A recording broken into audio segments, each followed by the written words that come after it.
Welcome in. 7 minutes past the hour, leaning on 8 minutes past the hour. It's the Good Time Gang. We are live. Everybody huddle up. Thank you so much for being with us. The number 866 We Be Big. The Good Time Gang is here.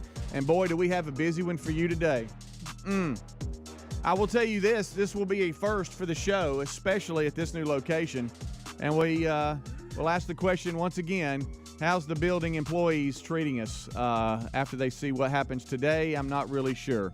Plus, we have half the parking lot blocked off. But anyway, we'll have a good time with it. Today, it is World Games Wednesday. We will feature one of the mini sports that will be part of the World Games. It's coming to Birmingham 2022, July 7th through 17th. And we will have the CEO of the World Games in Birmingham, Nick Sellers, with us today. He's got a very big announcement. Plus, I believe, guys, we've got like the CEO of like the World Games, not just Birmingham, but like worldwide, like the World Games. He's going to come in just to observe. But we're going to have an outdoor show here setting up in the parking lot. We'll explain all of that. So we got a lot to talk about today, a lot to do. Plus your phone calls, as I mentioned. Wheel of Meat could spin. Bible study live today, noon Central. There's a lot there. But right now, let's bring them in. Over to my left, Greg Burgess, and to my right, it is Michael Helms. What's up, guys? How big a bip do you think we are when they turn in? They see that yellow tape. And we got stuff. We got stuff marked off. You know, hopefully, if we have, and again, a lot of people here come early. But if you've got your, 8 a.m. to 4 or 5 p.m. workers, yeah, we'll be good. Then it's going to be gone by the time they get here. But I do know if we go off by when breakfast is delivered from Edgar's, it's normally kind of full about that time. Yeah, that's about 7:15. Yeah, and that we'll be right in the middle of it. Yeah. So we got to make sure Edgar's gets their spot. Yeah, we don't want them to get in the target range. All right. So since we've been here, we lacrosse. Yes. Is that the first time we marked it off? Yeah. We had lacrosse, yeah. And then yes, that was the first time we marked it off. We changed tires the other week. Yep, we did. And then today. Is that just And I feel like we're missing something. Yeah, I feel like we've done something else. Yeah, we did. I can't remember what it is. How about that? I'm waiting on live animals. Yeah, I can't wait till we have a camel. Is it Hank? Hank. Around Christmas, Hank will be back. I can't wait to. Good night. Don't forget Adler Road Hank this last time. Yeah. And like I said the last time, and I think we all agreed, when we were doing the Honda Indy Grand Prix of Alabama, which, by the way, the Sunday sold out. I don't know. I mean, it's a big deal. I know Adler is. And so anyway, when we were doing the tire changing competition, we were like, man, y'all just sign a release and join in. You know what I mean? I mean, y'all, if y'all want to, I just think we include people want to participate. I think we include the building. I bet I've seen some of these guys around here, long bearded guys. I bet they can shoot them bows pretty good. Yes, they can, buddy. Well said. It's easy to say. I know it, man. I can't get my mouth working. So the World Games 2022, July 7th through 17th, TWG2022.com. That's the website, tickets, all that kind of good stuff. CEO of the Birmingham World Games for 2022. Nick has a very big announcement today, and it is a big one. He'll be with us, and then we'll feature archery today. And we have Mark Whitlock Jr. of Mark's Outdoors. He is coming to help set up a mini archery range. How about that? And so that's there for you. And so special thanks to them for the mini archery shooting range. And then we've got, like I said, Wheel of Meat and the Bible study live today, noon Central. Helmsy, I saw something yesterday because I know you've kind of jumped into it a little bit. Winning Time, which features the Los Angeles Lakers and their dominance back in the day and how it all started and the rise of the Lakers dynasty. Jerry West and Kareem are not real happy on how they've been portrayed. And Jerry West has been very vocal about it. He even had his attorney reach out and say, hey, you guys need to make a public apology and basically demanded a retraction. And HBO has responded and said, this is not a documentary and we ain't apologizing to anybody. We stand by. They said, we have a long history of producing compelling content. It is compelling. Drawn from actual facts and events that are fictionalized in part for the dramatic purposes. And they say that. That's where they got it. They say that. Where they're covered. Yeah, and they say Winning Time is not a documentary. Yeah, they didn't come out and say this is a documentary. What happened? Right. This is who Right. this person It was. says, and it has not been presented as such, and we stand behind our extensive factual research and reliable sourcing when depicting these characters. So basically, he probably was a jerk, but they're showing him maybe just a little more of a jerk.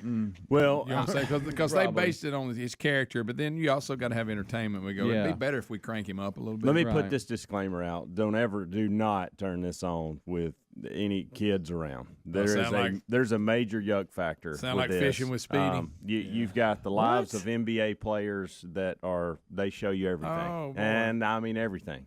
And hey, they'll cuss a lot. Really? Now, the two being portrayed in these manners that doesn't like it, Kareem, they basically show him as getting later in his career and not wanting to work hard. Well, hey, I'm going to do my possible. thing, and y'all, I don't really care what y'all think about it. And when y'all run suicides, I'm going to sit over here and hang out, okay? Well, he That's felt like the he'd gist of earned that. that. And not really a good teammate either, that kind of thing. He just throw that sky hook and then move on. They portray Jerry West as the angriest man on the planet. Really? That's what I'm saying. Maybe they took a little bit of, yes. hey, this guy was kind of, hard to deal with and kind of hateful, but again, creative license. Brilliant, successful, but angry. Yeah. Well, his attorney, Jerry's, said, contrary to the baseless portrayal in the HBO series, Jerry had nothing but love and harmony with the Lakers organization, and in particular, owner Jerry Buss, during an era in which he assembled one of the greatest teams in NBA history. And he is owed a public apology, and at the very least, to retract their baseless and defamatory portrayal of him. You know, why don't you just come out and go, look, and you can ask people, they've exaggerated this character. And the statement he just made, just leave it at that. There's no reason to sue anybody. Yeah. I have not watched this. Of course, it's getting a lot of press because they say it's really good. But to your point, boy, I tell you, it really brings you in. Let's just talk about if we were going to do a fictionalized thing here on our show. Okay. So, for instance, I have been known as Hothead Helms. Right. Okay, so if we were and really Also and known truly, as the Widow's Peak. really and truly, I'm competitive and I do get angry and those type things. But if we were portraying in if we're going to fictionalize it up, you would have me throwing a coyote through the window. Mm-hmm. Well, You know what I mean? But that didn't happen. No. But that's what you would do. You would have me taking a baseball bat and knocking off Guys, big when we're boys' making nose. movies or series. That's what you. Well, there's Hothead. There's Hothead today. Yeah. But that's what they're doing in this. with Jerry Reality West. can be a little boring. Yes, You gotta- 100%. It can. Now I do want the coyotes gone. Could you throw one through the to be window honest real with you, quick? I'll sign up what for in the that. world? After we sling an arrow through a window today, Yeah. then we'll throw it out. Oh, now we're shooting back. Well, to just to your point I think earlier. we should. Well, Bubba had us shooting into cars yesterday. So Because we'll do that, I'm sure. But all right, I take a break. want them gone too. Yeah. that one creeps me out. Me too. We'll take a don't break. We'll mind come him. right back. Yeah, I know. Yeah. That was actually not even intended to be in here. I think Adler stepped out and Aaron shut him down for bringing it home. Sure. Yep. Rick and Bubba. Guys, anyone listening tired of those bald spots? Did you know 2 out of 3 guys experience hair loss before they're 35? Do you really want to gamble with your hair? Well, you can flip the odds in your favor and save your hair with our friends at Keeps. Keeps has clinically proven FDA-approved hair treatments available online. Whether you're looking to prevent hair loss, stimulate hair growth, or take care of the hair you have, your Keeps physician will help you select the right products and develop a personalized hair-saving routine that works for you. It's easy with no waiting rooms or pharmacy visits.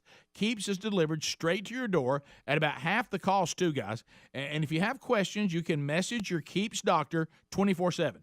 So, guys, if those balding jokes are wearing thin, join thousands of other guys who saved their hair. Visit Keeps.com/Bubba for 50% off your first order. That's Keeps.com/Bubba. KEEPS.com/Bubba. Hey! What's going on in here? Termites? This is my house. I'm in charge here. Hey! You're gonna to regret that. All right, that's it. I'm calling Cooks. Yeah, you better run. You don't have to live with termites. Get proven protection from Cook's Pest Control.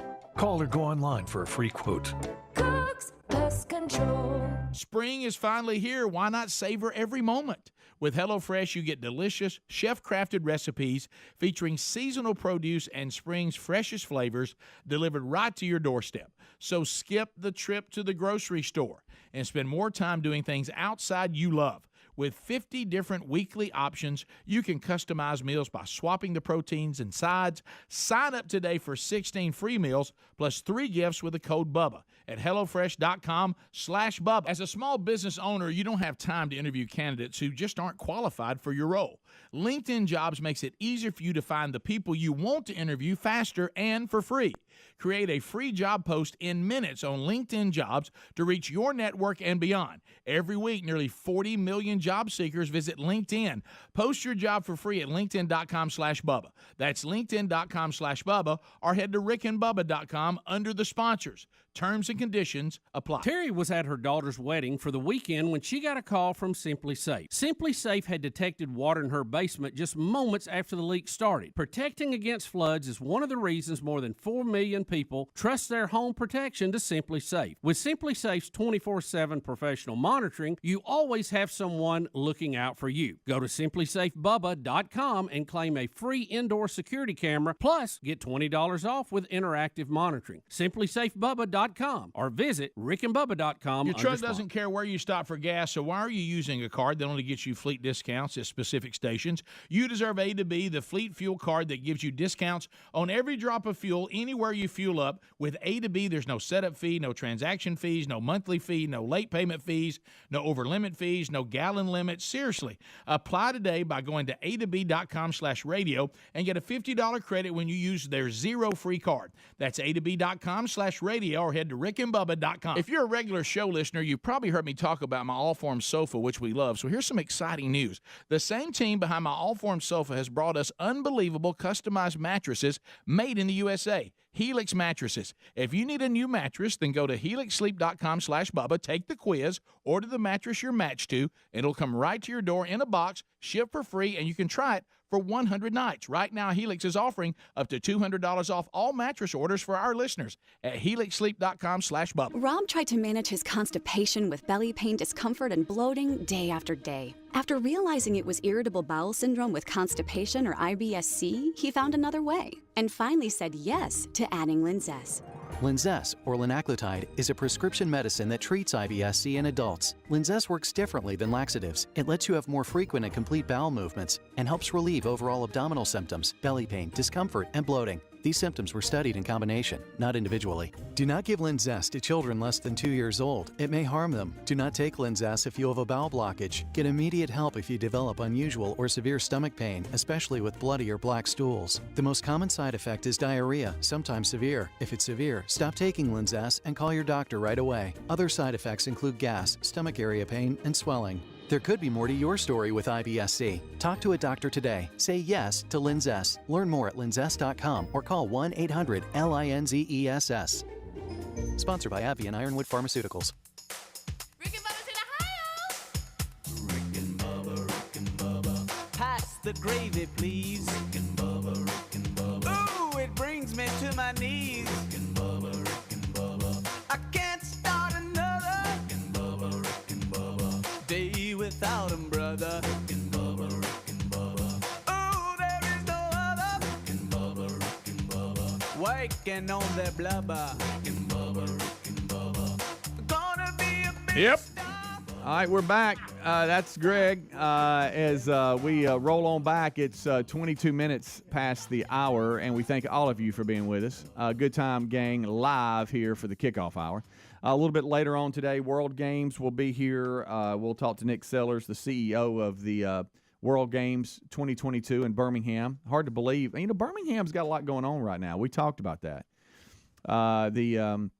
The Alabama area, within just a few weeks, we had Talladega last week. We got the Honda Indy Grand Prix of Alabama at Barber Motorsports this coming weekend. I believe Adler's going to take the family to that on Sunday. Can't wait to get the report on how all that went. I hear Sunday is actually sold out at the Honda Indy Grand Prix of Alabama. You got the USFL happening, just all kinds of stuff. And the World Games are coming in July 7th through 17th. Add that to the mix. And don't just think it's going to be, hey, it's just downtown. The venues are all over the place, and archery is a part of it. And we'll feature that today. You know, we've been having fun. We did sumo wrestling, which was hilarious. We did the lacrosse, now archery, and that'll be out in the parking lot. So we've roped off a number of six parking spots. I think it's pretty bold, but I appreciate the effort. As Adler's going to let somebody shoot an apple off his head. Yeah, that's awesome. Yeah, that's going to be really that could nice. Go bad. It could go real bad, actually. He might even mess his hair up. I really wish that. Look, here it is. Yesterday, I don't know what happened. I'm contributing it to weed eating a hill in the backyard of the house. I have to do that about 8 to 10 times when the grass is growing and everything. Luckily, during the winter, everything just goes dormant, and I don't have to worry about it. But then there's that time where it starts to grow and get real thick, and if you don't stay on top of it, it gets out of hand where a weed eater won't do the job.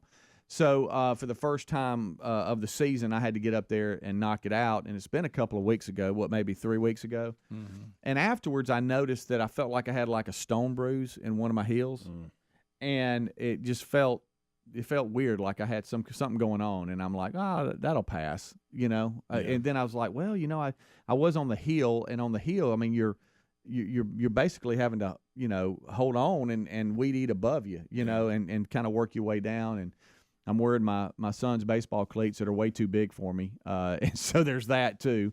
And so anyway, I was like, you know, I think that's what happened. I think I have inflammation or something from that, or just mileage. Yeah, and I'm like, oh my gosh, do I have a plantar deal? Do I need topaz? I don't know you've heard about it, but there's a cure for that. It's called topaz. And so, you know, you let it go, and then after about 3 or 4 days, I'm like, oh, it's better. I'll do my little daily, you know, little half-a run. And so I did that, and I was like, okay, I can kind of make it, even though I felt it a little bit. Then the next day after that, it was killing me. And then Terry, you know, hey, the nightly walk. Hey, let's go for a walk. And here I am behind her, kind of, you know, not walking as fast as she is. I don't know how. I guess you would have to jog to walk with her. But I'm limping a little bit. She's like, you need to get that looked at. And then as us dudes, we kind of kick things down the road, and it's like, I'm not gonna do that. And then eventually you have to just declare something's wrong. And I guess I need to get it looked at. So who do you think I went to? One Bill Bubba Bussey. Well, he knows about foot repair. He is a foot specialist. He is. Look what he did for Chicago Bulls. Yes. He said, I've got a guy. He told him there's a little thing called topaz. Yes, it is. And so yesterday I went to Dr. Robertson, and he said, oh, yeah. They kind of looked at it, took some pictures of it, and said, yeah, you got a lot of information back in there. And if we don't take care of this now, it will turn into something later. Yeah. So let me give you a cortisone shot, and let's knock this out. Did he say you had information back there? Inflammation. I said it right. Didn't it sound like you said information? It did. I was just when you have pay attention. No, I think that's what you said. Did I really? You did, but I knew what you meant because you've been saying you've been saying it properly this entire time, so I let it go. But I thought maybe looking at it, he got some information. Yeah. Well, I could have got information about my inflammation. Yeah, there you go. Yeah. That's basically what happened. Yeah. And he gave me a cortisone shot. Did he yesterday. bring up the little thing called topaz? We talked to us about that. Started laughing a lot. How about a needle in your heel? He said, "How many people do you think come up to me and go, tell me a little bit about topaz?" Yeah, I mean, and I'm like, well, buddy, you're the guy. It's all about topaz awareness. Let's get to the needle. How about a needle in your heel? Hey, talk about that. And then that's a big one. Talk about information. And as a dude, I really got to go back and listen to that. As a dude, you can't act like it's bothering you. Yeah, you got to shake it off. It kind of hurts. He can't pull out the needle and you go. I know. It's a big needle. And you don't want to jerk your leg. Yeah, because then you're losing your man card on that. Do you watch them or do you turn your head? Well, I kind of had to turn just a little bit. I turn my head when they take blood. I have a problem. I don't want to because I know when they go to stick me, I'm gonna pull back. Yeah. So I do this. So he's bringing in, and I'm looking at that needle. You know what I mean? How big is it? Let's be honest. We all look at how big the needle is. Oh, yes. We do. Yes. And it was as long as his index finger. And you go, are you going to use all that needle? Well, you know what they got to do? Is some of that needle not necessary? Right. I mean, because you don't want too much needle. right? You don't want to go half in on the needle. I would think he's got to get all up in there. Good night. And he said, and he got this little bottle. He goes, I'm gonna freeze it a little bit, top, the skin.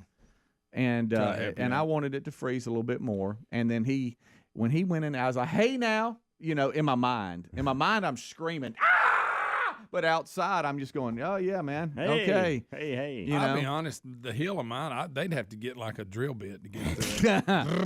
Yeah. Thanks. Boy, he started just pushing and prodding on that heel, and boy. But he got in there. Let me tell you, did he? And stayed in there, too. Get up and run around the room. I think I counted to 5 Mississippi. Yeah, if I was rushing the quarterback, he'd be sacked. It's not a fast in and out kind of deal. So you're better. Yeah, well, no, a couple days. He said give it a couple, and then let me know in a couple weeks how it's feeling. But this should knock it out. Did he numb it with something else before he went in? No, it's just that freezing deal. Okay. Just the top of the skin. You need to wear those. But what he did is with the needle, he had to get in there and just kind of move it. And you have to really hit that point, You'll be running around here like crazy in a couple days. I hope. I just want to be normal. Did you think about borrowing those shoes Bubba's got with the springs on them? Oh, that would have been just till great. you get better. That would have been excellent. Yeah. Why didn't I think of that? Remember that when he comes strolling? Yes, I do. But how about when your heel's all jacked up and you got to walk? Yeah. Most stuff you do during the day does require walking. It does. Because when you're striding out, it's heel. You feel your heel. Have you changed your gait when you a little bit. When you put the weight, bit. So now you got to get back out of that habit. When will you give it a full test run? No pun intended. Oh man, maybe Friday. Okay. Today, if you're listening live, couple days. It's Friday, Wednesday. I want you running in the parking lot. 48 hours. Hey, how about this? It's going to be tested today. I'm in a charity golf tournament today. All right, you can't believe that. Wow. Yeah. Hopefully, it won't be cart path only. We can go right. Are you up to that excited ball. about it? Yeah, fired up. Get to see some folks I haven't seen in a long time. Oh, that almost sounded real. People good. could actually see you on TV. Yeah. Well, what's he doing now? Bubba, Rick and Bubba.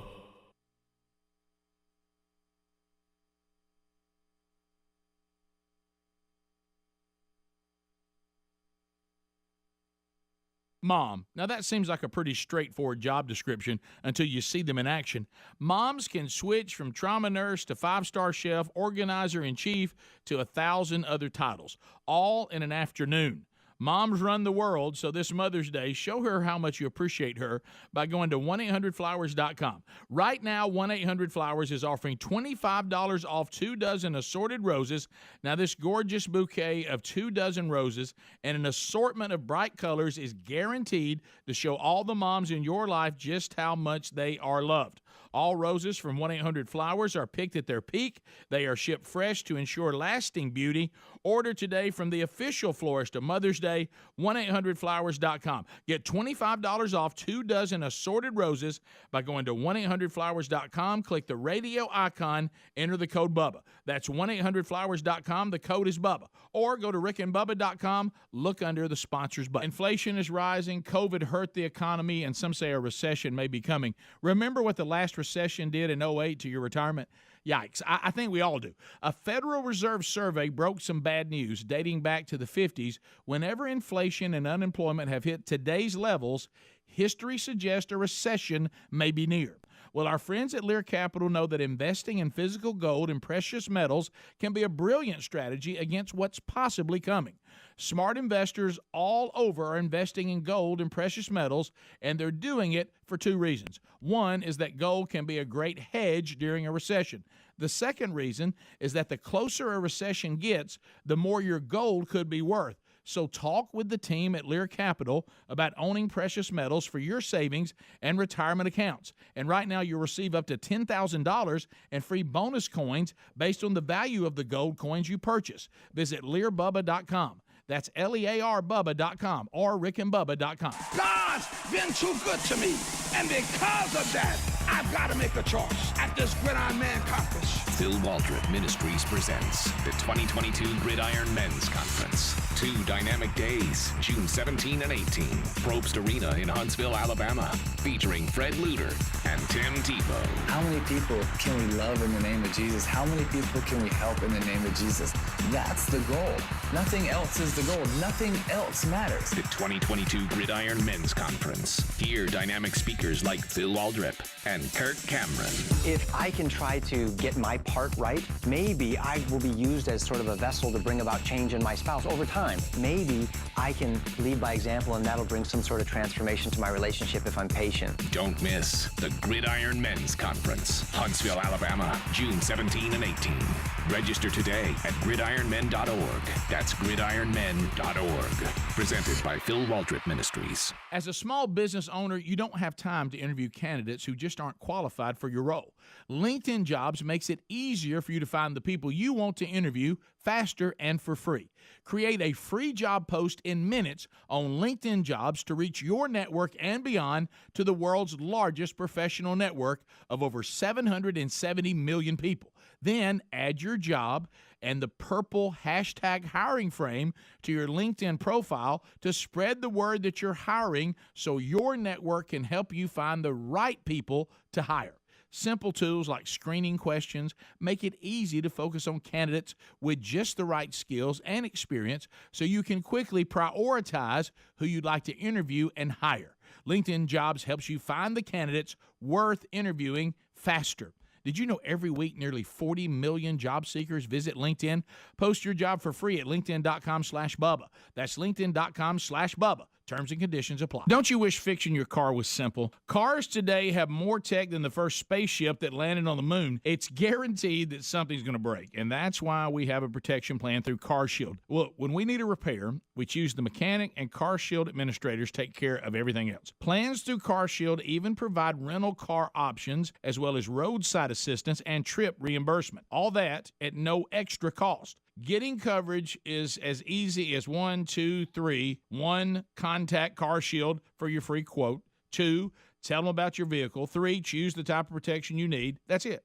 Look, I love my car. I don't want to replace it, even if I did. Used car prices right now are outrageous. New cars are impossible to find. So whether your car has 5,000 or 150,000 miles, CarShield has options to fit your budget. Get coverage today by going to carshield.com/Bubba. Also go to rickandbubba.com. Look for the sponsors link. A deductible may apply. Rick and Bubba's in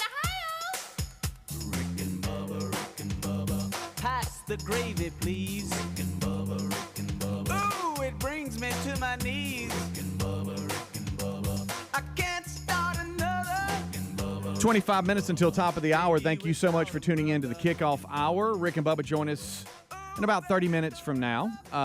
We've got a lot to discuss today.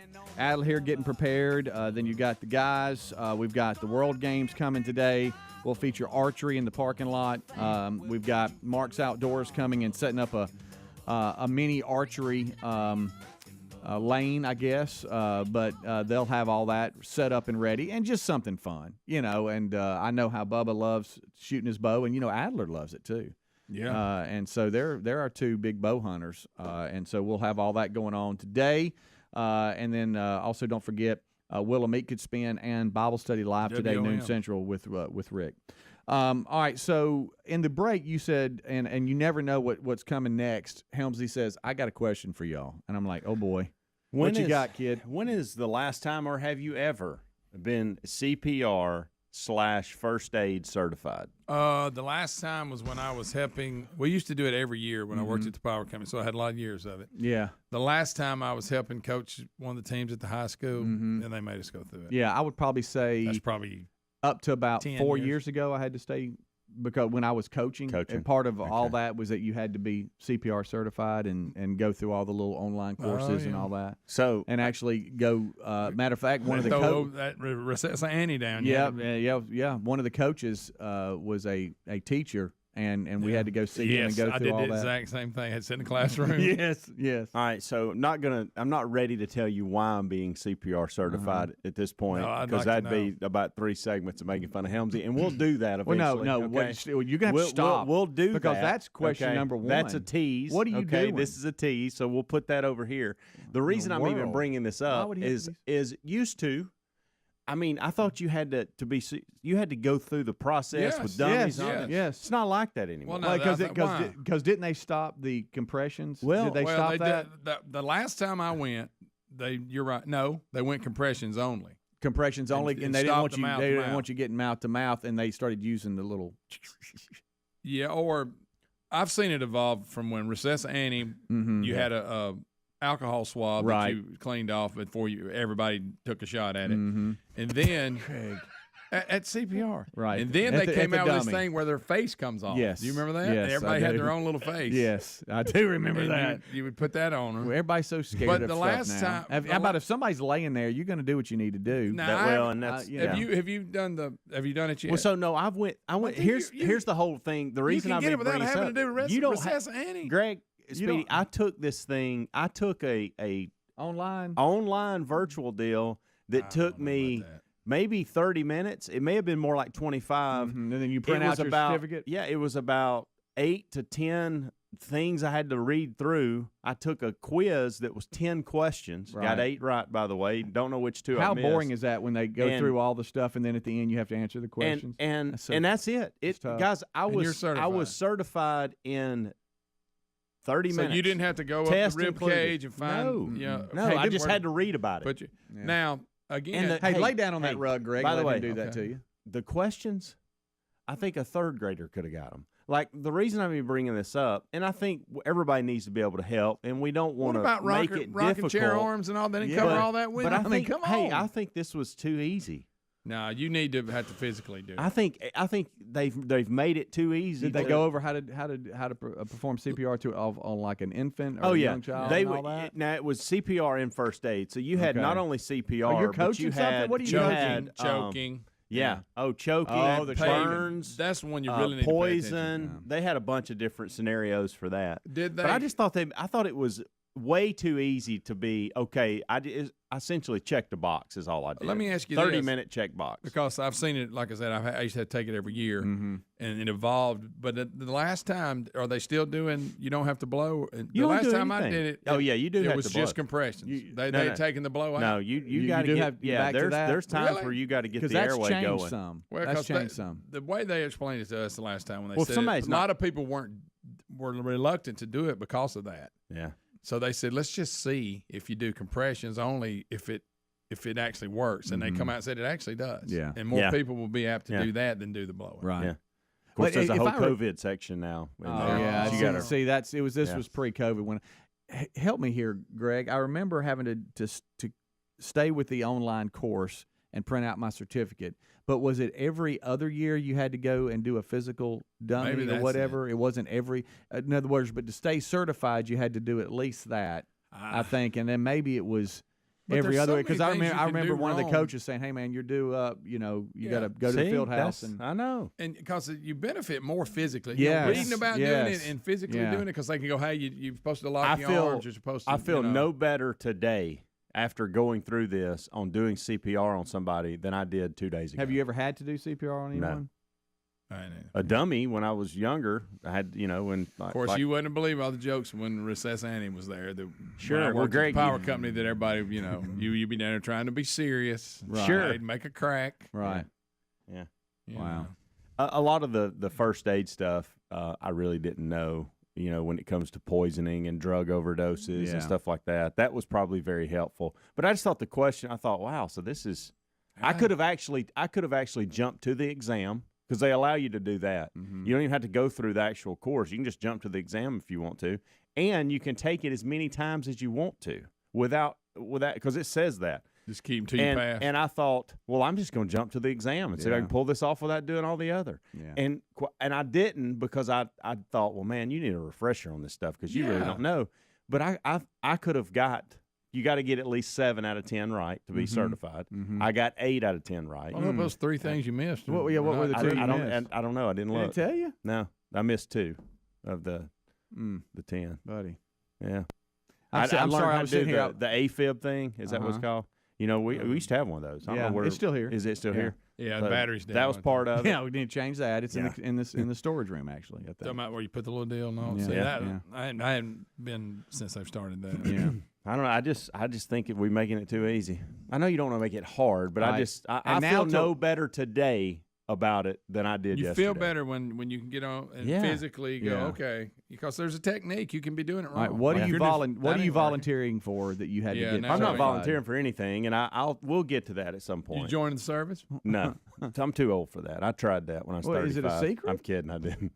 No, I just don't. I don't. a secret It is now. a secret right now. Is it? Ooh, I know something I won't tell. Wow. Yeah. Okay. Yeah. I'm sorry. I was sitting here thinking I've had to do CPR 2 or 3 times on an actual person. See, Have you really? Mm-hmm.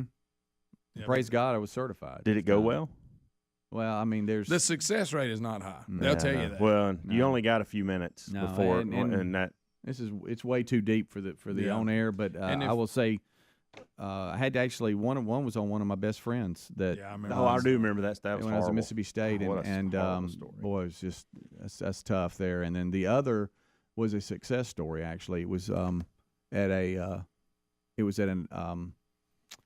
team. I remember that one too. A team party after the season where we were handing out trophies and. I remember that. And had to, and that was, praise God, that was successful. And the fire department was literally a half a mile from the house that we were at. And while I was doing this, I mean, you could hear the sirens coming. I mean, and so praise God for that. What about choking?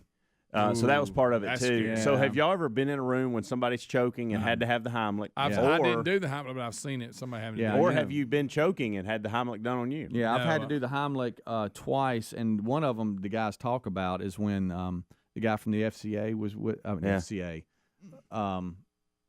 Help me, guys. Well, I don't know. I don't know Bubba, what FCC. Good gracious, why did I say FCA? Oh yeah, the FCC, and He got I choked. was program director at the time, and he was in, and we went to lunch. He got choked, and I actually had to get in the restaurant. We got a great score though for Oh, that. I bet. I bet he just Yeah. signed right off. Yeah, he said you guys are top notch right there, my friend. Yeah, I don't know. All and that's we've- scary to and me. we've Yeah, talked me too. about I we've need talked to about refresh myself. yeah, on it. and we've talked about this before. I don't know if I'm just observant or if just trouble finds me. I don't know, but Yeah. I'm always seem to be that guy that's there, and I'm like, what is going on here? yeah. Stressful. You'll Yeah, rescue somebody. but luckily you are certified. It's and really, even if you're not coaching or volunteering or in a situation where they require you to be certified to have that position, it is good to be certified. Yeah, and know I thought what's absolutely, going because you on. got kids, you got Yeah, grandkids, you yeah. got absolutely. I thought that part was very helpful. I learned a few things but as far as actually being certified to actually go perform this on somebody if I have to, I don't know that I'm ready. Based off what I went through yesterday. Yeah. I know what you mean. Yeah, I can't believe they certify you for the CPR part without you physically doing it. I know. They do. I can't either. They sure do. Or like Speedy said, at least every other year. Yeah. We'll take a break. We'll be right back. Rick and Bubba, Rick and Bubba.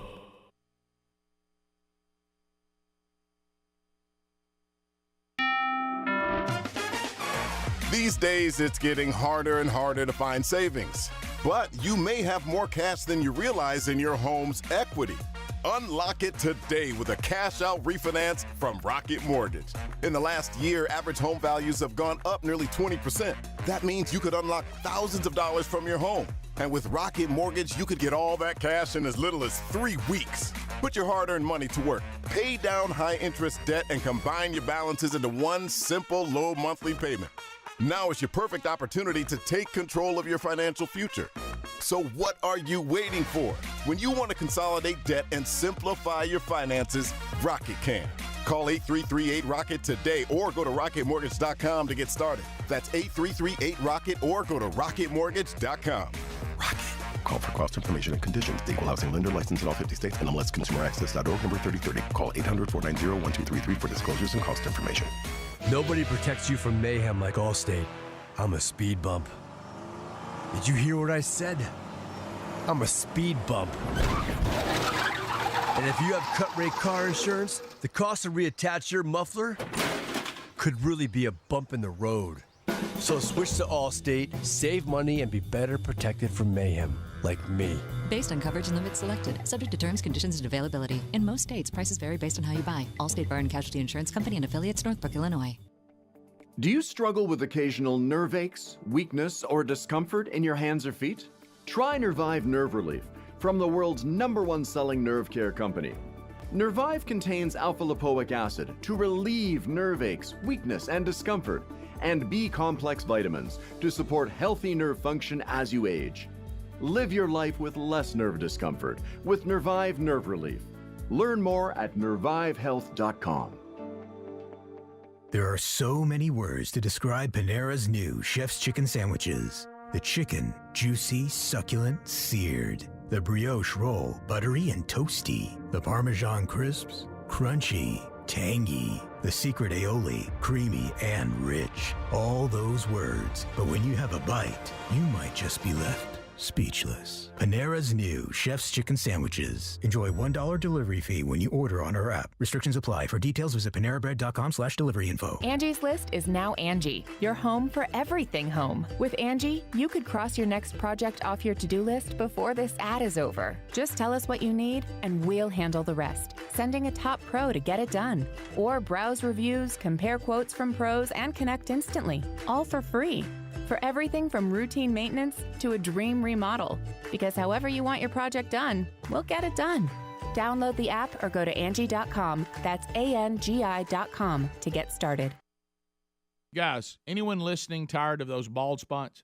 Did you know 2 out of 3 guys experience hair loss before they're 35? Do you really want to gamble with your hair? Well, you can flip the odds in your favor and save your hair with our friends at Keeps. Keeps has clinically proven FDA-approved hair treatments available online. Whether you're looking to prevent hair loss, stimulate hair growth, or take care of the hair you have, your Keeps physician will help you select the right products and develop a personalized hair-saving routine that works for you. It's easy with no waiting rooms or pharmacy visits. Keeps is delivered straight to your door at about half the cost too, guys. And if you have questions, you can message your Keeps doctor 24/7. So, guys, if those balding jokes are wearing thin, join thousands of other guys who saved their hair. Visit Keeps.com/Bubba for 50% off your first order.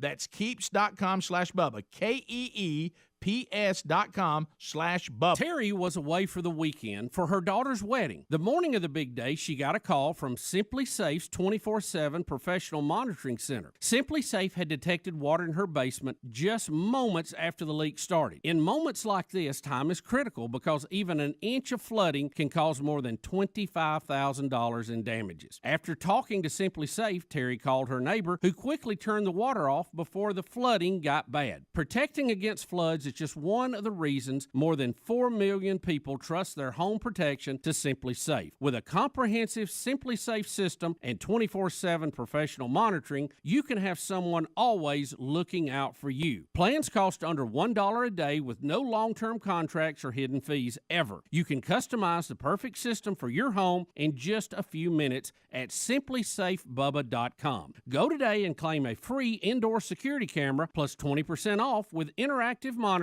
at simplysafebubba.com. Rick and Bubba's in Ohio. Pass the gravy, please. All right. We have got, let's see, about 10 minutes, almost 9 minutes till top of the hour. And this portion of the Rick and Bubba Show brought to you by Gridiron Men's Conference. That's gridironmen.com. It's coming on Father's Day weekend to Huntsville, Alabama, at the Probst Arena. It's going to be July the 17th. That's on a Friday. And then Saturday, July 18th in Huntsville there at Probst Arena. It's going to be a fun 2-day, event that's going to help you balance work, home, relationships while giving you tools to balance for a balanced and strong life. It's got great speakers like Kirk Cameron, Tim Tebow, Fred Luter Jr. We got Phil Waldrop, of course. Charles Billingsley will be leading worship. Secure your tickets today for your family, your friends. Maybe you've got a church group of guys that you meet with from time to time. Y'all all head to Huntsville to Probst Arena on Father's Day weekend, that Friday and Saturday. You can visit gridironmen.com all together there. Secure your tickets, your group today, and go have a great time. Gridironmen.com, coming to Huntsville Father's Day weekend. All right, so we are preparing for the main show. The guys are here. Everybody's kind of getting in position, ready to go. Today is World Games Wednesday. Where they will feature archery. And we've asked Mark's Outdoors to come. Mark Whitlock Jr. will be here setting up a mini archery shoot outside that's going to be safe for everyone. And we've blocked off some parking spaces. So we're back out in the parking lot, which that comes with a little bit of anxiety on is the building going to be mad at us again. So those that come early, you will see about 6 spots. Were y'all and okay? pretty prominent spots blocked off. Were y'all okay me parking next to you two this morning? Yeah, I know my yeah. trucks. Yeah, you know, just it's don't do it okay. every It's not day. as nice as y'all two. I'm not a Henry whatever. driver. You're all but- blacked but- out. I'm not either. But I don't know. I thought, you know, those moments where you back up next to 2 people or 2 trucks, and I just thought understand. I don't belong here. They've That never been that- Silverado High Country's got you a little. Yeah, with that spare tire on it. I Yeah, got that a does little, look good. got a Looks little good. closer to yours than I probably needed like to. that. Yeah, you did, by the way. I had to go back out there, and it was one of those, open the door, but watch how it opens and side shuffles. You are a little close to the High Country, let's be Yeah. honest. Thank God your mirrors were in. Yeah, I turn them. Well, those if you don't turn your mirrors in, people. I turn mine in every time I pull in my garage. Yeah, Really? yeah. Oh, I yeah. turn mine in every time I pull in the driveway because we are squeezing in 4 cars on our little driveway, and so if I don't, it creates a situation where you're having to duck around it. Anytime I and go all through a that. drive-through, Okay. I turn mine in. Yeah. I've noticed I turn mine in a lot. I do too. A lot. I do too. Matter of fact, it's like do you know the little button that it's with your engine, if it's at rest, it'll almost like, what's it called, quad engine? I don't know what it's It called. shuts off. Yeah, pretty much. And then when I hate when that's Then it on. chews back So there's up. a button that you can turn that off Bypass, because I but you hate have to do it every time you every time. So when I get in, it's that, and it's open the mirrors back up. I need to my know. 2 things. I need to know which button it is because I don't think I've ever closed the mirrors on the truck. You haven't? No. Well, you're not very considerate of others, are you? Well, I mean, I haven't had a problem. Well, you don't pull in the garage every day, do you? Hey, you seen No, his I don't. driveway? Good night. I know. What's that It's got to do with- huge. You don't have any other cars around you, really. No, You just- I'm not saying you shouldn't do it. I'm just saying Yeah. in my life, it I currently probably doesn't if require I me to do wasn't it. if I didn't have to get in tight spaces, I probably wouldn't do it. That Plus, you're a much. little anal about it, but yeah. Mine's all about No. tight spaces. Yeah, like if you go to Walmart or you're in a parking lot or something and you pull in and there's Yeah. cars around you, sometimes I'll close it because if not, the person's like trying to duck around it. Yeah. Everybody does that, Greg. Maybe I need to be But more you. considerate. But Yeah. you. Yeah. I think try we- to park away from people if I can help. Greg, I think that ship has sailed. I do. I will say you this. being more considerate. Yeah, I will say this: us all driving trucks. At this point, I do park sometimes in the back of the parking lot just because I don't I feel do. like I don't I don't like feel being like around messing people. with it. It's same I way. don't feel like messing with I trying to don't get want in them and hitting my out. truck and I don't want- 3-point turn and just to park. I know. Them mean, big that's trucks a- are hard to pull that's in a and park. bit. And I hate hearing, why are you parking out here? Yeah. I know. You ever done? Oh, we need to get our exercise in. I'm kidding. I don't say that. But Not with that hill like it but is. part of it's just I just want to swing around, park, and get out. Yeah. I don't feel like messing around. No. Do y'all pull through a lot so Yeah. you don't have to back Yeah, out? I'll pull through in a Yeah, I'll second, do that too. so that way I can just leave. Yeah. Do y'all ever go the wrong way down? Yes, Yeah. like in a Oh, all big the box time. store or something All where it's the got the time. wrong Yeah. arrow. I look and Yeah. I'm like, same way. Where the parking spaces are slanted, and Yep. you're like, wow, I'm going out the end. Yeah. What am I doing? do it all the time. Our church Do is like you that. really? Our church is like that, and Uh-huh. I still have, after 3 years, still ain't figured it out. Really? Still have not figured it out. Matter of fact, we will park at the very bottom, and because those are straight, and there's 2 arrows going. But the top is arrow here, and slanted parks, and I What if can't. you If I left the pull church up, I because of can't that? make. If I pull, listen. If I pull out, I can't make the turn to go the proper way, and there's too much. It's frustrating. I get it. Then I hear, why are we parking? Oh, why we got to park all the way down here? Yeah. Oh, that's the voice. Yeah, that's Braden. Okay. That was Braden. The first one was Amanda and Caroline. Okay.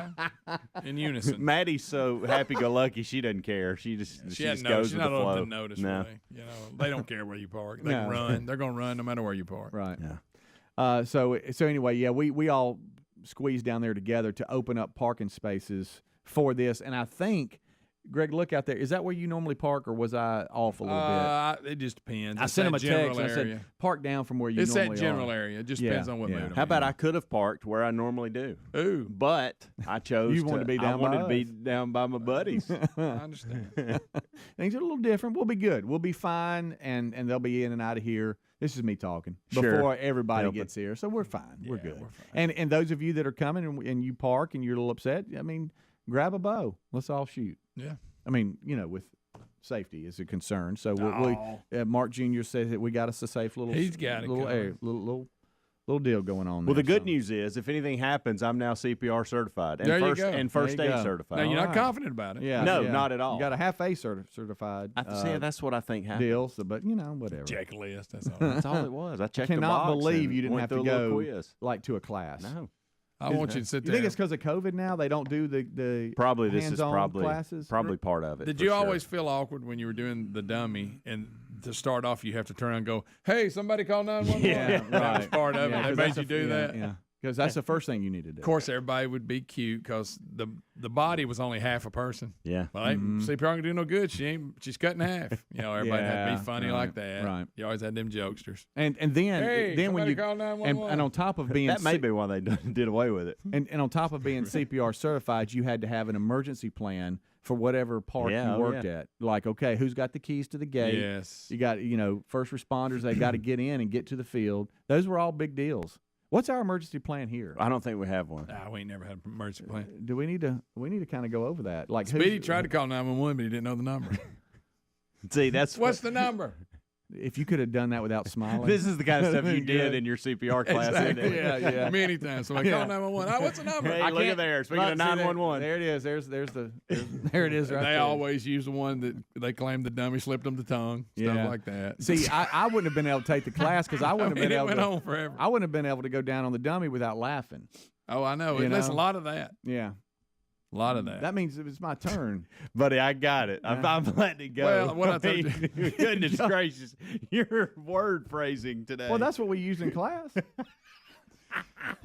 I've never. Of course, you don't know. I'm gonna I stop. wasn't going to I'm say gonna a stop. word, Well, I had and to you go. looked That's what we said. directly It's at like me. it's my I couldn't turn. help it. That must have been a different class than what I was in.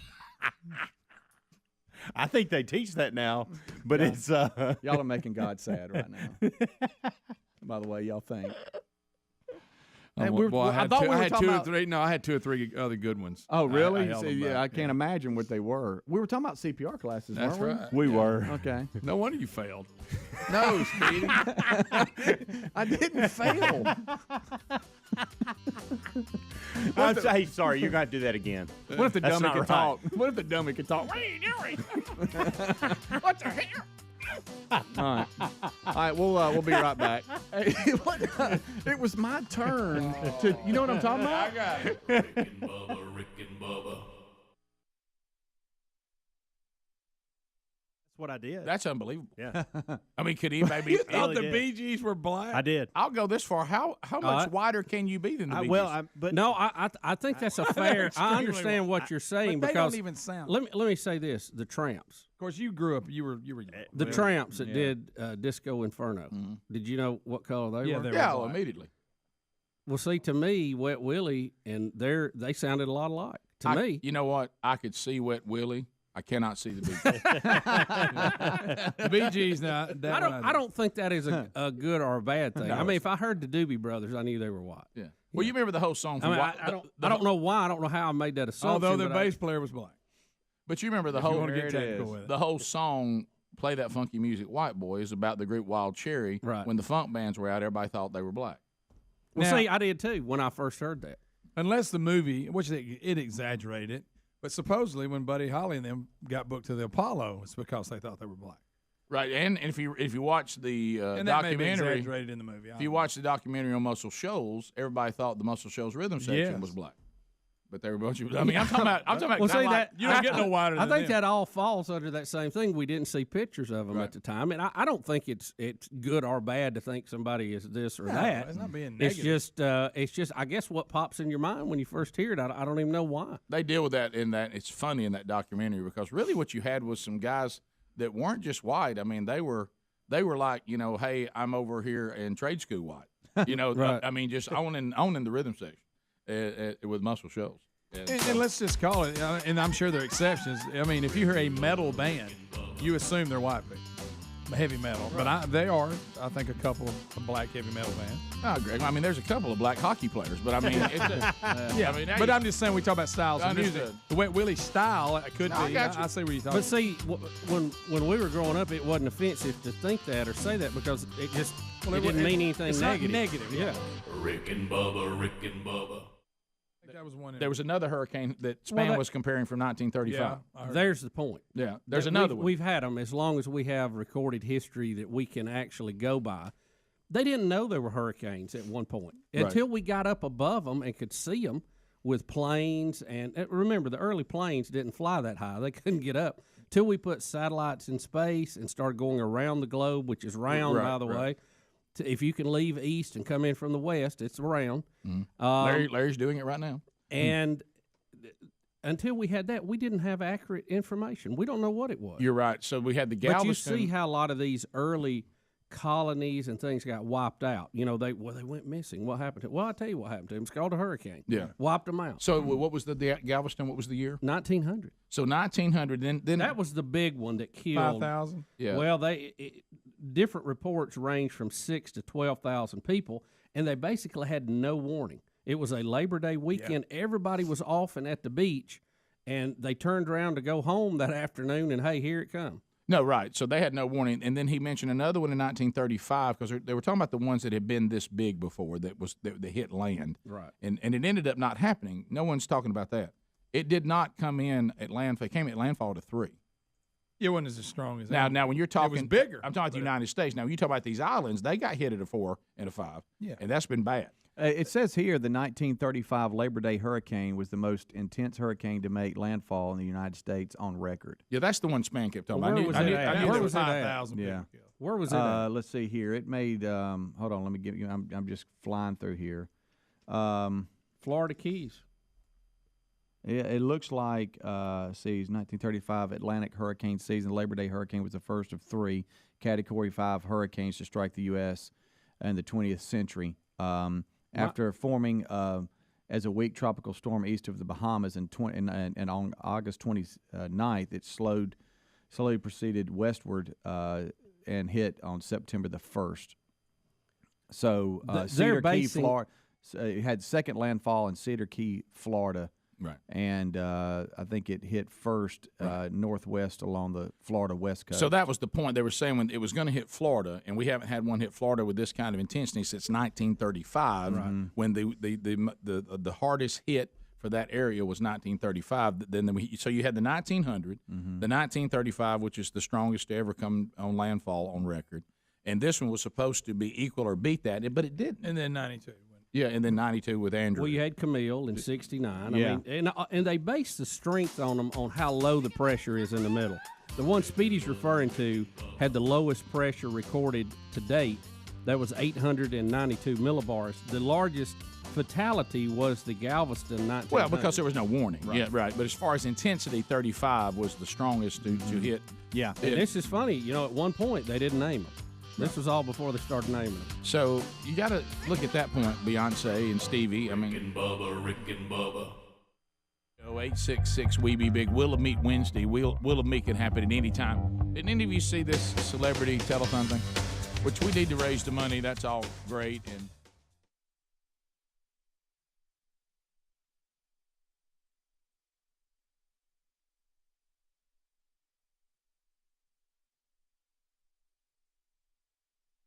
somehow somebody who sings and dances is more intelligent and has done more research on science than I have. Yeah. You know, it lives in a la-la land world. Yeah. Beyonce. Yeah. You can't, and that's fine. You're successful. You deserve everything you got, whatever.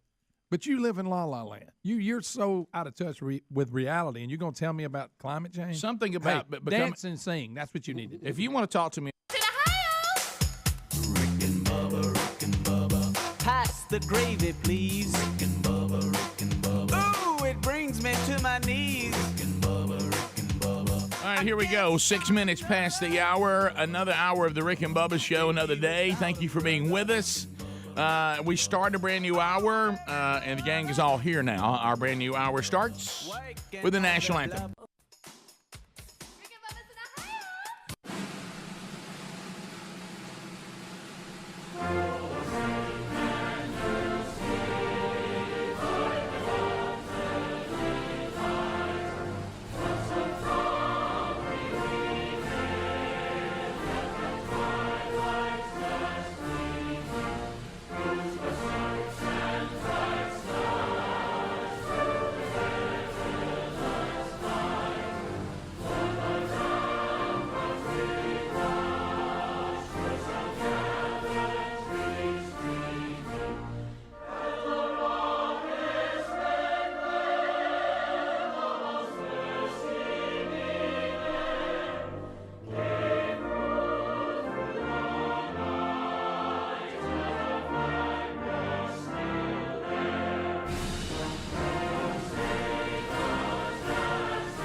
It's 8 minutes past the hour. The Rick and Bubba Show, a brand new hour. Why am I like that? It has begun now. All right, Speedy, the real Greg Burgess, Helmsy, Adler, all here. I hope you've enjoyed the kickoff hour as the show now locks arms and moves forward, unpacking the stories of the day, and it will be an active day here on the Rick and Bubba Show. The World Games coming this summer to Sweet Home, Alabama. And today, the parking lot of the unnamed studio, all of our brethren here that share the building with us will watch us participating in archery in the parking lot today. You did hear me correct.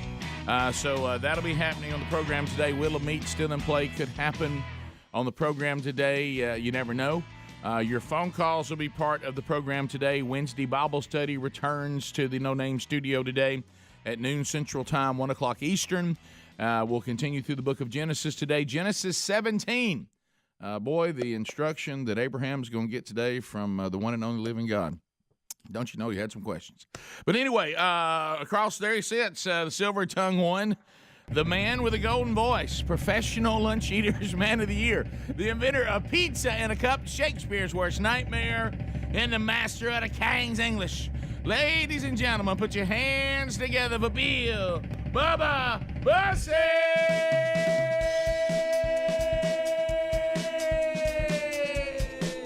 Howdy, Bubba. How about it, Rick Burgess? Friends, neighbors, associates everywhere, welcome in to Rick and Bubba. Everybody sing it. Well, here I am in the wind again.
Whoever said it would be. I know.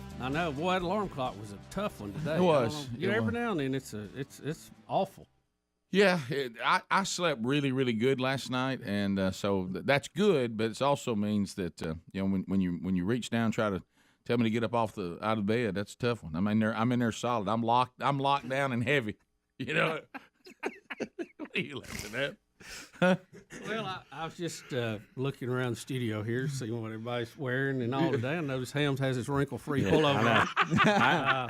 I'm surprised that the two Goodens didn't pick up on it. On the way to get coffee. I let it go. I think it actually is more wrinkled now than it was a few minutes ago. It kind of goes back to what Bubba was talking about. It was a rough morning for me, too. Yeah. It looks like you used wrapping paper. And I thought I could stretch it out at some point in the kickoff hour after they had made fun of it. Yeah. And I completely forgot about it because they didn't make fun of it. I let it go. I'm glad somebody's addressed it because I'm going to say this. I looked at it going down the hall. How about it's so bad, I'm going to take it off. I'm going to go this far, and I will say this, Hams, and this is going to be the end of it. It's shockingly wrinkled. Rick, now it's not going to be the end of it. Yeah, I didn't think you could make one that wrinkled. Have you ever seen your clothes when you get them all stuck to the wall from the spin cycle? Listen, that's what it looks like. I tell you what it looks like. You don't have to take it off. It looks like Big Love. Wearing black. No, it looks like Big Love on Easter morning. I mean, but here's the thing, Greg. Helmsy came by my office and I had something really serious he needed to ask me about. And he said, "Hey, let me." And I was so distracted by his shirt, I don't even know what he said. I mean, wrinkled clothes don't even bother me, and I noticed it. There was something about LaGrange, Georgia, but I looked and I got his shirt was so wrinkled. I was just like, man, that shirt's wrinkled. Yeah, I don't know what you said, but your shirt's wrinkled. Here's what I think about it. Greg, you remember Moley? Greg, you remember Moley? Yeah, Moley. As he's talking to me, I'm going wrinkle, so wrinkled. Oh my goodness, so wrinkled. Well, We could take a staff picture. Everybody's in black. Yeah. Well, you know what I thought, and here I go again. And these things really happen. I want you in the audience to know this is the life that we live. So I'm just, and I was really, really nothing bad. I mean, I'm glad I slept good, but it did make me foggy. I was having a hard time waking up.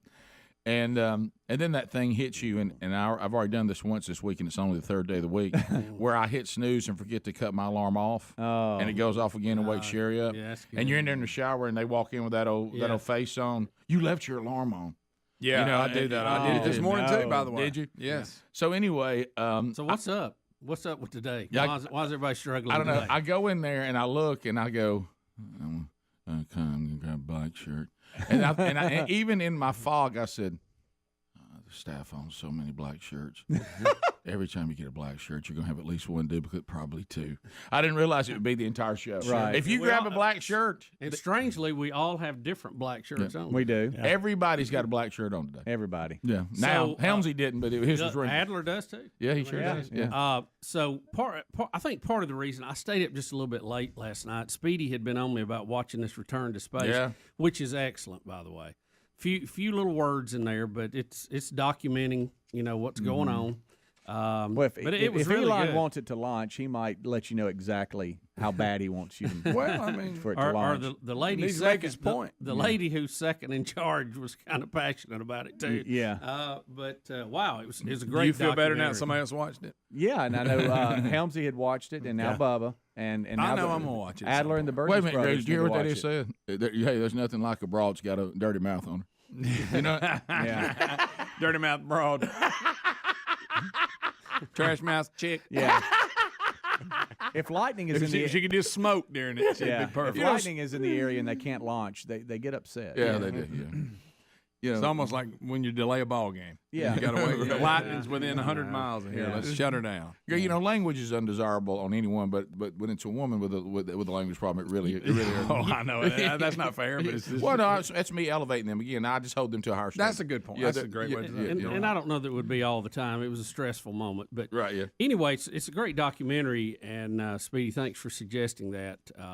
Because they walk through the early days. I mean, there's a lot of great early footage of Elon when they can't get it right. Yeah. But Buddy, when they got it dialed in, she started working, and it's been on fire. What did ever he since. launch overnight? Back to yesterday. Tonight. They had some folks up there, didn't they? Yeah. Yesterday or no? We No, got it was, some it back. was in the middle of the night, wasn't it? Or something. We launched something because even I think this major step out. I'm having a bad day already, so who knows? But, Okay, Ringel. But they may have launched something because there was something left in the sky, and people were talking about what is this, and they said it was from the SpaceX launch. Okay, yeah. Okay, Sharpay. They launched a crew. That's my favorite one. That's the best. That's good. Hey, Sharpay. Took me a while to remember the dog. I know you were working on it the whole time. I've been working on that for 10 minutes. There's a Crew 4 mission. Couldn't think of it. Crew 4? Crew 4 mission. Well, it shows a lot of history of the whole space program. It was really good, though. We'll be back. More Rick and Bubba coming up. Rick and Bubba, Rick and Bubba.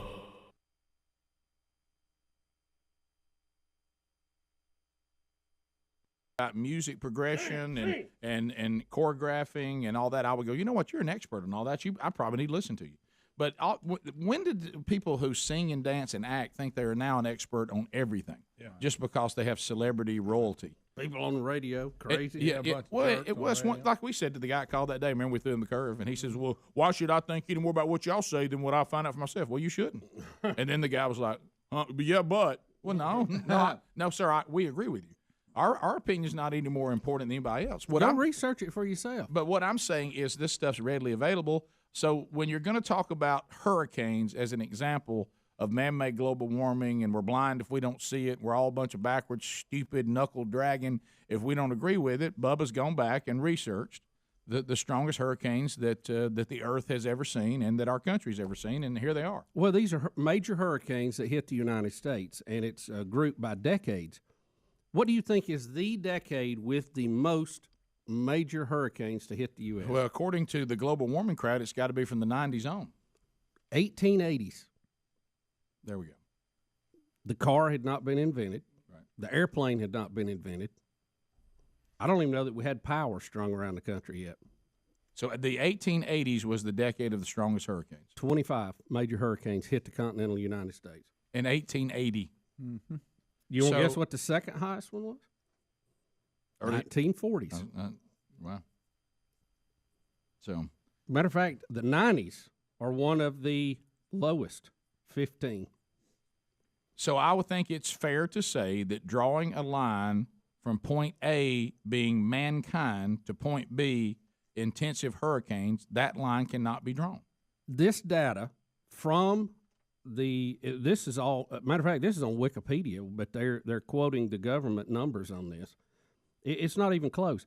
But you do see something here. If you look at it, it goes in a cycle, like a sine wave. You talking about like we talked about a minute ago? It's cyclical, as they like to say on the business channel. It might be a cycle in a fallen world. Rick, people, and then currently in the teens, we've only had 8. Right.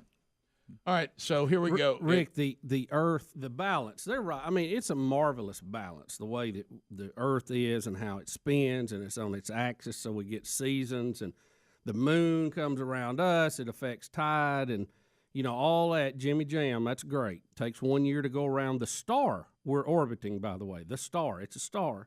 It's a big fireball, star.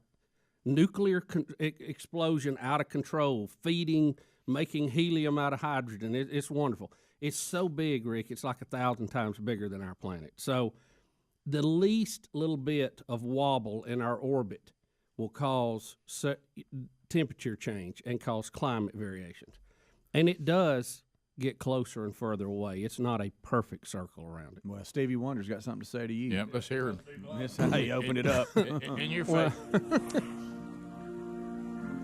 We've come together today to love on the people that have been devastated by the hurricane. Then why don't you just do that? When love goes into action, it preferences no color of skin, no ethnicity, no religious beliefs, no sexual preferences, and no political persuasions. It just loves. As we should begin to love and value our planet. Here we go. And anyone who believes that there is no such thing as global warming must be blind or unintelligent. Unintelligent. Lord, please save us all. You got that right. Well, here's the thing I love, that he just also said that he's going to now call on the Lord after basically saying anybody can do whatever they want to do. Yeah. Rick, that's an interesting call. There's no rules. There's no standard. We all do whatever we want to do, and God's going to love us right where we are. Thank you, Stevie. My head hurts. So, and he also threw out global warming. He didn't have the terminology right. They've changed that because we stopped warming. Well, Rick, I'm for global warming in some cases. At one time, our planet was a complete ice cube. Yeah. With no hope of recovery, and somehow we thawed out. What could have happened? I don't know. There was no industry, I'll tell you that. Nope, sure wasn't. So, hey, Steve-O, appreciate you using your influence to get some money to some people. Sing a And song. you are an incredible entertainer. Leave it at that. Incredible.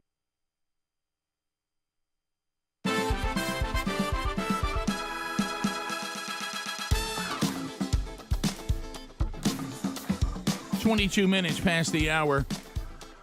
Rick and Bubba's show. Another day today for all of our new neighbors here at the new Rick and Bubba studios. Today they'll see what it's like again for us to be here. There'll be archery going on in the parking lot today. We've marked off more parking spots, but only for a little while.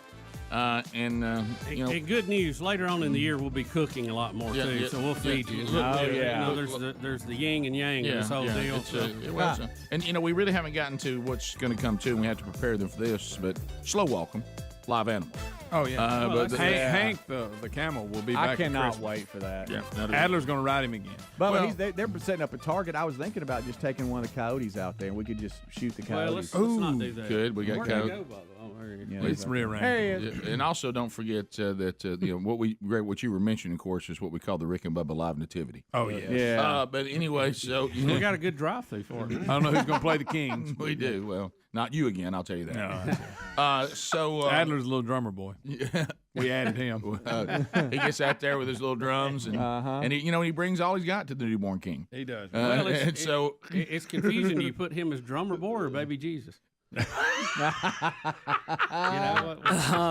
can't have. He has the hair and beard of older Jesus. Yeah, I could be like Jesus in the carpenter years or something. Yeah. Oh, that's good. I like it. That's good. The 12-year-old at the temple. Ever wonder what There Jesus it is. That's good. Well, yeah, what we could have, we'd recreate something nobody ever recreates. Yeah. Right. We get a man and woman to play Mary and Joseph, and they're looking for you, and they can't find you, and they find you, and you're teaching in the temple. Yes, Yeah. that'd be great. Or as little drummer boy, I could do the little drummer boy thing, and then just overplay the drums. Yeah. Do a double that's, kick. That's what I did. That's what I did on Easter at slinging church. your hair There you and go. everything. I was about to say, and now we're quoting your dad. Right. All right, so a lot going on, and we got a lot to work through today. So the Twitter thing is this is a lot of fun. I'm really enjoying is it this. just Elon everywhere you look right now? Right now, look, I heard people last night referring to Elon Musk as the person who's going to save free speech and all this kind of stuff. And there's a lot of what I like though is to watch conservatives because everybody has to say the same thing. Now look, I don't line up with him on everything, but I'll tell you this, and then they jump into the compliments. Right. But you have to almost lay down the little disclaimer there at the beginning. Yeah. So there's of course, it's taking someone from Africa to remind us that we're free people. But anyway, so there's a lot of oddities to what's going on at Twitter right now.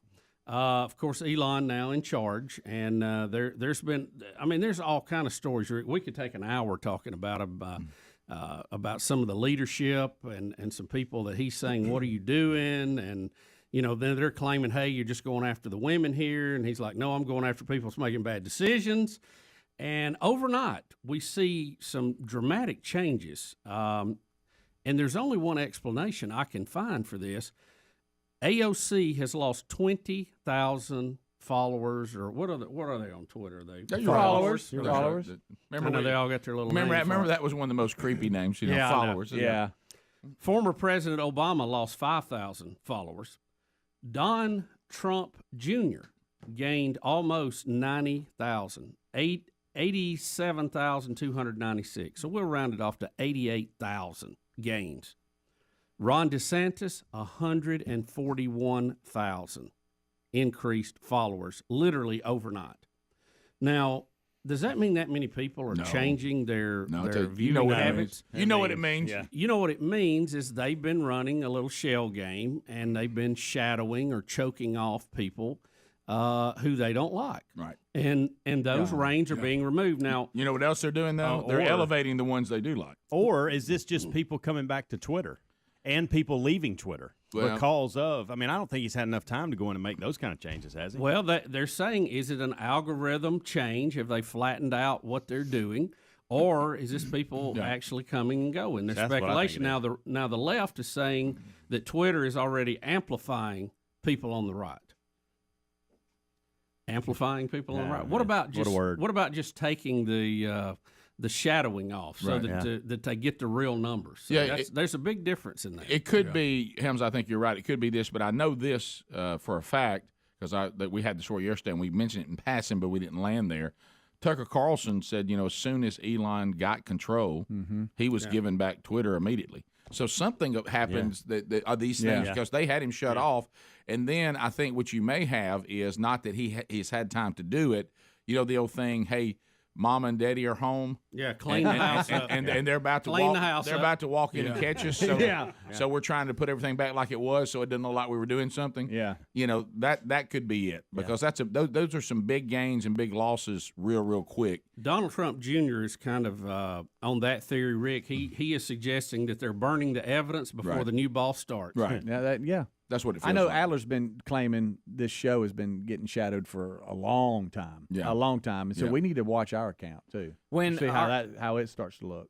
It was very obvious to me on Facebook when our average views on a video went from 100,000 on a video to 10,000 on a video. Right.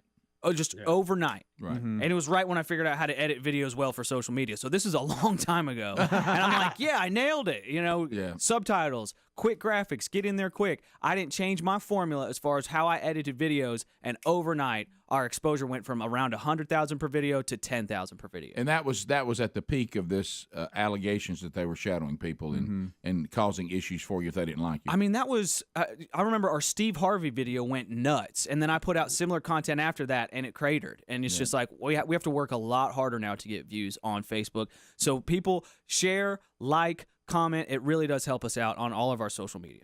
Yeah, especially if they're not choking us down. Right. So this would really only affect our Twitter stuff. Yeah. But maybe it will. I don't know.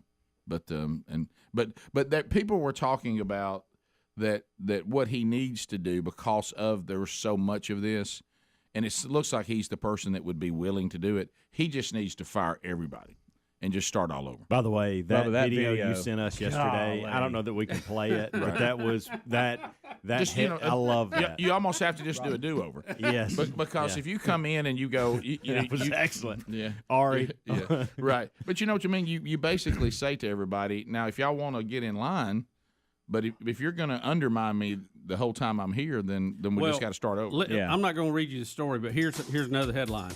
Twitter executive accuses Elon Musk of misogyny for criticizing firm's top lawyer over her incredibly inappropriate censorship of the Hunter Biden laptop story. So he's misogynist now because he's saying, y'all buried this story and it should have been buried. Hey, look. Oh, you're misogynist. No, I'm just not into censorship. Right. Yeah. Come on. I mean, Rick and Bubba.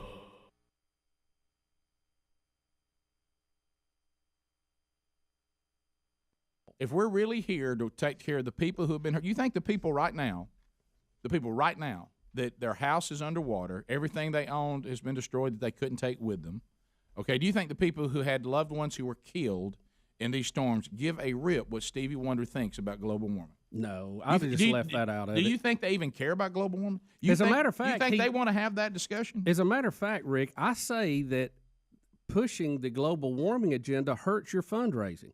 Because if you believe that and you follow their thought process, there's going to be more of these hurricanes, and they're going to be more and bigger and worse and come more quicker. So we need to save our money to give to the next one. See, it hurts your fundraising. They don't even think this through.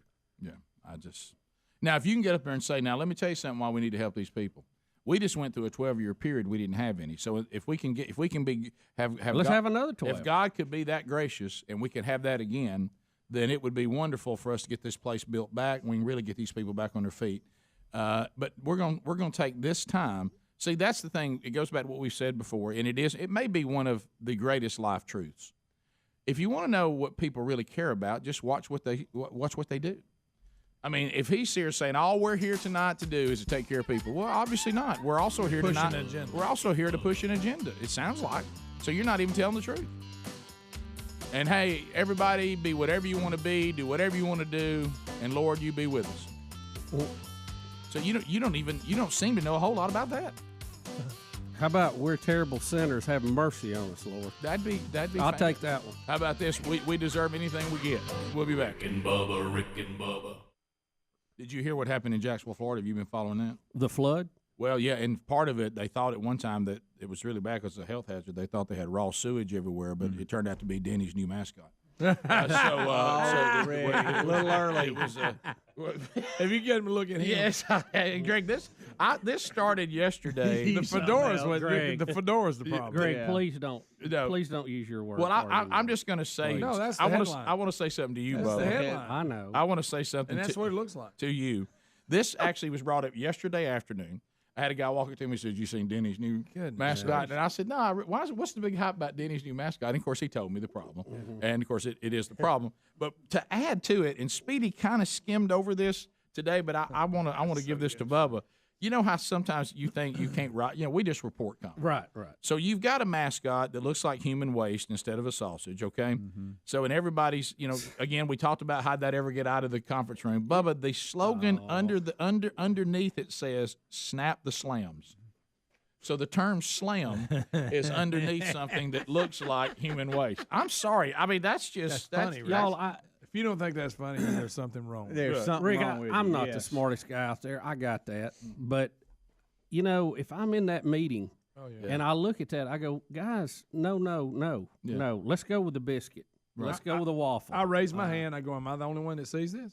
Right. Y'all don't see this? And I would raise my hand and say, no, wait a minute. Look, I want to say this to everybody in this room. Go with a patty if you have to. There you if go. You've got to push that product. I want to say this to everybody in the room. If I was at the conference, okay? Let me be sure I'm going to say this back to y'all, and then if y'all want to kill one and finish the meeting and I get outvoted, that's fine. But so I can sleep tonight, I'd like to say the following thing. I want everybody to look at our new mascot, and we're really going to put underneath that snap the slams. Really? We're going to use the word slam, and we're going to have this in a place we serve food. I just want to be sure I got that right. I vote no, but I want to be sure I got it right so I can say that I said no when we become the debacle, only second to Sergio Dip, whatever his name is. What does that even mean?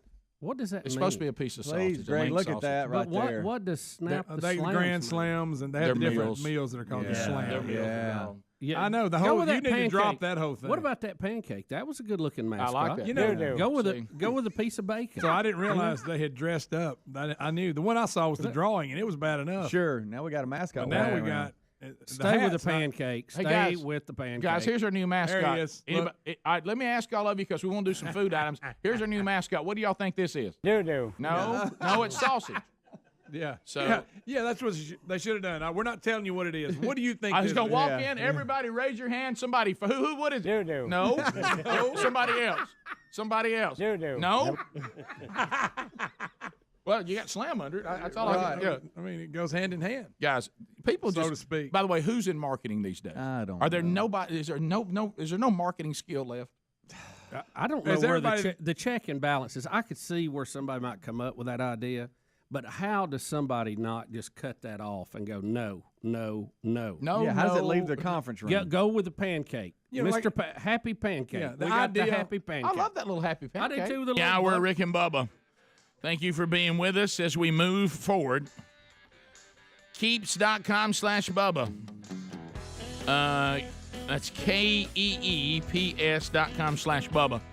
Some of you along the network may have just heard us talking about that in the break. But anyway, if you go there right now, if you're concerned about thinning hair, bald spots, receding hairlines, here's when you know you're ready to do something about it. It's the first thing you notice when you look in the mirror.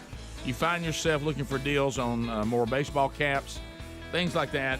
Hats have become a big deal for you, but why don't you make a move to Keeps.com/Bubba right now? They have more 5-star reviews than any of the competitors.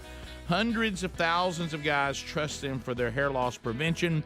Keeps.com/Bubba, and these are doctor-recommended, FDA-approved hair treatments, and because they're the generic versions, you're talking about half the cost of what other competitors are trying to charge you.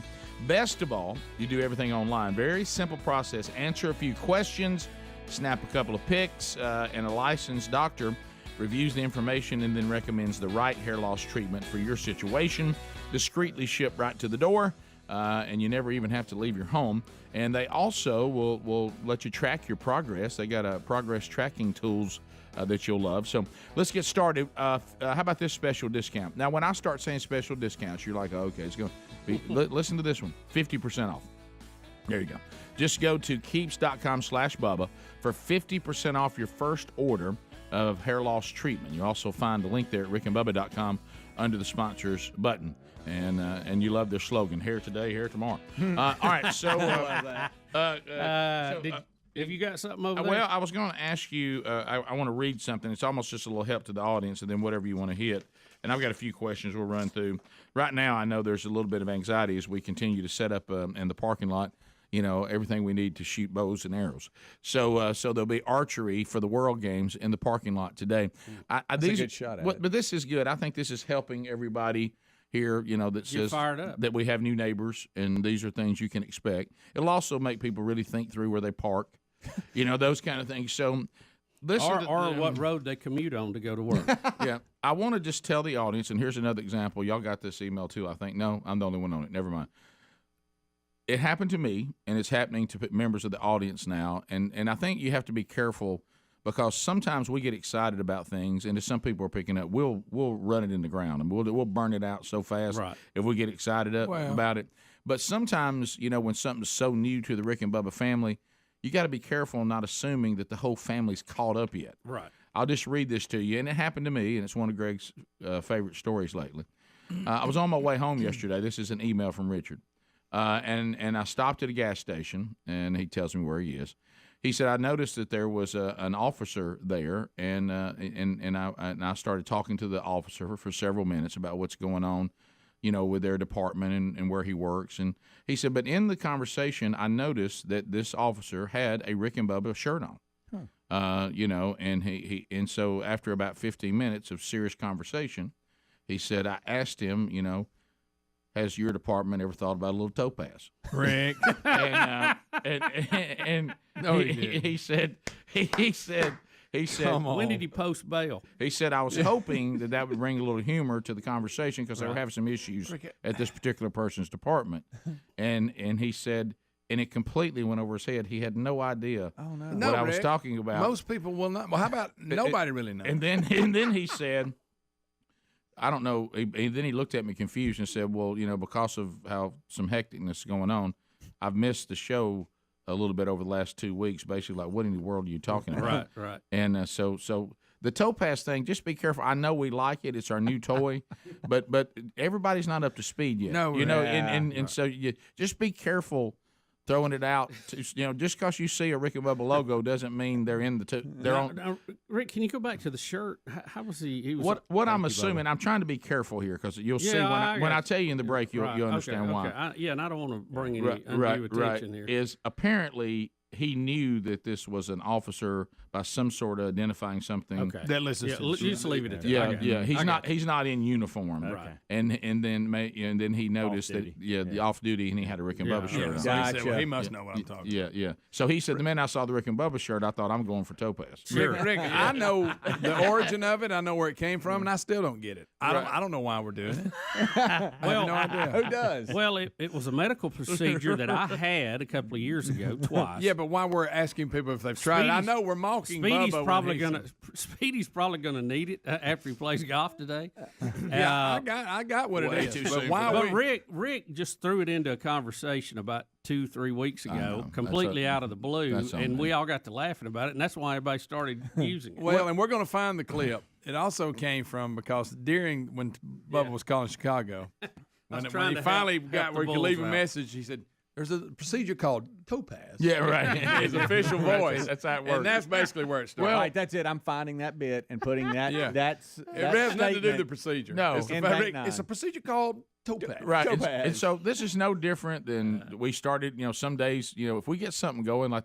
We spent an entire show one time speaking in Braves chants. Yeah. We'll get a hook in a song and start putting new lyrics to it all day. What topaz is really has nothing to do with it. If you get down to it, that's why it's so confusing. We just get these phrases that fire us up. And that day we had got it going, and I'm talking about it. It had me. Yeah. I was like, I wanted to ask everybody I met about.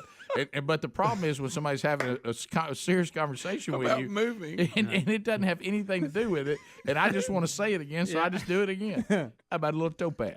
I saw the topaz. Hey, saw the doctor yesterday that does the procedure. He goes, "Do you know how many people ask me about topaz?" And it has nothing to do with the procedure, really. What we've done to podiatrists is really sad. Yeah, I mean their life's been ruined by what we're doing now.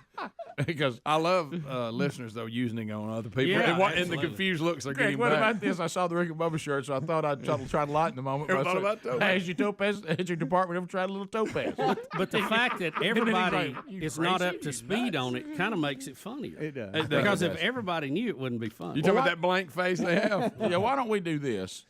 What you really have emailed us, sir, to Bubba's point, he's changing it. Take something and change it. It's going.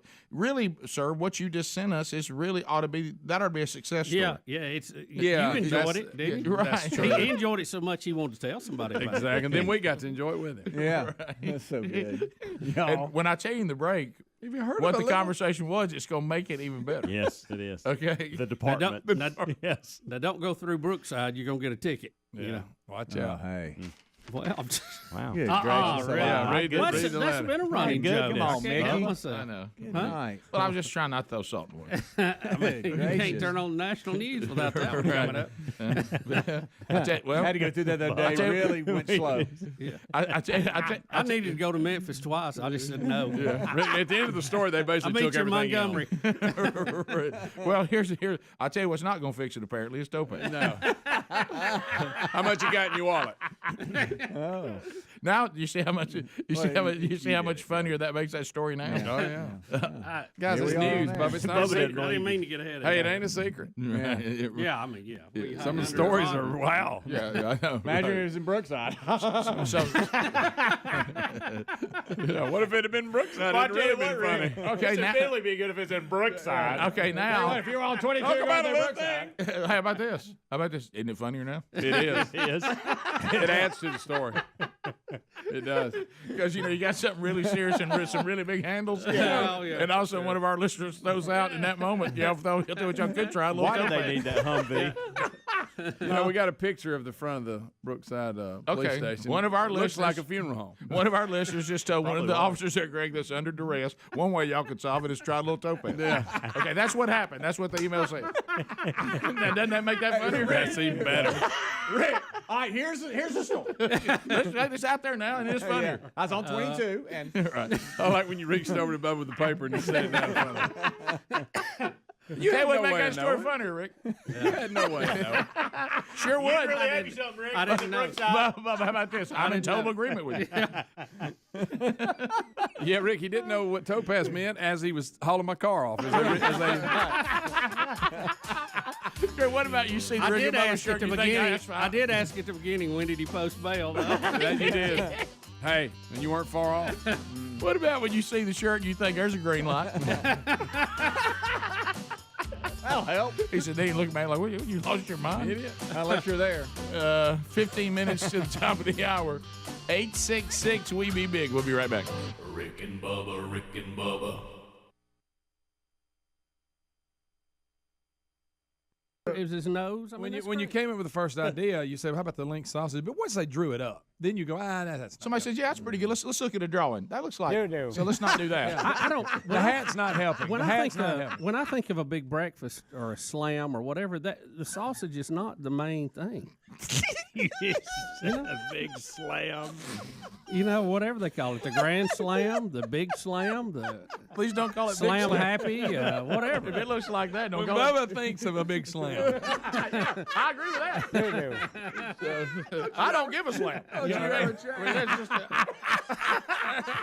We're not going to do this. a bunch of slams. Why not a piece Burgess, of bacon? we're doing this over my dead body. We'll do this. I think bacon is comes Bacon to would've mind worked. more than link sausage. Yeah, bacon Yeah. would be. You can't confuse bacon with anything like that. Well, let's go back to Jim Gaffigan. Bacon is the happiest food on the planet. Sure When you cook it, it sounds like applause. That's Right. When he did yay bacon, yay bacon. That's it. He's right. Yeah. Yay bacon. So anyway, I don't look now. Denny's. You know what? I will say this back now. When you think about Unbelievable. social media is having a field day with this. And of course, yesterday Helmsy, we had he went Babylon Bee laughter yesterday on the Sergio. dip. Sergio dip. Yeah. Oh, yeah. So all right, let me now. You know this. Talk about marketing. If I wanted to do a commercial though that was going to be great, you got to do a Sergio Dip commercial. No question. This guy, he's got to come up and be a spokesperson for something like we did with Miss South Carolina. Yes, where she absolutely. started. I mean, here's what's going to happen. Don't feel sorry for Sergio Dip because he will become a star. He will be not quite as bad a William Hung type star. Where now, because you're so bad, we're going to use you. Maybe he can be a spokesperson for Taco Bell or something. I will say That would be good. Replace that. Good. That is real good. See, I go get On that. fire today, by the way. Racist. I know. Picture I'm that. just saying they don't use the dog anymore. Picture him replacing the Chihuahua, and all of a sudden we go to Sergio Mendez on the sideline. Bless you, Taco Bell. Wouldn't that be great? So, and then everybody's laughing. We all feel better about it. I will say the same person that the same cull process, which was non-existent, that put Sergio Dip on the sideline on Monday Night Football, approved the Denny mascot. Yeah. That same mindset. You realize this thing on Monday Night Football, and people are talking about it's like, hey, we got some Latino we can put on the sideline. And then somebody said, "Yeah, we got that. We got that Sergio kid. Yeah, we got to put him out there." Yeah, let's go. They're just like nobody's. Is there a cull process anymore at all? Somebody who came up with the Denny's mascot who presented it, evidently, again, well, we can't make fun of them, and they're because it'd be harassing them. We don't want to tell them it looks like a turd, but. Right. You know what I'm saying? Don't say that. Well, that was in the headline. But that's exactly what it looks like. But you know what I'm saying? It's almost like we can't hurt their feelings, so we got to put it out there. It's not in every headline. Right. Well, nothing brings it home. Well, like then that. you want to be the guy in the conference who says, "So we're going to make it worse. So we're going to have a tapering look about it." Yeah, we're going to put a hat on it to taper it. Could we at least get the hat off of it? Put an Indian headdress on it. I mean, just do something. Something to break it up. I don't know what it would stand for, but something to break it up. Yeah. Back to Bubba. Somebody go get me a bacon costume or bring another pancake. Pancake one looks great. They Wow. already got it. I love it. Get you What is right it? there. What's it called, Bubba? Mr. Peter. Oh my gosh! What? What did you say? We got somebody going rogue. One of their hosts, one of their shows. Jamel Hill. I don't know Jamel Hill. Who's Well, Jamel Hill? she does. You've seen her funny promos. Her and her partner. Oh yeah. Are they the new 6 o'clock show? It's a primetime show. They did all the promos where they were different historical characters. that you might recognize. Got it. Yeah. She apparently put a little heated Twitter out yesterday about President Trump. It was a number of them. It was a total of 4, back to back to back. Well, what got her so fired up all of a sudden, you think? She started off saying Donald Trump is a white supremacist who has largely surrounded himself with other white supremacists. Okay, that's quite a statement. Now let's stop for a minute. Does anybody know what it means to call someone a white supremacist? That's a big statement. That is. Research that. I don't. Is it one of those things too? Do you think we've thrown this word around so much that we've become numb to it? We don't really understand what we're saying. Well, I think, if I'm not mistaken, I don't know if it was the New York Times. Several groups studied Donald Trump during the campaign, right? And they discovered, now these were not conservative groups by any stretch, that based on the number of employees he had, right, he actually had a higher number of minorities and females, and had more females in management positions than was the norm for other businesses his size. Right. Well, I go back to that again. I would tell Jamel this. Now, white supremacists, we're not saying that Donald Trump is someone I don't like. I don't like the way he's bombastic. I think he's rude. We're saying white supremacists. So what we're saying is we think that Donald Trump is and has surrounded himself with people like Jim Crow, people like that were part of the Klan. A Wheel of Meat has not spun this week. Could happen at any time. Still to come on the program, the parking lot is ready here at the No Name Studio. The World Games are coming July 7th through the 17th, featuring all sorts of competitions. Athletes coming from all over the world. And you can get all your information, show notes today. We have the World Games website there. We've been showing you some of the competitions that will be going. Archery will be one of them, and we have an archery shoot set up in the parking lot today. Thanks to Mark's Outdoors for setting that up. Mark Whitlock Jr. here today, Robert Yates, Mark Smith. They've got it all set up, and we'll have an archery, and we'll bring that to you live right here on the Rick and Bubba Show. So stand by for that. Have you voted for Fix Mama's Mouth? The 3 finalists are now available, and you can go vote at rickandbubba.com under the contest button. And also the USFL will be in Alabama again this weekend. If you'd like to register your team to be Team of the Week and get some VIP privileges for some USFL competition this weekend, you can do that too at the contest button. So we got a lot going on, Bubs. We got a ton going on.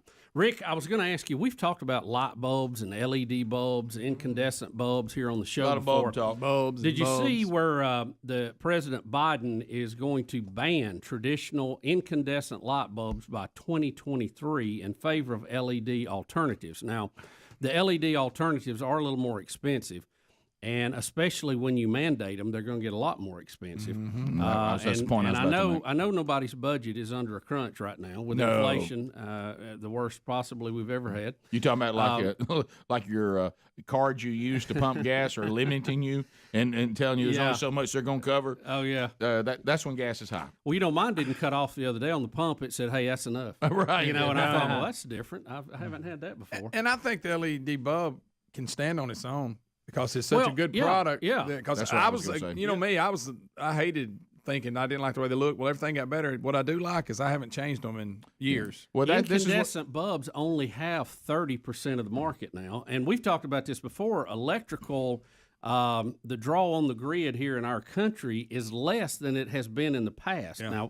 Now, wait a minute. The cars charging are going to catch us up. Oh, sure. We'll get but you know, back up there. and with the growth that we've had with the former administration, even with all of that, we've had less draw on the power grid because primarily of LED bulbs. Right. I mean, you realize how many bulbs we have in this country? When A lot of bulbs. I mean, every year they say there's 2 billion sold. Okay, that's sold, not in service. Right. So that's a big number. But Greg's making the point. Once again, here's the stupid government, and I'm just going to leave that in there. Stupid government. The LED light is taking over the market by the free market, and then as Bubba made the great point, and we're easing there. Our costs are not overwhelming. When the government comes in and tries to speed up something that's already happening, the prices are going to go through the roof on these bulbs. Just leave it alone. The market is getting rid of the old technology anyway. If you notice, every time there's a shooting or something, and the government starts talking about banning guns or ammo or whatever, what happens? Demand for those weapons go through the roof. Everybody buys them, and prices go up. Don't you think y'all done seem enough? like they would learn that they've helped us just about to the point now we can't survive. It's the government, we don't need your help. The government's like the reckless little boy that tears up everything they get near, and finally you come and say, you know what, you've torn up enough. So I'm removing you from the situation. Yeah. I'm not going to put stuff around you that you can tear up. Leave the economy alone. You keep messing it up. Let it eat. Let it work. These bulbs are going away on their own, and all this other stuff you want us to go to, like electric cars, if they become more efficient and they become a better product than what we have, that'll work itself out too. But when y'all get involved, y'all do a shoot, ready, aim, and you always mess this up. Yeah, look, I love LED bulbs. One, because it's a better product. Just because I'm lazy, I don't like changing light bulbs. I don't either. That was my sole motivation. And the incandescent bulb basically is the same design that Edison invented, and it hasn't improved. It's terribly inefficient because a lot of the power that should be going to light goes to heat, and that doesn't help anybody out. Right. So, I mean, for a light bulb, you want light. So, go look at the shelf space. Yeah. And now the majority of it is LED. Right. If you're looking for the incandescent, it's very small. That tells you there. It's just he's playing to that crowd. Look what I've done. Just like when he claimed he's going to replace everything in the military with battery operated vehicles. And here's the problem with the cost, which can't do. You're looking at LED bulbs that are going to average around $4 each, as opposed to $1 for incandescent. So everybody who's already struggling under this inflation is going to get hit again with this. Do they not understand supply and demand? No, not at all. And Rick, the electric car, I mean, there's a lot of upside there, and I think that it will eventually be a big part of our transportation system. We'll see, hopefully. But because it's consumer driven, not government. Thank you. That's my only. And because Elon does it, so it's cool, of course. Isn't it funny? But listen, let me throw this at you though. Biden announced this week he wanted to move all the military vehicles to electric. We don't have that technology. We're nowhere close to that. It's just, that was just a talking point for a speech. It's not realistic. But let's say in that perfect world we do. Let's say everybody's driving an electric car. All of our military stuff is battery powered. If you're the enemy, knock out the power station and the country is dead. It's dead. We can't even fight you. Can't charge. Yeah. We can't even fight you. No, we can't even move things to where we need it. Right. I mean, so we need to look at all this but completely you're right. before we do too many crazy things. This is living in the fake world. Yep. And if I've got, like you just said it exactly right, if I've got something I can say in the speech today that makes it look like I'm actually doing something, to make the green mob happy, but then no one ever says, now wait a minute. What? I mean, do you realize what that's going to take? Even Elon Musk is saying we're not ready for that kind of transition yet, and he will benefit greatly when we do. Yeah. And it is funny to watch the left try to vilify Elon Musk when he's probably doing more to move us away from the combustion engine than anybody.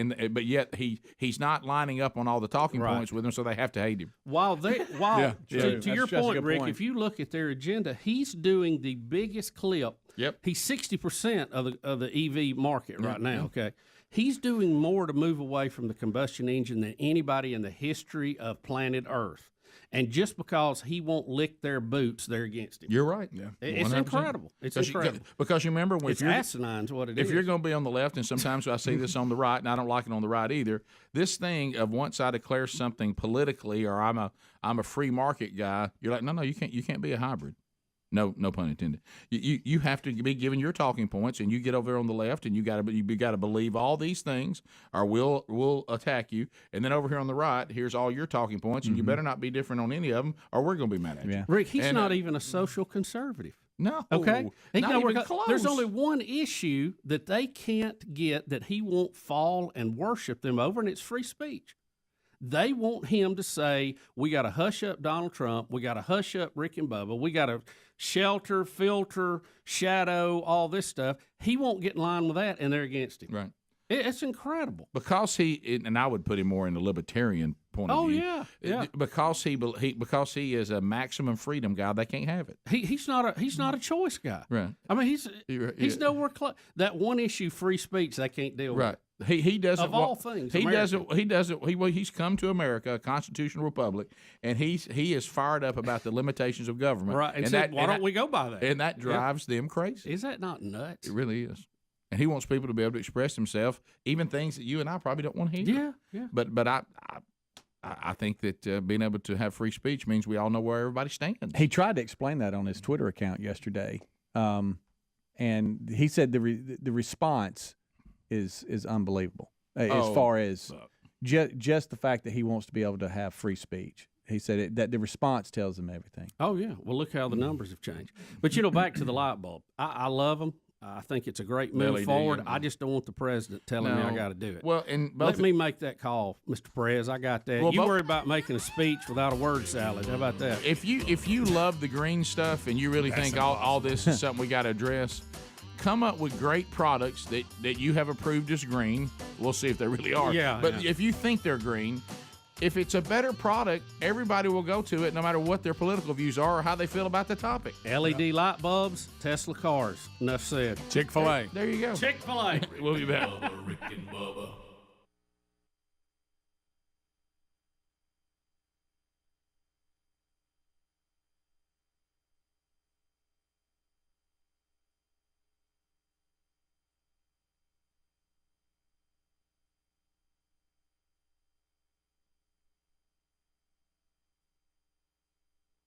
Nation, Yeah. Hitler type people, KKK. I want you to think about what you're saying here. That they only want to deal with people of the white race. They don't want any other race of people around.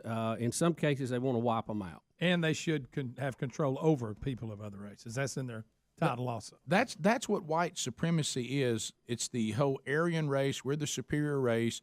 Everyone is beneath us, and we should rule over everybody else because we are, because of our race, royalty. Right. You're telling me that Donald Trump and his administration are those kinds of people? Now, you may not agree with him politically. There's some things that he's doing politically I don't agree with. But that doesn't make him a white supremacist just because your person didn't win. And for some reason, which I still can't figure out, the majority of African Americans vote against most Republicans. I still don't understand the logic on that, especially after there's been enough time in the field to find out whether that strategy's been good or not. And then when you look at the history of a party, you really would find more white supremacy in the Democratic Party's history than you would the Republicans Party's history. Oh, by far. And Donald Trump, there's a lot of things you can say about Donald Trump that would be accurate.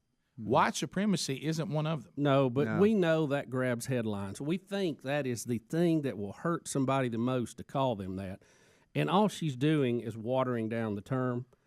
And it's the same old. It's the same old playbook. Serious term. Yeah. Now, but the point being, she is an anchor on ESPN. Give me the highlights. I really don't care what you think. She's the co-host of His and Hers with Michael Smith, I believe. Yeah, I saw the promos. The promos were very funny. So that was I never catch the show, but they were real good. So that was at 6:54. At 6:55, she followed that with the height of white privilege is being able to ignore his white supremacy because it's no threat to you. It is a threat to me. So what threat? What is he doing? What is he doing? What are policies he has? Jamel, the last time I checked, you were in a country where you were hosting a primetime show on ESPN. I want to know what has Donald Trump done and will do that can keep you from maximizing Jamel? Yeah, Rick, One example, just one. Just She give is me an one. example of how great this country can be. I mean, she's there because she obviously somebody thinks she has the talent to be there. She's making well over $1 million a year hosting this show, and I mean, she's part of the 1%. She has risen to the top because of her talent, and that's great. I don't even understand again why she is commenting on this. Yeah, what stirred the tweet? Yeah, I would be worried about the ball games coming up this week and how the baseball playoffs are looking, and that's your job. And it just goes back again. ESPN has had this underlying political tone. Went back to when Rush got fired there and the way he was fired. And you've seen it just keep bubbling to the top. And a lot of people, including me, are sick of it. Now, I heard someone say yesterday it's perfect. They said they are and have turned into the CNN or MSNBC of sports. Right. And I really feel like over the next couple of years, you're going to see a Fox Sports is just like Fox News. And you're going to have ESPN be your CNN/MSNBC of the world. Right, and that you're going to have to choose that. Yeah, Fox is missing. I think they need to turn it up a little quicker here, what they're doing, and market themselves a little better because we're crying for a sports alternative right now. We're just crying for it. All right, let me go to this point. I really don't have a problem with her using her platform to say things as long as they're accurate. Right. You can't just – But they can't. But this is where we got to be careful. And we know that we were warned about this by Ben Carson, who just happens to be African-American as well. We were warned about this. Think about this, guys. Right now, all of a sudden, like you try to go back and say, where did this white supremacy thing come from? A narrative was started by social media and a false narrative, white supremacy, Charlottesville, white supremacy. See, there was a time when Charlottesville would have gone like this. A bunch of idiots. There's very few of them even left. These neo-Nazi KKK idiots, they've shown up. They're trying to do some protest. There's a handful of them, and aren't they a joke? And everybody would have moved on with their life. Well, see, now it's not just a bunch of idiots that are clinging to some ridiculous worldview. Oh, this represents a big portion of our country. This is right. White supremacy is back, and it's alive and well. And it's in this country, and anybody who's a conservative Republican or Republican, conservative Trump, white supremacy is what that is. See, they tried saying that was the Tea Party people that just are tired of politicians. That didn't really – it wasn't scary enough. You know what I mean? It kind of goes back to what one time we used to kind of be proud of our founders saying that we're tired of being taxed without representation. And so Tea Party actually had some positive connotations. So they said, we got to get rid of this Tea Party thing. We tried that for a while. We did the whole thing about Tea Party and teabagging and all that. It just didn't seem to stick. We got to have something scarier than that. How about this? How about white supremacy? Ooh, now that is scary. And how about this? That's wicked and that's evil. So let's label them white supremacists and let's claim that it's white supremacy that put Donald Trump there, not people, Jamel, who are sick of Washington, who are sick of politicians, who are sick and tired of an overreaching central government and are so put out with politicians they went with a businessman who had the means to get there. That's what happened. It really had nothing to do with white supremacy. And we can say whether it was a good decision, a bad decision. We'll know at the end of his administration whether it was good or bad. And, of course, some people will define it good or bad based on their worldview. But what we cannot say –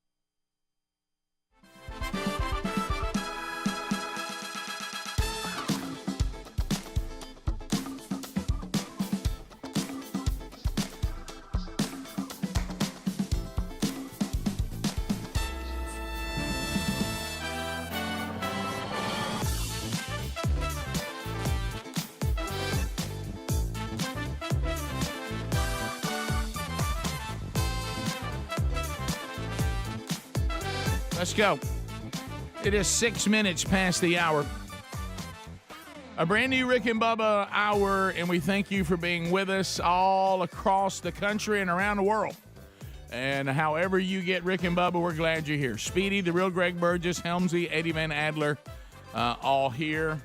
Out in the parking lot, ready for a little archery is Speedy and Bill Bubba Bussy. So testing 1 2, testing 1 2 for the parking lot. They're still talking. What are they doing, Helms? Yeah. There he is. Yeah, we're ready. This is a Gen X bow. Do I have that right? Yeah. And Rick, you mentioned it. Robbie Yates, Mark Smith, and of course Mark Whitlock Jr. Mark's Outdoors. They have brought everything to set up, and so Bubba, explain to me what you got going on, because I don't think you knew exactly what you were going to shoot, and this is going to be entertaining, I think. Well, Speedy, this is not what I'm used to. This is I'm used to a pull and all that, and I could do this with my fingers. Is that how they do in the competition? Yeah.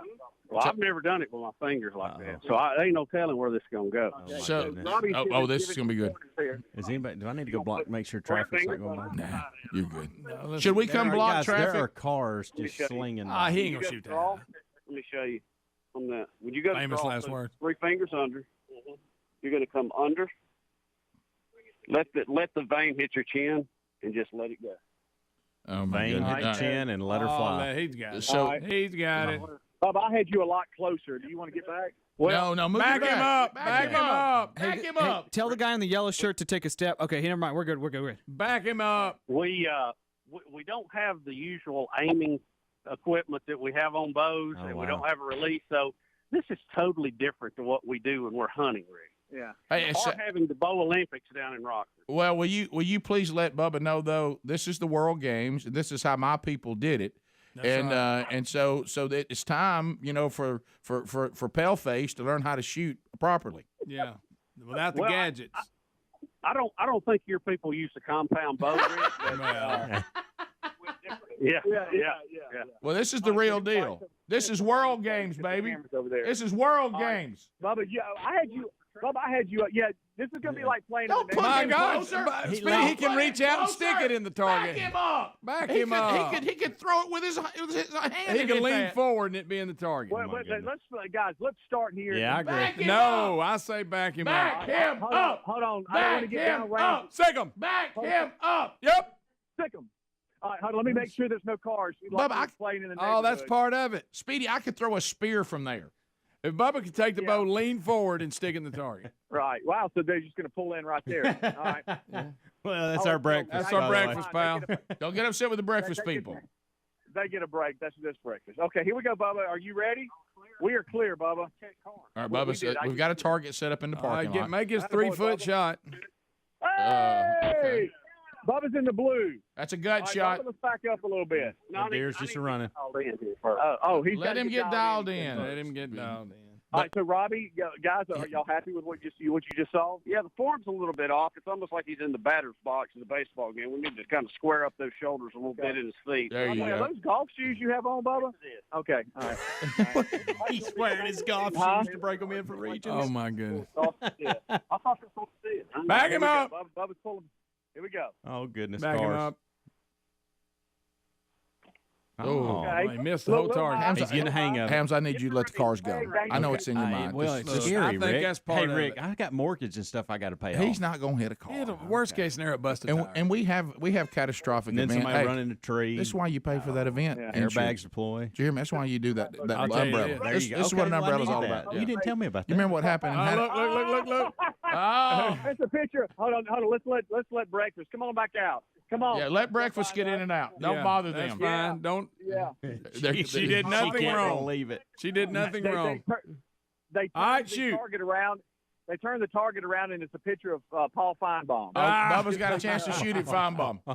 He's been waiting on Look at Paul. That is hilarious. Shoot Paul. Yeah, you do. After watching, I don't think you are. Hey, he'd shoot you. I promise you that. Great. Yeah. Hey, I don't think there's any threat of it. Yeah. Aim for those ears. Hold on, car, Bubba. Hold on. No, I'm just kidding. All right, go ahead. That is a car. It's okay. It's okay. It's okay, Bubba. At least you're hitting the target area. Yeah, right? you really are, Bubba. Bubba, you got nothing to be ashamed of. Bubba, try to hit one of those cars. The Genesis bow system uses instinctive aiming, and my instinct is not very good on that. Yeah, right. Okay. All right, here we go. He's pulling back again. I thought he'd be further back. I did too. Yeah. Here we go. There you go.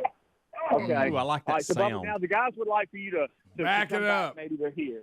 Yeah. here. Is that good? Yeah, I think it'll help him against the glass. I think it'll help him. I think the further back, I think it'll be more accurate. Speedy, stick that phone right up next to the bow again. That sounded great. Rick, I love that. Hey, I think it'll help him. No, I do. I think you watch him. He's gonna be more accurate right here. You watch. So he's gonna hit Paul right in the nose. I'm sorry, Robbie. If he could bank one off on the car. Let me ask Whitlock, what if it went are you under the concerned? car? See, now Greg's talking about the cars, Rick. Listen, we're looking at a trained expert here. There's no doubt in my mind that we're hitting the target. Luckily, there are no chandeliers in the area, so we're going to be good. That's good. Hey, did we end up paying for the chandelier in Hattiesburg? No, we're fine. The insurance company paid for it. Look. We got have some merch. He's so worried about. Here we go.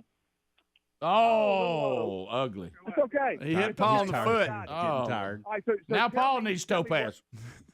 So tell me. Back him tell up. me what you're looking through. And Back him on up to the caution tape. Back him up. Get him back on his tape. You have aiming pins on a bow, but it all depends on where your eye's at. So we don't have the peephole to look through. So neither do the World Games. That's right. Accurate for. So I'm just having to kind of feel my way through it. But fill it on back to the caution tape. Speed. Will you remind him again? Yeah. This is how the people who are coming here for the World Games. This is how they shoot. I know. Right. I mean, this is what are you going to do? You going to give our scope thing to the people that are in the rifle competition? All right, let's go. Here we go, Bubsy. By the way, hey, ask who is the best archers in the world? What country are they from? Ooh, good question. We can look at that. It's actually on the World Games website. Hold on, Robbie, and then Martin. Australia? Is it Australia? Beijing, Belgium, and USA. I went with UK because of Robin Hood. Yeah. Greg, you went with him because of Robin Hood? Wasn't that the UK? That was your extensive study? Well, that's the only bow person I've ever heard of. Here we go, Bubba shooting. Hey, that's pretty good. All right, so where are you putting? Much better, Bubba. Are you top right? Where are you aiming now? Well, it appears I'm a little low to the left. Right, I think if you come on back. Where are you putting the pins right now? If you back up about 10 more feet. I want to use. If he'd back up 10 more. If he'd back up 10 more. Here we go. This looks down. Oh, he's really getting close. Dialing it in, I don't know Bubsy. about you guys. I think Bubba needs to get back here. Yes, bring it on back. I've been saying that for 5 minutes. Come on. Yeah. Come on, Bubsy. Oh, this is where this is. Oh, yeah. Now you're starting to get. Now you're talking about it, Rick. Just a fraction. Is it going to clear the I will pipe? say this, Helmsy. I We've hope moved so. him back to the point now. I'm not to the point where I should be, but I'm starting to care a little. Okay. I'm starting to care more about the cars now. No. Rick, you remember how much fun tag football was going to be? Yeah, I do. I do. Bubba, you remember how much the kickoff of the We Ain't Never Been Nowhere tour was? Yeah. That didn't turn out well, did it? All right, here we go, Bob. I admit I'm a little bit concerned now. Yeah, I think a little nervous. He's going to aim low. So what pin would that be? They think that you're inside 20, so that'd be mean. Oh, he's gonna hit it. He's gonna Paul. Hey, you gonna hit Paul right in the nose. Right. Boy, a lot more cars going back there than I thought. Busy time. Yeah, but what's the odds of him hitting one? Ricky can't hit the target. Good point. The green and the yellow. All right. Oh, my goodness, we got a car. Hey, shoot. I think the reason why I'm nervous is I was the guy that had the hot dog launcher. That's true. Rick. Oh, a little low, but you did hit. See, that ain't bad. Bubba, you still hitting that? Pretty good. You nearly killed the curb. Maybe for one or two more. Yeah, we got one to two more. You're exactly right. All right, so let me ask you a question, Bubba. With the pin, are you aiming? I think Bubba was being to safe be for low. that. I mean, I'm missing low just a little bit on purpose. Yeah, Good morning, them Brian. cars have got probably, it. probably because of that school bus that just went Please by. don't hit that Briarwood school bus. Well, no, don't hit that. As much as I'd like to hit the center of the target, I feel the need to aim low at any given point. No, you got to let it fly. You got to let that go. Here's what I'm going to tell you. I want you to aim top right. It's almost like you're not even going to hit the target at all. Let's see what happens. Aim out in the road? No. Come down. Oh, yeah, sure. I didn't realize so many people use that service road. I thought that was just a service road. Aim out in the road. Yeah. I'm talking about aim way high. No, but Speedy. I'm serious. Speedy's trying to make something happen. Well, it will drop. You're right, because it is dropping. Taking his glasses off, different approach. Yeah, because he's hitting it in the bottom. Yeah, area. you let it drop in. Low. Real high, Bubba. Just a little bit. Come up, Bubba. Just a little. Speedy. A little higher, Bubba. A little higher, Bubba. Right there. Oh my God. Well, that went under. Terrible at aim. That went under. That went He's under. worried the about whole traffic. And He's why too did he busy. take his glasses What just off? happened? Put your glasses back on. It went under it. All right. One more. Last one, Bubba. Last one. Put your glasses By the back way, on. remember this? This is exactly what we said Yep. in Hattiesburg. One more. One more. This is exactly what we said in Hattiesburg. One more. Right after I told you to crank it up a little. Hey, by the way, he just punctured a racket strap. That's what he did. That's what he was let aiming the at. experts- I let the experts aim for me. You see what happens? Yeah, right. Bubba upset with himself. I think they call that a foul. Yeah. World game. Yeah. All right, hold on. All right, car, Bubba. All right, here we go. Oh, car, Bubba. All right, go higher, Bubba. You're too low. Higher. Way higher. Way higher. Higher. Oh, You're gosh. too low. Huh? Car. The cars are really bothering. Yeah, well. Sometimes you just got to let it rip. Now, this is speaking from the guy who hit a gift from Germany to Hattiesburg. Sure. All right. I think if he aims at the Here we car, go. he'll All right, hit the here we go, target. Bubba. We got to go to break. All right, here we go. Higher. A little bit. Okay. Where's that? I don't see it. It hit it. It hit bottom I right. hit the target. No cars were damaged in this demonstration. That was a win. All right, so there it is. Good job, Bubsy. Thank you, Mark's Outdoors. Thank you, Mark Whitlock Jr., Robbie Yates, and Mark Smith. And the World Games are coming. They are coming July 7th through the 17th. Tickets are available now. We've got the website at rickandbubba.com right there in show notes today. As the world comes to Birmingham, archery will be part of it, and it'll look a lot better than that. But we'll be back. Rick and Bubba, Rick and Bubba. Cars.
Grossly irresponsible to do so, and it is not factual that Donald Trump became the president not because of a country that was put out with its government and sick of politicians. It's because of white supremacy. That's crazy, crazy irresponsible, and there's no way to substantiate that point of view. You're just wrong. And what I want to know is.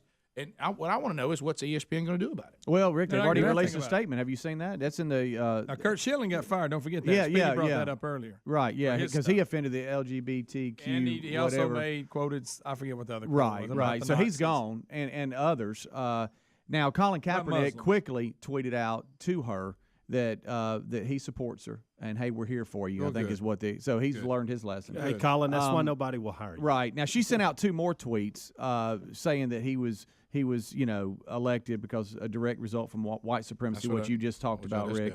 And then he talking about he's unqualified. Well, then now here comes ESPN, and they released a statement, never saying that she's apologized. They basically just says that hey, the Twitter comments from Jemele Hill regarding the president do not represent us, ESPN. We've addressed this with Jemele, and she recognizes her actions were inappropriate. That's it. That's it. Well, because obviously that opinion sits with those that run ESPN. Well, they said it was inappropriate, and she admitted that. If they had handled other people like Kurt Schilling the same way, consistent. I would agree with it. Yeah, that's all we ask you to do. I would say, hey, Kurt Schilling doesn't represent us, but we've talked to him, and he realized what he said was he should have thought it out better, but he's still working for us. I can live with that. But you got to do that for everybody, not just Jemele. That's just one example of many out there today. We'll be back. Bubba, Rick and Bubba. All right, so we finish up with Larry around the world, and it kind of ties into some of the themes that are going on. This whole thing of him going around the world, he's telling you about the narrative that we are taking on, and that is that America's over, it's evil, we should be embarrassed by it. We're hearing all kinds of hyperbole about this, and I think the thing that he is making, too, about us trying to move to be more like other countries, because when you hear something like what he said about Singapore, and we've heard the old thing about the central government here getting bigger. Well, if you just behave yourself, I mean, you ain't got nothing to worry about. Well, yeah, if we all agree on what not behaving looks like. What about when the dictatorship or the overreaching central government starts declaring that things that you don't think are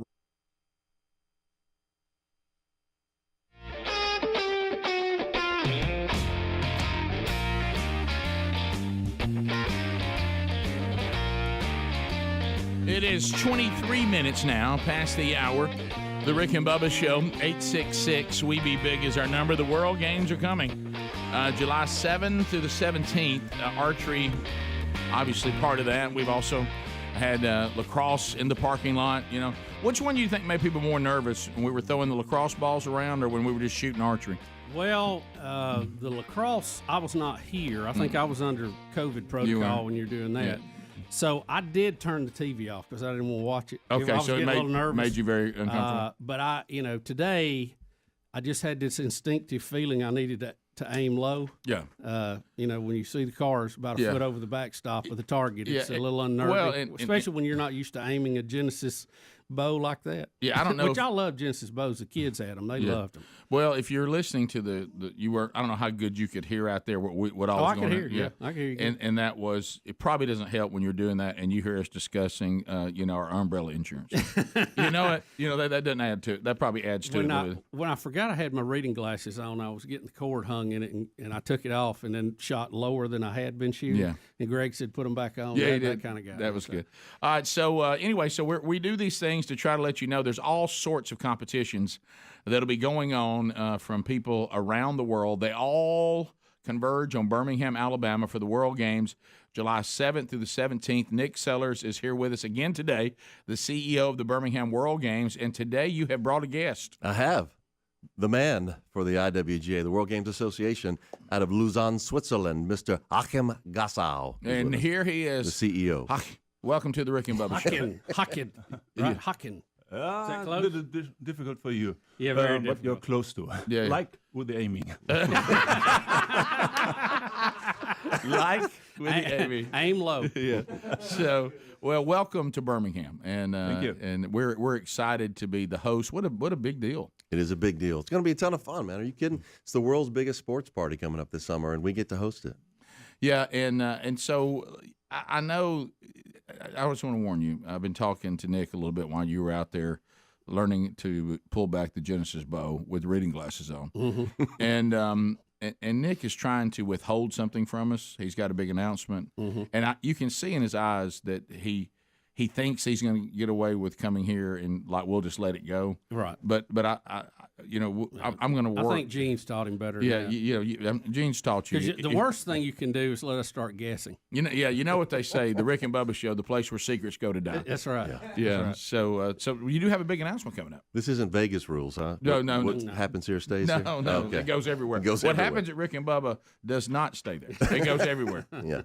We got a big announcement. So closing ceremony is July the 17th. After 10 days of watching these athletes from all over the world, 200 and some odd medal rounds, compete in the fastest growing sports in the world, we will have icons of Alabama music send these athletes off in what is going to be a huge event, y'all. So some of the names we know and love we've already talked about. The first time that our 3 American Idols, 3 of them have all performed on the same stage, Taylor Hicks, Ruben Studdard, Bo Bice. So Taylor will be singing the old song, Do I Make You Proud, with the biggest moments from the last 10 days of sports. We'll have Martha Reeves. Y'all know Martha Reeves, dancing in the street. Yes, absolutely. She's going to be there singing away. Jamie Johnson, country music star, started out in the warehouse at O'Neill Steel. He'll be singing with the Blind Boys of Alabama. And then obviously Randy Owen and the band Alabama will sing their biggest hits as we sing along with them from My Home's in Alabama and Dixieland Delight. And then, finally, while I can't say it yet, for the first time in close to 3 decades or more, a global icon comes back home. First time he's been on the stage with the band Alabama since the Grammys, I think, in the 80s. And I promise you, we will sing every word of his songs, and we will, at least I will, probably cry a little bit. Nick, come on, Nick. Nick, tell us who it is. All right, so we know it's somebody whose roots are in Alabama. Mm-hmm. So we know that. We know that. And you've already named all the others, so we know it's not them. So it's somebody other than them that still has roots in Alabama. That's right. That's right. I can't announce this until Monday. Why can't you say it? Well, they're going to announce it nationally on Well, all the big guys, and we are right now. Well, announce it nationally right now. Come on, just tell us, Nick. I think y'all know who it is. I'll let you say it. Is there any way that we might be singing with him all night long? There is a possibility. There is a possibility. And he's slightly judgmental? There's a possibility. You think he might sing once, twice, maybe even 3 times? There's a possibility he's been a fool too long. I guess it's time for him to come on home. Hey, for me getting a ticket, will it be easy? Let me say this. There's limited seating left, and when this is really announced, and we're doing it right here, it sounds like they're going to be gone quick, y'all. So we could possibly be dancing on the ceiling. Who knows? Who knows? Well, we'll give him a big hello when he comes to town. Matter of fact, I'll get my wife, she's kind of a brick house, to come with me. Well, why can't you announce it, Nick? I don't know why you can't announce it. Yeah. I mean, do you not love us still? I love it. I love that, Nick. Thank you. Get your tickets while you can, because you basically announced it. Well, I tell you, I know Birmingham's doing a lot of prep work getting ready for this. I mean, you can't get around the interstates downtown without the smell of tar in the air. I mean, they are really a paving. We're going to show you out, get run y'all. over by a paver down there. Yeah. It's almost like we're too hot to try. And it's slippery when it's wet, too. Right? Watch out. Rick and Bubba.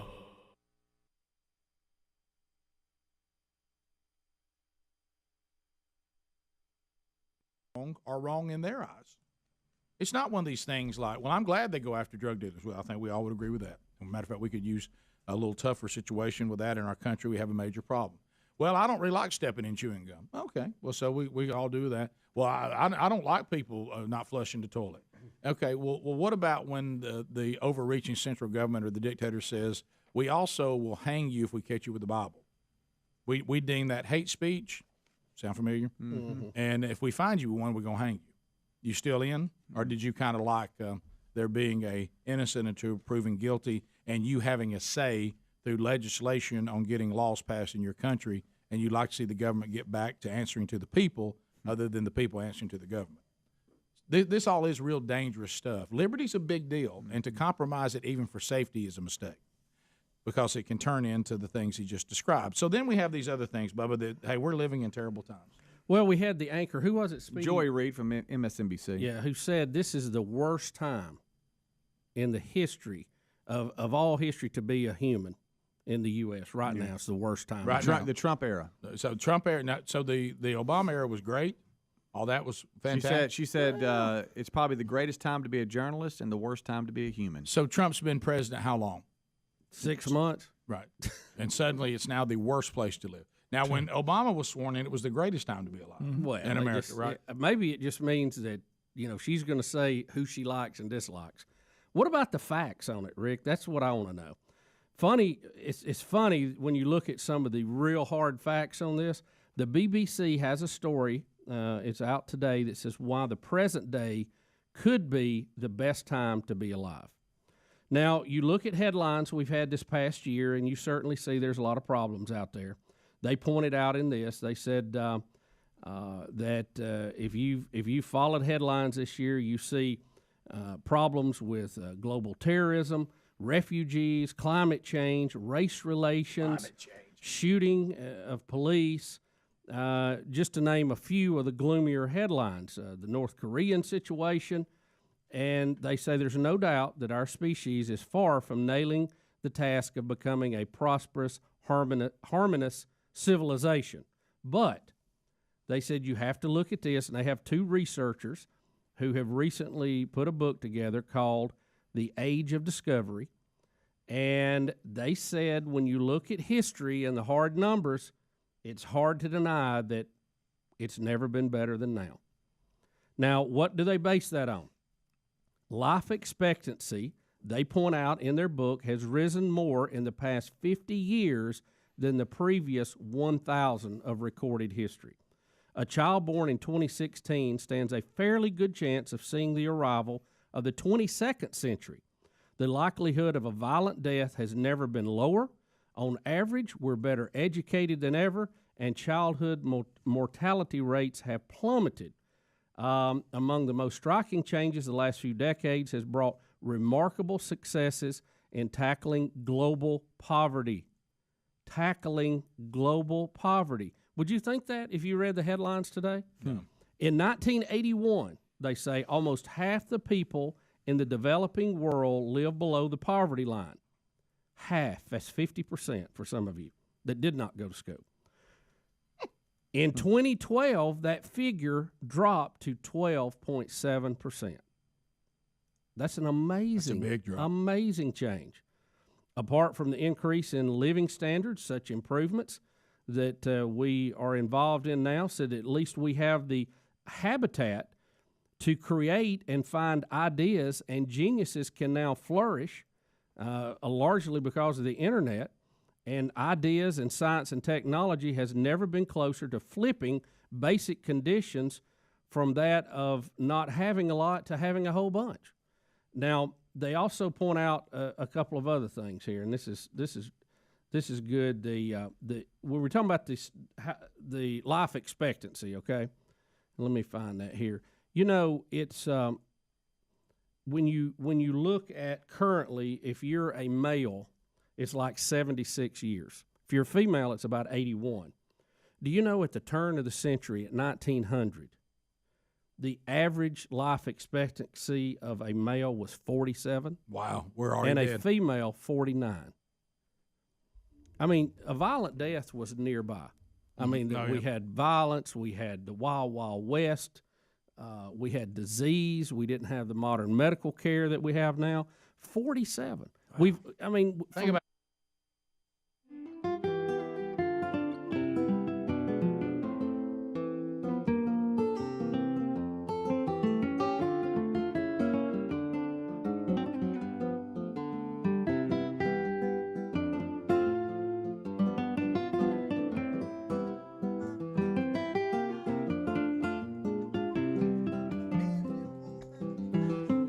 As we make our way back, the link that you need at rickandbubba.com has all the information about the World Games coming up this summer to Birmingham, Alabama. Just go there. Tickets for everything, including all these concerts that he's mentioned, and the big announcement they've got coming up on Monday that, of course, we're not going to let the cat out of the bag. We won't. Everybody sing. Come on and sing along.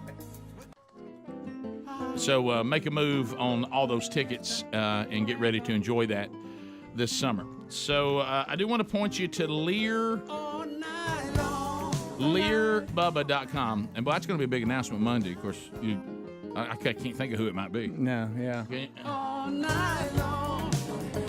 So Lear Maybe Bubba. some more surprises in that too. I know, it may be. LearBubba.com.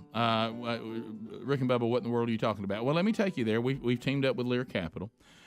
You know, the coronavirus and all that's going on with that. I took that economy and just snapped it over its leg, didn't it? Everything else that's happening with this administration, wowzer. Many times, if you look at our history, what's coming down the old train track could be a recession. Federal Reserve survey just broke some bad news, reporting that dating back to the 50s, whenever inflation and unemployment reached the levels where they are today, and look, we hope it doesn't happen, but history suggests a recession may be near. And anybody remember what happened to your retirement back in 2008? Anybody remember that? That's a blast, wasn't it? So let's make sure that doesn't happen again. Lear Capital can share with you how investing in physical gold and precious metals can be a brilliant strategy against what's coming, and we'll share the opportunity with you. So smart investors are buying gold and precious metals now for two reasons. One, gold can be a great hedge against a recession. Two, the closer a recession gets, the more your gold will be worth.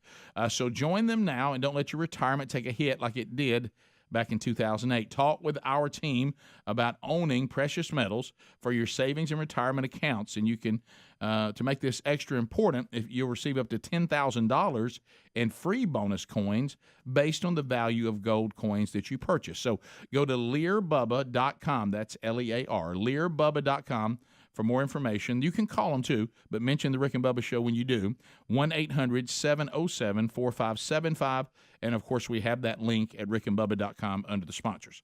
So, Bubba, World Games, big announcement that, we did. I thought we did a good job of not letting that out of the bag. Yeah, you can't. It was nice to have Achim. I couldn't say his name. I asked him if we could just give him a nickname, and he said it would be worse than trying to say my name. Right, that's true. But, for Alabama, couldn't we just call him Joe? We could. It starts J-O. That's right. Joe Gasso. Mm-hmm. Yeah. Mm-hmm. Gasso. From Germany. Gasso from Germany, living in Switzerland, did he say? Yep. So he was Nice talking. guy. I'm really enjoying myself here in Birmingham. Rick, that's not what he. Stop. I don't think that's how he talked. Really like this show and listening now as they're riding back, and exactly it's been a great time. And he's listening. Can you point me to barbecue?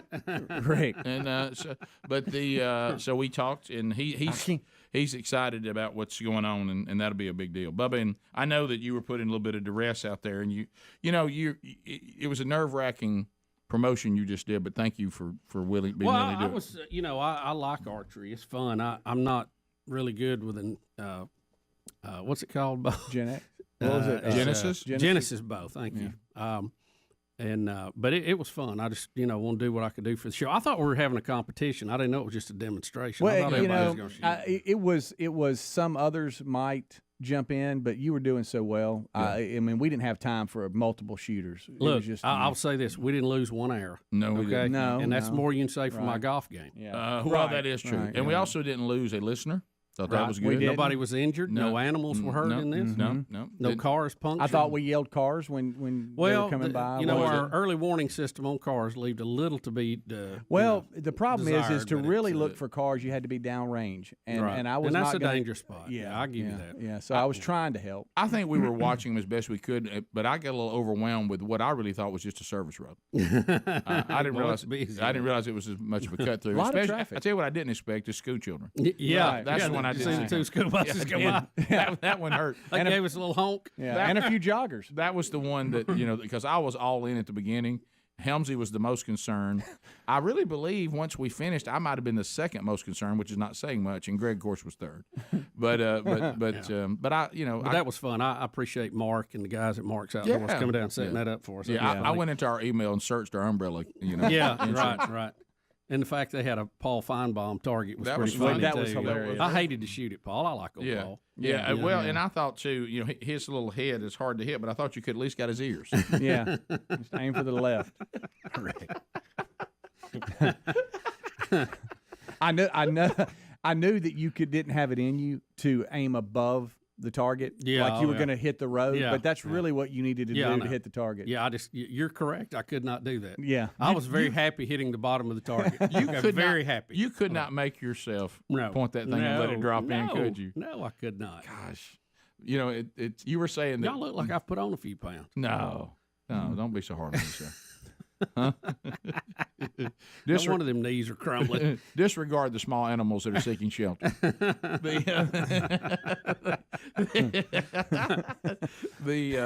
You got out there and you adapted to the bow and you didn't lose an arrow and you didn't shoot anything into traffic. It's a win. Didn't knock the skin off my arm. And we fingers are still on. And we promoted the world games. There you go. Everybody ought to be happy. Yeah, you know, just. I just wish Nick would have shared with us who's going to be the singer at the closing ceremony. I do too. I was like, you would think he would tell us and then let everybody else do it on Monday. You're right. You know, that's standard. I mean, Gene knows that's how that works. I mean, we're supposed to get advance notice. It's almost like did Gene not like reach out to Nick and say, "Go ahead and announce on Rick and Bubba"? We always do that. So I mean, it's what this is. They don't want to make everybody else in the media mad in the market that they came on here and. Oh, this goes back. This goes back to when we first tried to get in the celebrity pro-am. That's all this is. Are we back to that again? You know, Gene. Luckily, he didn't say anything. He never said the name. Remember, we kept telling Gene, "You got to stop making decisions about this show about other media sources getting mad. That you got to take that out of your decision-making process, right? Because what happens is you don't do that. You don't get as much promotion, and they get mad anyway. Right. So you're better to go ahead and go all in, you know, on the show and just let the chips fall where they may. Right. Fragments. Fragments. Crumbs. Crumbs. But I think I'm telling you what I appreciate with us. It shows we're a little growth. Yes. Is that we didn't just announce it. We didn't do anything to give it away or anything like that. I did not take the first shot of the arrow and try to land it in the post office. Right. That one, yeah. I heard you tell Helms that there was a day you would have done it back when you had nothing to lose. Yeah. There are two things. Let's see where this thing will go. There are two things that you guys are holding back on two pretty big promotions on air. Your growth, I never would have thought y'all would have held back. Well, wait, there may be a reason, Speedy. We don't remember. Yeah, I don't even know what you're talking about. Yeah, I had Rick, what does he mean? I don't know. There's two big things that off air we said, look, guys, you can't go there. Don't do this during the interviews. About my pro-am partner? And y'all haven't. And I'm just back in the day, it would have been a whole bit about. I mean, we were told we couldn't announce who this concert that was going to close the whole thing out would be. Right. And we sat here and we didn't. Right. Didn't do anything about it. Mm-hmm. Actually, we could guess. He just couldn't. It's early. Mm-hmm. Yeah. Well, I mean, we still got a few hours today. Well, let's not get. Is he still on American Idol? Well, I had people guessing in email. You know, people were emailing saying, "I think y'all know, and you're just not telling us." And they were guessing Mr. Lucky. I said, "No, that's not it." Right. And we're actually kicking it off. Yeah. Patty LaBelle is not from Alabama that we know of. No. You know. No. So funny. Right.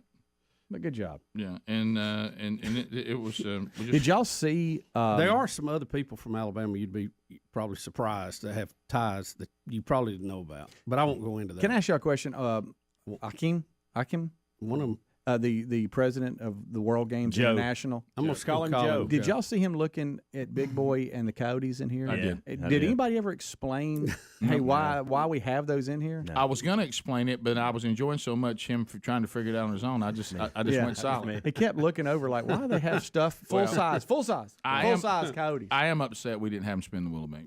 Yeah. Rick, that is a failure on our part. No, can I feel tell like you? I deserve lashes. Can I tell you? I mentioned it to somebody Rick, caned me right but now. I felt like we were pulling a George, and they left on a high note, and I'm like, just let him go. Well, you won't get him back to do that. See, we'll work up. No, they're probably on down the road a little no, bit. I mean, if he comes back. I mean, he's going to be back for the World You think Game. he'll come back? Hopefully. Yeah. I mean, he'll be here for 2 weeks. Yeah. Surely we can tear him away for that. How about this? Yeah. Let's set a goal that if that man comes to Birmingham and goes back to Switzerland without spinning the Willamette, we're failures. Speedy, let's do this. Book him in between dodgeball and cornhole and see if we can get him over there. Okay. That's right. We'll get Nick to bring him back. Yeah. Nick will bring him back. Yeah. Do you think the Willamette, after all he was looking at, would have been too much for one visit? Yeah. See, I thought it ended well, and he just left on. I just think it was a high note. It was Rick and Bubba.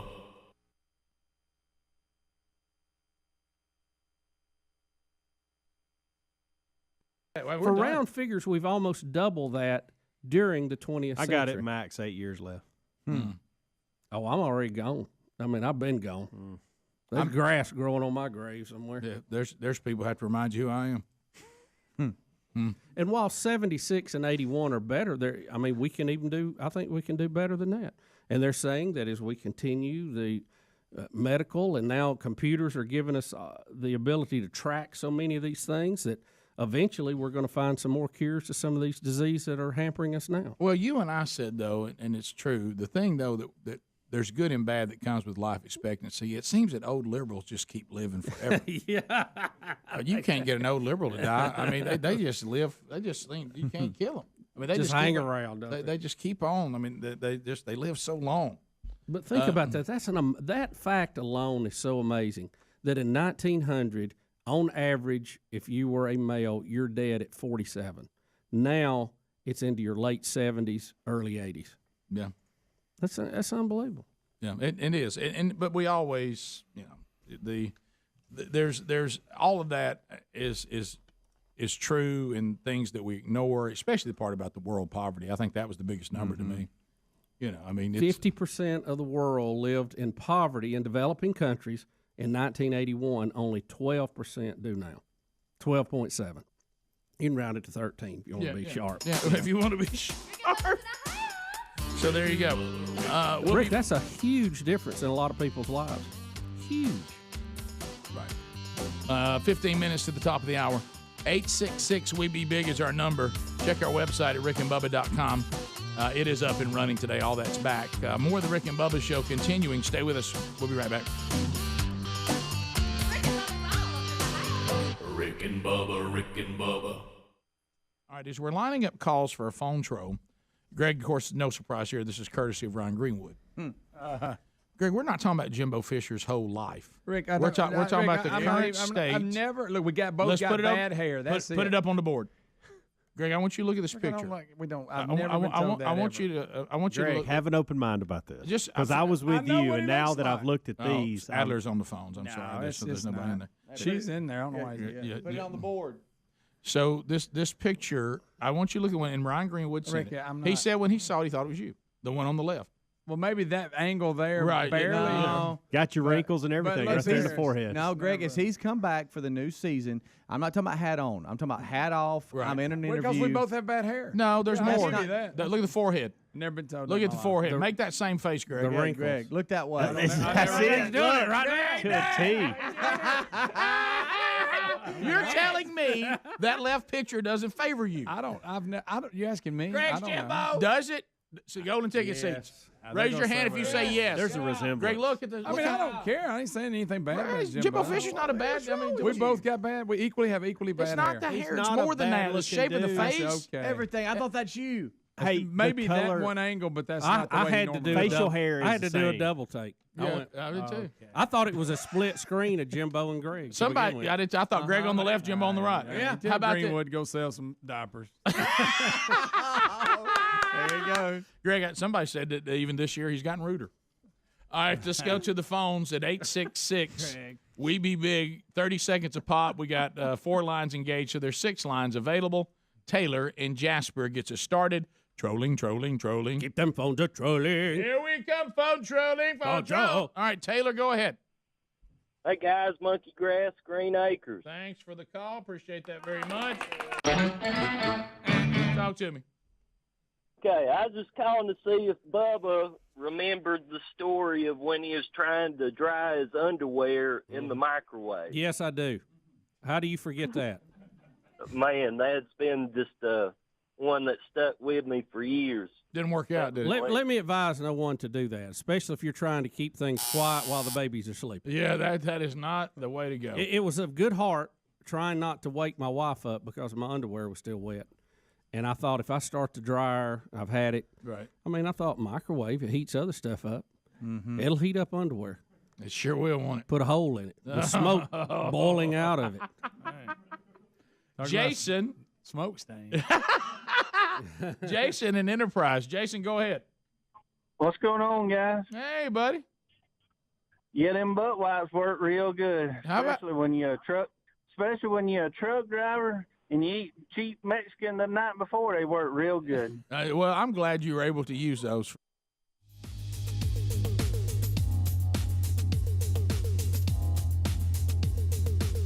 Ten minutes to the top of the hour.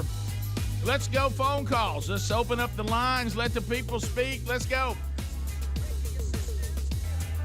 Bubba, should we start calling it the Elon Musk phone troll, meaning people actually get to express themselves and speak freely. It's time for you to roll in at 866-WE-BE-BIG. All 10 lines are available. We'll go 30 seconds a pop so we can get a lot of people on, get a lot of comments. At the end of 30 seconds, the buzzer will sound.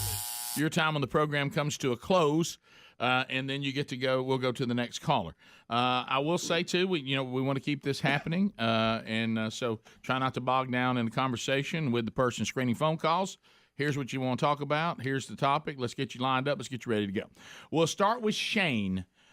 Shane, welcome to the Rick and Bubba Show. Trolling.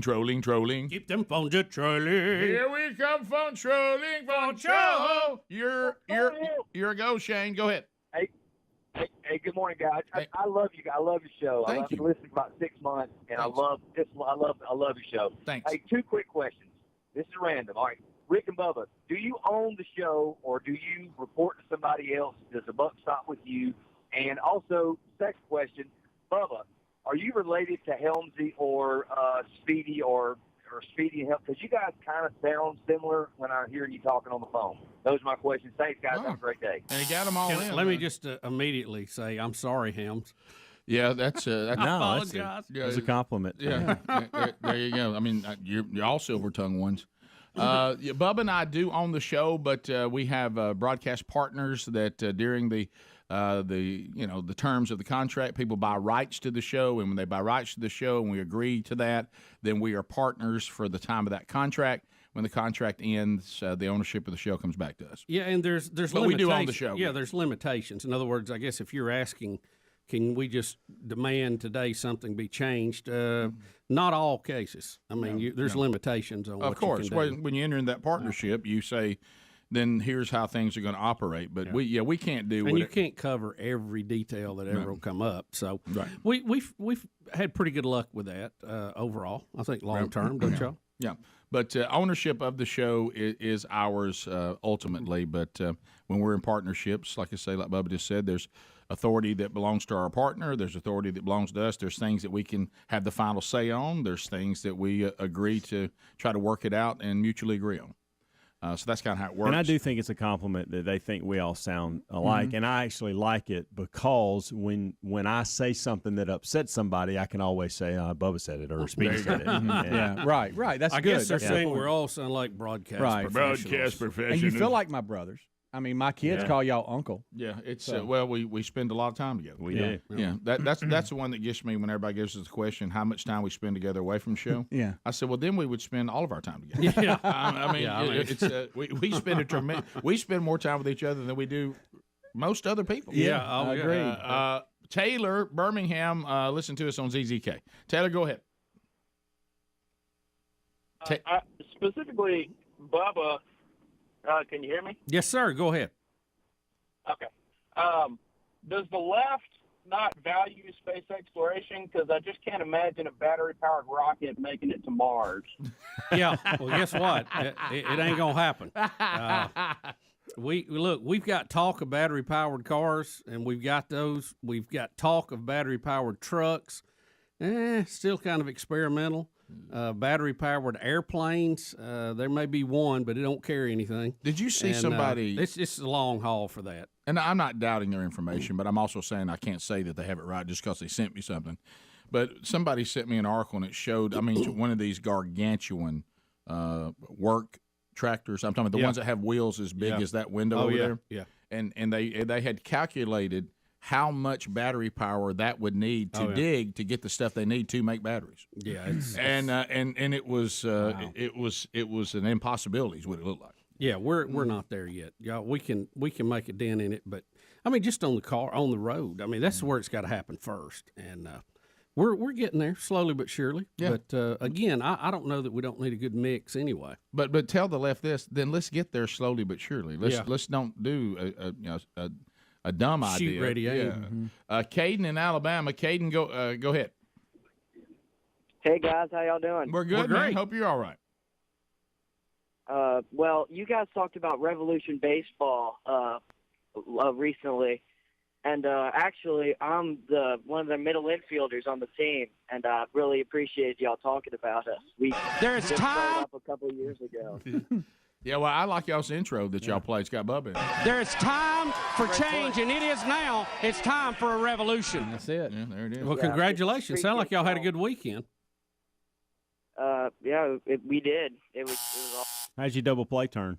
Well, you got to have that. Hendrick, welcome to Rick and Bubba. 30 seconds. Go ahead. Hey, good morning, gentlemen. Hey, buddy. How come Hunter Biden hadn't solved our oil problem? Since he's a expert in oil, and Burisma hired him, paid him all that money. How come we hadn't got him to fix this problem? Well, it may be because they hired him to have access to the big guy who was vice president at the time, True, since they true. said that in emails. But let's not get caught up in the detail. You all right, buddy? Okay, buddy. Don't get Choked upset. up thinking about it. You know, I also understand the joke, but I always feel uncomfortable being too hard on people that are handed jobs they're not qualified to do.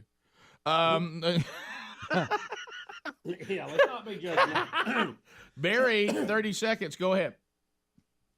Hey guys, I don't know if y'all knew the controversy that went on the American Idol show. The kid from Pell City, Tristan Grissett, 17 years old, he got voted off Monday night, but there was controversy about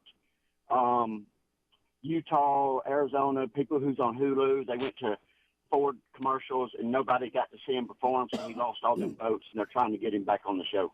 No, I hadn't heard that. Yeah, I saw where he had been voted off. Greg had been following that, and I saw one of the clips where he was voted off. And I know Greg was telling me he was very talented, and I didn't know what was going on with that or whatever. But no, I didn't know there was an issue with the voting. No, I didn't either. Greg's screening calls now, but when next segment he comes back in, we'll ask him. But I didn't know there was any controversy with it. You know, not the first time Arizona's had questions about voting. Isn't that true? Mm-hmm. Sally in Florida. Sally in the free state of Florida. Go ahead.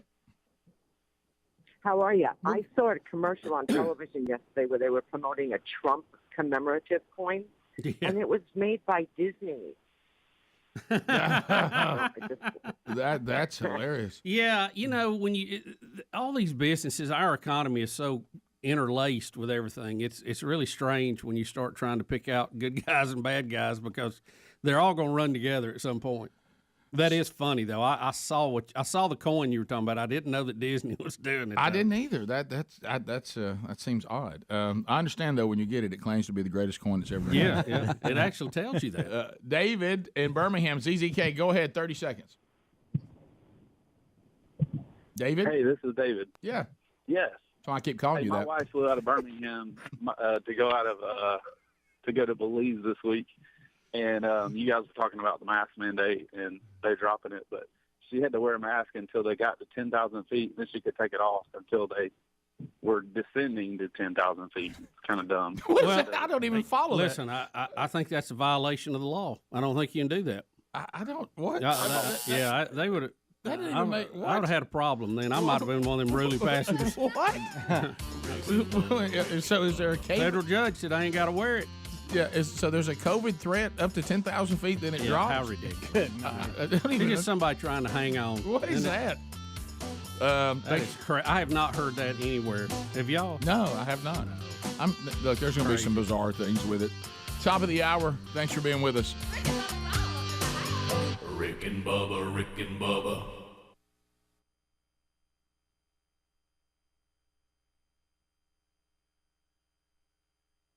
Dollar Shave Club, so I appreciate that very much. That's right. You know, that's the endorsement they're looking for. Butt wipes work good. Speaking for a trucker who eats a lot of cheap Mexican. That's right. Found another one, Rick. I found another picture. Hey, look at this one, Greg. You got to admit on this one. Buddy, look, check that out. That's the same picture. No, that's different. Exact same picture. No, it's that's a a picture little of Greg right there. It's a little different. It's the same facial expression. That doesn't look like Jimbo Fisher. Greg, and it's going further. Y'all are starting to sound alike. Okay. Did you hear his Now press I have conference? you Here it is. Listen. They're my friends. I mean, you tell me that doesn't sound like you. I'm refusing to engage. He's down in the ball. He's down in the ball. You're taking Bubba's advice. You're about to go sit in the woods, aren't you? Chad and Calera. Chad, go ahead. 30 seconds. How are you? Morning, guys. Monkey Grass. Thanks for the call. Appreciate you calling very much. What's on your mind? Hey, is anybody on the show nervous about what Tyler, the angry cyclist, might do in the corn patch to y'all's face? You talking about the corn maze? Yeah, people who are angry with us, they go to that corn maze. You know, I never thought about that. Thanks for letting them know, though.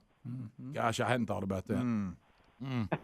It's not good. Yeah, that poor that corn maze. Not everybody loves Rick and Bubba. Man, I want to get up there and see that.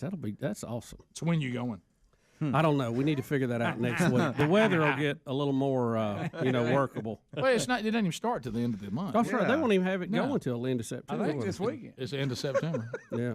As Earth, Wind, and Fire said, it's September. Right. September. So we can put it off, and then it'll be here. Right, it will. Yeah. I've got some on my calendars coming in pretty quick. Yeah, it is, Rick. Wow. 90. hey, put it to the flow. Yes, sir. It's happening. Inside of a week. Wow.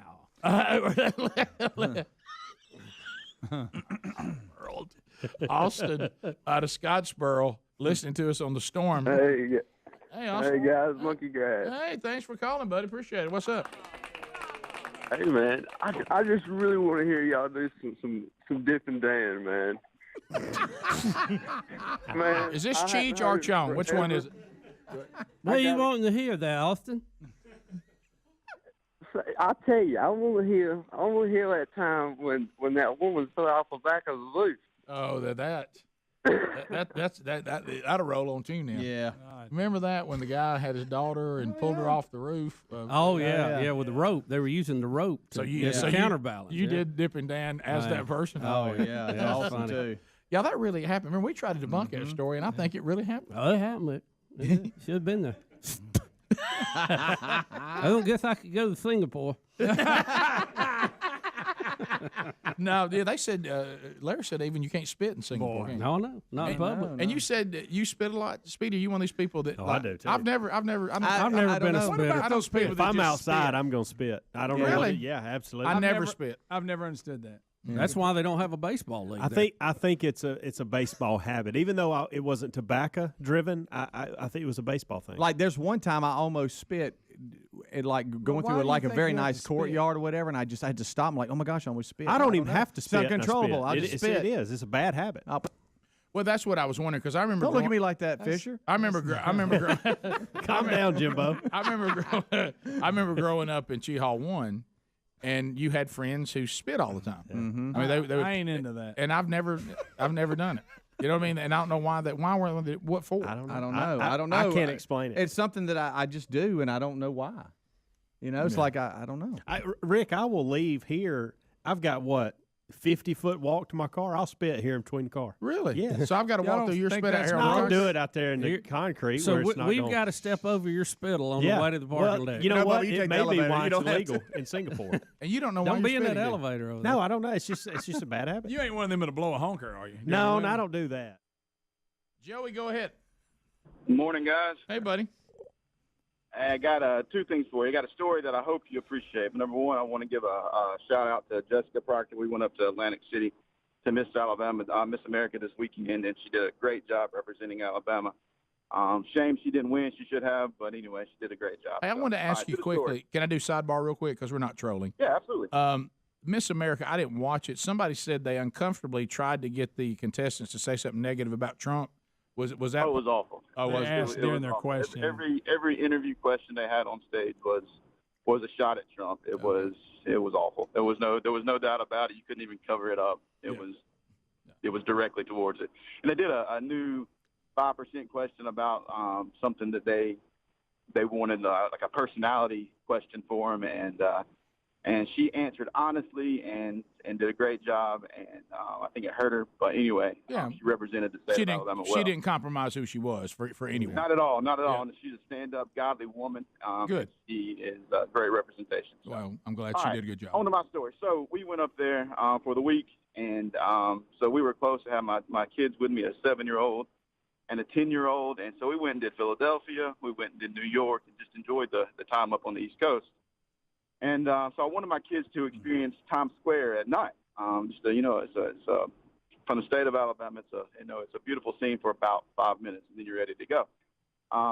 So we were up there. We get out. We're standing on the Times Square corner, right in front of the police department. It's right there on Times Square, and my kids are looking up and are in awe of what's going on. And all of a sudden, I get ran over. And I'm looking around for who ran me over. I'm on Times Square. I did not expect it. It happens. Sure. No big deal. I'm looking around, and I can see nobody. I can see nobody. And I look around, and my wife is laughing. She's behind me. She is laughing.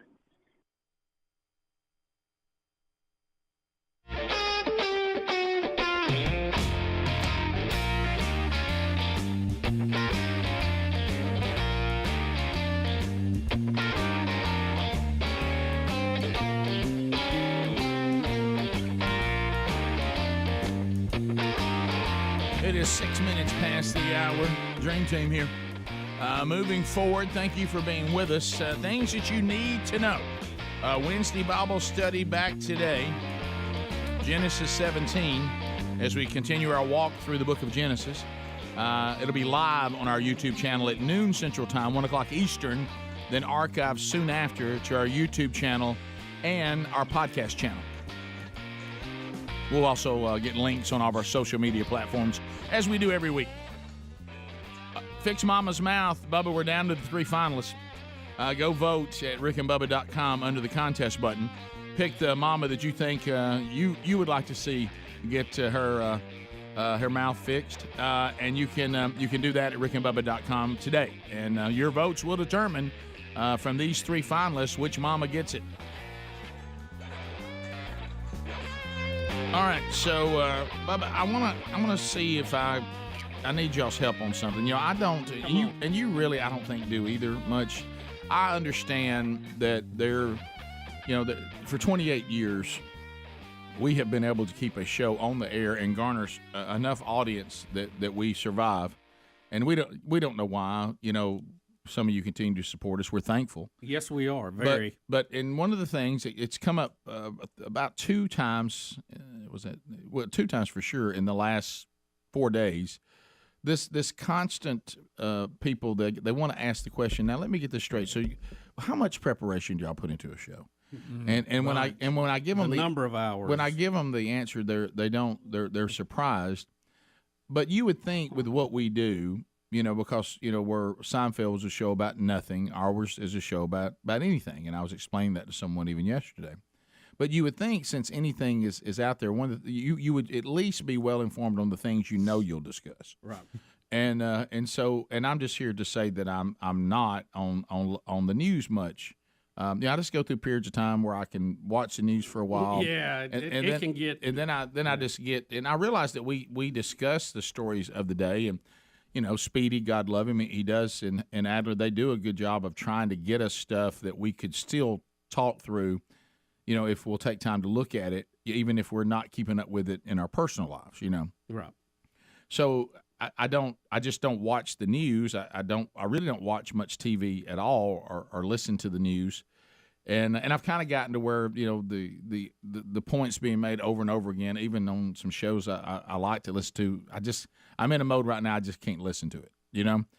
And so I want you to know I could be wrong because I was also falling asleep and waking up because every now and then, and Sherry got back from Nashville speaking yesterday, and I'd been also slaving away at the farm fishing.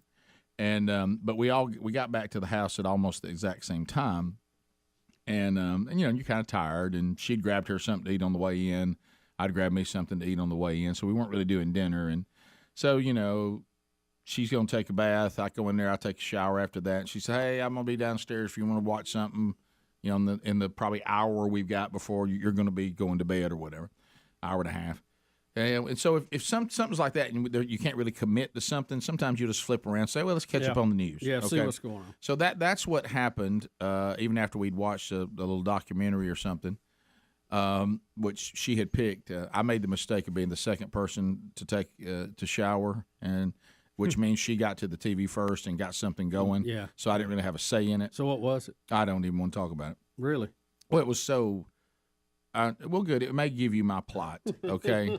I literally sat down, and I'll give her credit. She said, "Now I know we haven't seen each other all day, and I realize what I'm about to say could be a pivot point for you that you may go elsewhere and watch something you want to watch. But I'm just going to tell you what you're committing to here." Well, that's good. And then, of course, she threw out, "Of course, you know we haven't seen each other all day, and you know this is our time to kind of spend some time together." Oh, this means I'm not going anywhere, and she, you know, or to go anywhere it's going to be bad form. Yeah. And she says, I'm watching a documentary on the migration of the monarch butterflies. Oh, Rick. Oh my goodness. And I said, so I'm. Did you think it was a joke? I said, so this is a butterfly. This is a butterfly documentary. Yeah. And if it had been killer bees, What more- you I might mean, have been in on it. You know. What can you say about a butterfly for that long? You know, to her credit, Think about getting the footage. hey, to her credit, once I committed, it did have some things that were fascinating, and work out for you? Well, it went back.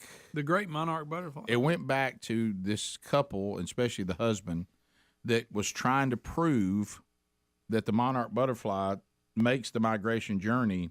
That was a theory, and he wanted to prove that they really could travel that far. Okay. And I forget the distance. I remember seeing a bunch of long, maps, isn't a it? bunch of maps and stuff. And so before he died, and he used this way to like get people to join him all over the country. Send me letters if you see them. He got some of them and put tags on them, numbers. How do you What? tag a butterfly? No, listen, I can speak You to this. can't tag I know a y'all think it's butterfly. crazy, but the They tagged Tennessee, it, Greg. the I saw the Tennessee thing. Aquarium in Chattanooga actually has a butterfly display, and you can walk in there, and there's monarchs in there, Yeah. and it tells you all of this kind of stuff you're talking about. Yeah. And they'll just Are any of fly them up on tagged? you, or Yeah. well, that's but I'm saying if you can put them in what a if you display, swat 'em? I hate to you tell can you. tag them. I hate to tell you the monarch. They just come up to the you. monarch butterfly is a fascinating creation. Yeah, Rick, it do they is. have a little number on them, a little white number? Yes, it was Really? white, and it was just a little number on Well, the they little staple wing. fly it to 'em? good? What do they Have you ever do? seen a big monarch? Could They're it pretty fly big. good? They're almost as big as a bat. But I'm talking about the big ones. The big. Well, I bet they a flew small like a bat after that. A small bat. But Where'd you anyway, get bat? so They spray painted on. I'm Good curious night. how Look they- at him. Well, look at them. so this is probably from the documentary. It looks like it's from it. But anyway, this guy. Were you awake at that point? Before he died, this Big one guy. there. That is a bat. I hadn't even got to what I was going to ask you about. But before he died, he finally, this couple goes to Mexico and finds them up in the mountains because he's like, they're somewhere, and they were in the trees by the millions. He just had to find the ones he tagged. Greg. And so the couple found it, told him, his doctor told him, you can't make this trip, you're about to die. He said, I got to know before I die. Well, they told him, And send I me a got to picture. see him. He goes, he sees them, they're flying all around him. He sits down and he looks because they only have a certain lifespan. So when you're there's some dead on the ground, there's some in the trees. He looks on the ground and there's one of his tagged butterflies laying there on the ground. He had made the journey. And he proved it. And they said it was he got some kind of prize, one of the greatest discoveries in this category. Okay, so Did they are think we the sure? tag had anything to do with it dying? Yeah, I started to say, is the tag the reason it's dead? sorry. Think about how much further it could have gone if a stupid tag had been on it. tag either. But do y'all anyway, think they found it somewhere else and laid it there for the documentary? probably. Well, The documentary. I'm was sorry, I'm pulling a Greg. See, this is what he does. The documentary, in all fairness, was a reenactment because people had been long dead. Oh, So you know what I mean. So they Got it. had some footage. That so was we really can't really convincing. certify any of it. Thanks, Greg. But that wasn't even Everybody involved that wasn't even going what. on Hey, in. that's not even what I was going to ask you. Oh, okay. All right. So anyway, How about the monarch butterfly? I was just trying to set the scene. So when that was over, there was still enough time on the clock. Sherry flipped over to the news, and of course you went through monarch butterfly for this. Yeah, look, and then this is when I'm fading. Hey, listen, Always worth you all. because of that, how about this? I got nothing left. Yeah. So now I'm becoming the guy falling asleep. You know, and our wives talk about I'm this him stuff. a lot. Yeah. But I'm pretty sure that one time when I was awake, because Sherry said, "So are you not interested in what they're saying right now?" I said, "I just can't do it. I'm trying to be. I can't It's be so hard." She goes, "You hear what they're saying?" I said, "What are you talking about?" But anyway, and maybe I dreamed this. Oh no. They were showing all this evidence that Biden is talking to us, and we're acting like that we're not going to get involved in this Ukraine-Russian thing. But then his administration and the people that have these roles in the administration and cabinet, they have footage of them talking about and being there, that there is a discussion that we're about to go to war with Russia. That behind the scenes, the Biden administration, they're about to go in. Now, who told wait a you minute. this? That was Are on you the sure news. you wasn't asleep and dreaming? You sure that guy with Are the you monarch sure? butterfly didn't have Well, something? Are you getting the two confused, Where I- Rick, because you were sleepy? Where I knew I was confused is at one time it said, and then our plan to defeat them is something to do with butterflies. I started saying, are we tagging attacking them with monarch butterflies that are tagged? I'm pretty sure that was on the news last night, but I was half asleep. I don't Well, know. what it could be is that our NATO partners that are on the front line, we have to defend them if they attack. Yeah, it was. and Putin's threatening them. So and then I said, I even murmured one time, I was half asleep. No, just because Biden doesn't know we're doing it, that doesn't mean that he's trying to keep it secret. He probably just doesn't know. They keep telling him he don't hear it. Right. Yeah. We'll be right back. Rick and Bubba, Rick and Bubba. Spring is fine. And I looked down, and I have been ran over by a midget Muslim. I'm sorry, this is not politically correct. I should have prefaced with that, but I got ran over by a midget Muslim in Times Square. Well, let me get this right. You had a little person. How did you know they were a Muslim? They have the garb on? Oh, they had the hijab on and everything. It was priceless. And there was others around her. And there was a group of 5 of them. And I'm in shock. I couldn't react. Well, you said a crowd. You said a crowd. Were there a bunch of tiny female Muslims? No. She was the only tiny. Because that's going to end up on TLC. That's going to be on TLC. Oh, absolutely. Right. And I almost wanted to go back after I composed myself and figured out what happened and what I did. I wanted to go find her and get a picture made. But I couldn't find her again. Ironically, hard to see in that crowd. Well, is your thigh okay? It was hard to see her in that crowd. Absolutely. Is your thigh okay? I'm good. I'm good. Okay. It was actually my elbow, but was elbow okay? I got you. Right. Yeah. So, I mean, let's be honest, and there's certainly not either degree. I mean, you would think that, but I have to say, when you see the female Muslims dressed in their garb, I've never seen a little person. No, I have not either. And again, from the nice conservative state of Alabama, we may not have the opportunity to do so. That's right. However, I've not seen on pictures or anywhere of anybody that fits this description. So I thought it was a unique it's a pretty good sighting. Interaction. I felt like I had to find somebody that would appreciate it. My wife saw it, so at least somebody could verify it for me. Well, it's one of those things you can't wait. Yeah, you can't wait to tell your friends. You're right. No, absolutely. And so, I figured, Rick and Bubba might appreciate it pretty well as well also. Well, it's got us thinking. I'm picturing it in my mind, and I imagine that was kind of surprising. So it was very surprising. It's hard to picture, but we're trying to. Well, it is. So thank you. Yeah, absolutely, guys. You have a great day. Thanks for sharing it. Yeah, I mean, have you ever seen that? Well, he's had quite an active life, hasn't he? He has. I'm like you. That sounds like a reality show there. Mm-hmm. Little people, big religion. Yeah. Oh, they're great. That's good. Yeah. That's really good. Okay. Thanks, Coach. That's fine. Little women who are committed to the. Thank you. You think when she cut his legs out from under, she said, "Take that, infidel." Well, I knew, Greg. This is the kind of stuff I'm talking Buddy, about. you need to stop. She took him down. He never said why she tackled him. Could have been an attempt at an attack, and it just not enough. You know what I mean? Yeah, I'm like a firecracker doesn't blow up as big as other things. That's true. But I'm just saying, especially a lady finger. Okay. Greg, you remember those little ones? Oh, okay. Tough day doing the show here from the East Coast. Mm-hmm.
From the soundtrack Leap of Faith, one of my favorite movies of all time.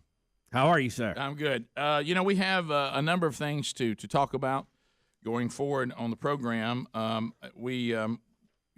was looking over some of the things today, and I know the kickoff hour may have covered some of this, but some of this stuff I'm seeing for the first time when I sit down. And I saw yesterday we did the Jamel Hill story about her putting out things that suggested that somehow our president and those who support him and are on his cabinet are all white supremacists. And when I saw the headline today, and maybe there's one where I saw, look down at stuff Speedy's got laid out, Jamel Hill, and I thought, oh, well, Jamel is going to come back and is going to apologize, realizing that what she said was incredibly inappropriate and has no foundation. But she also pass the gravy, please. Rick and Bubba. Ooh, it brings me to my knees. Rick and Bubba. I can't start another Rick and Bubba. Day without him, brother. 21 minutes past the hour, the Rick and Bubba Show. Working on the 866 We Be Big is our number. We got that dog video I've been telling you about. That will get you very far.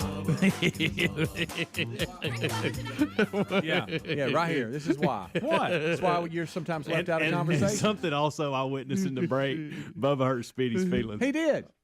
He did. No, I mean, I really did. Yeah. Really did. I watched this it may be unfold. better than anything I've got planned. One down. Oh, he asked me if I caddied for him at last year's Regions Tradition. I ran all over that golf course for 18 holes in 3 hours. I was his little boy. And he don't remember it. No. It was Speedy, I need this. Speedy, I need that. It's cart path. Was she going to see Because the cart can't get on the golf course. Run your butt back and forth for 3.5 hours, and he don't even remember. It was a clarification like, didn't you caddy for me last year? I remember you taking some pictures, Speedy, but did you caddy for me? Well, hell yeah, I caddied for you. You took some great Are you pictures kidding and me? video. I was sweating I like didn't know I where to jumped look. in a pool. Hey, Bubba, look, never mind. I don't need it anymore. And I'm glad you're going to be there to help again, Speedy. That's the key part. No. Hunter Bus has got you. Bubba, you remember it. You remember it. Well, yeah, I do remember because You do now. You do now. I said I Don't you go down on remembered. your I phone. remembered you being there, Right. Because you took some great videos and pictures, And that's all he remembered. No, but I know I was saying that was evidence of me remembering. What about you me being running there. across the course and you thought you needed a 7 and it was a 9? I had to run back. Well, run back, and I'm running remember through, that now? I'm running through mud puddles and that getting kinda- splashed all over the place. That kind of goes with the job. Do you remember that you know? now? Yeah, I mean, he had a smoke break one time, got a little behind. Oh, there we okay. go. Everybody's injured. Everybody's injured. He just missed it. Greg, you missed it. Everybody's injured in here. You won't believe what he asked me. He asked me if I caddied for him at last year's Regions. No, I he didn't couldn't say it remember. like that. I said, didn't you caddy last year? No.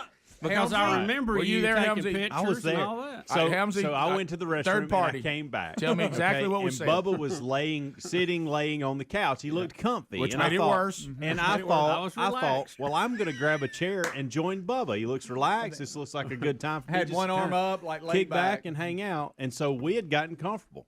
Really wasn't even saying a whole lot. Bubba's asked me a couple questions here or there. And then Speedy walked in, and that's when he asked. And me what the was the question. exact question? How was it? How Well, was it it worded? was he said, I know you took some pictures last year or something like that, but did you caddy for me? Like officially. But Yes.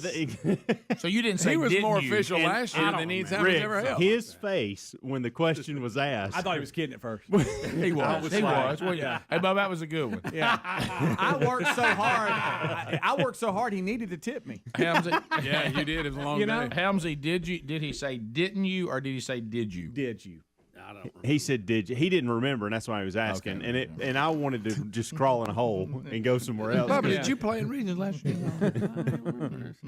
That's okay, Bubba. I'm sorry. You can see Speedy. I thought he was kidding at first. Huh? Knee hurt for a month. Knee hurt from. There were times I was jogging the course.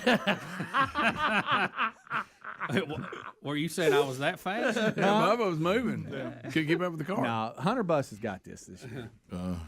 He kind of trailed us in the cart. That's right. Him and That's right. Caitlin. He's and It so- usually ready. takes 2 to 3 caddies. For Good me. Father Sunday, right? Good Father Yeah. Sunday. That's it. Yep. No, I'm here for you. Whatever you need, big guy. That's a bonding experience right there. Trudging through them holes. Yeah. Hopefully, it won't rain and it won't be cart path only, because that's what hurt. You know how our weather works here. And I know what I'm about to say is not scientific in the least, but you know how some things just happen. Here's what I've noticed: if you've got something out there that you need good weather for, and I know you've been there with weddings and all that. Yeah. the worst thing is for there to be a long period of good weather. Oh, yeah. Because you're thinking, Yeah, oh no, the rain is due, and we're in that stretch. I want Alabama to go ahead and rain on days I don't care about. That's it. You know what I mean? Because if you look at it and there's a long stretch of clear weather, You get clear for 2 weeks. Look out. It's coming. I know. And how about coming, we're in buddy. a clear one right now. All right, Bubba, let me ask you a couple of questions about last year. Do you remember that it was raining early in the morning? Do you remember that? Let's see. And do you remember us going to the driving you know, range and most Betty of the and times Caitlin? it coming? seems like it's misting early in the morning. Yeah, I I had like remember that a lot. straight up rain suit on early, Really? and then was able to take it off. Yeah. All I remember is that breakfast. Do you remember who you played with? Yeah. Who? Bo Jackson. Right. Yeah, but that's every year. You can't use that one. And Coach Harson. Okay. And This one's easy. let's see, there was you buddy. I can't remember who else was in there. I have to think. For a I hate minute to on be that. the guy here. That's okay. What are you making me feel better? Charles Barkley? No, don't make yourself feel better. Yeah, Barkley was in the group. What That's you're right. discovering is he's remembering everyone except you. Yeah. Yeah. You're just making this worse. Yeah, I that's mean, true. That's true. Well, I've played it a lot of years. I mean, it's a lot of people remember. Right. It is a lot. It's true. Who was our pro? A lot of speedies to remember. Toms? Was it David Toms? Or was it Jack Nicklaus. Who was it? You got to guess. I'm asking you who it Look. was. I don't remember. The fact that you came up with David Toms real quick says a lot about your thoughts on Speedy Caddy. How did you forget Barkley? Because it's been so many times. He's great on the golf course too, y'all. He gives so much. Yeah, Look, Coach Harson had no idea what was ahead of Him and when he Bo. took that pick. Right then he thought he didn't know that Auburn tried to run him off. Yeah. If you could have just Bo and Charles going back and forth on each other and raising on each other was part. I mean, that was worth me running all over the place for you and you not remembering. Who you playing with this year? Well, we don't know yet. Tim Tebow. No, I'm Start kidding. that. Last time out, remember? Yeah, Bubba thought it was happening. It was. that's coming up May 11th. I know. I tell you, May who's 11th. playing with Greg? Wow, it's a long day for me. Riley. Gonna be playing with He may be. Riley Green. He may be. Riley Green and Bill Bubba Bussy. That might get you to playing, Greg. That ain't nothing. Every Greg will time, caddy for that. every won't he? time Greg's out there, he gets around that scene. He's like, I you know, love golf this kind of courses. this He would be gives us a big nice. speech. I love Yeah, them. yeah. I do. Golf courses are awesome places. I'm just Oh, they're good places to hang out. They no hand doubt. you a beer every hole.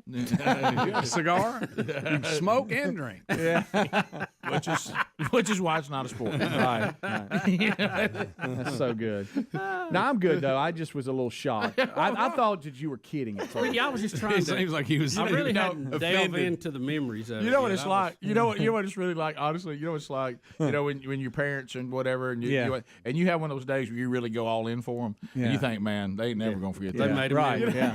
Yeah. I And also canceled they stuff. come back and go, well, you don't Yeah. ever take us to the farm. And you're like, I can't remember the last time I was. Right, We just right. went. Yeah, missed my son's game to caddy for you. I canceled stuff. Yeah. Canceled stuff. He was hurt. Well, Yeah. Bubba, No. let me tell you what, that sacrifice has really impacted Bubba. Yeah. Well, look, to his defense, he's played in so many you get him confused. I Yeah, give that's him what that. it is. That's right. It was all, that was all the way to last year. Remember the shot yesterday. Just remember the But shot. no, but I'm defending you right now. You've played in so many, it's hard to. It's like Well, I have to think about it's it. I like have to go remembering back and go, birthdays. Yes, and stuff. and remember, it's been a year now. Oh, not even a year. Think about all He we've asked been me a few through minutes this ago, year. did Speedy help me shooting that bow this morning? Watch, coming in behind you there. It's when you walk by shirtless. That's live. Look, Greg. There he comes. Look at Helmsy in the back. He's embarrassed. Bubba, Rick and Bubba.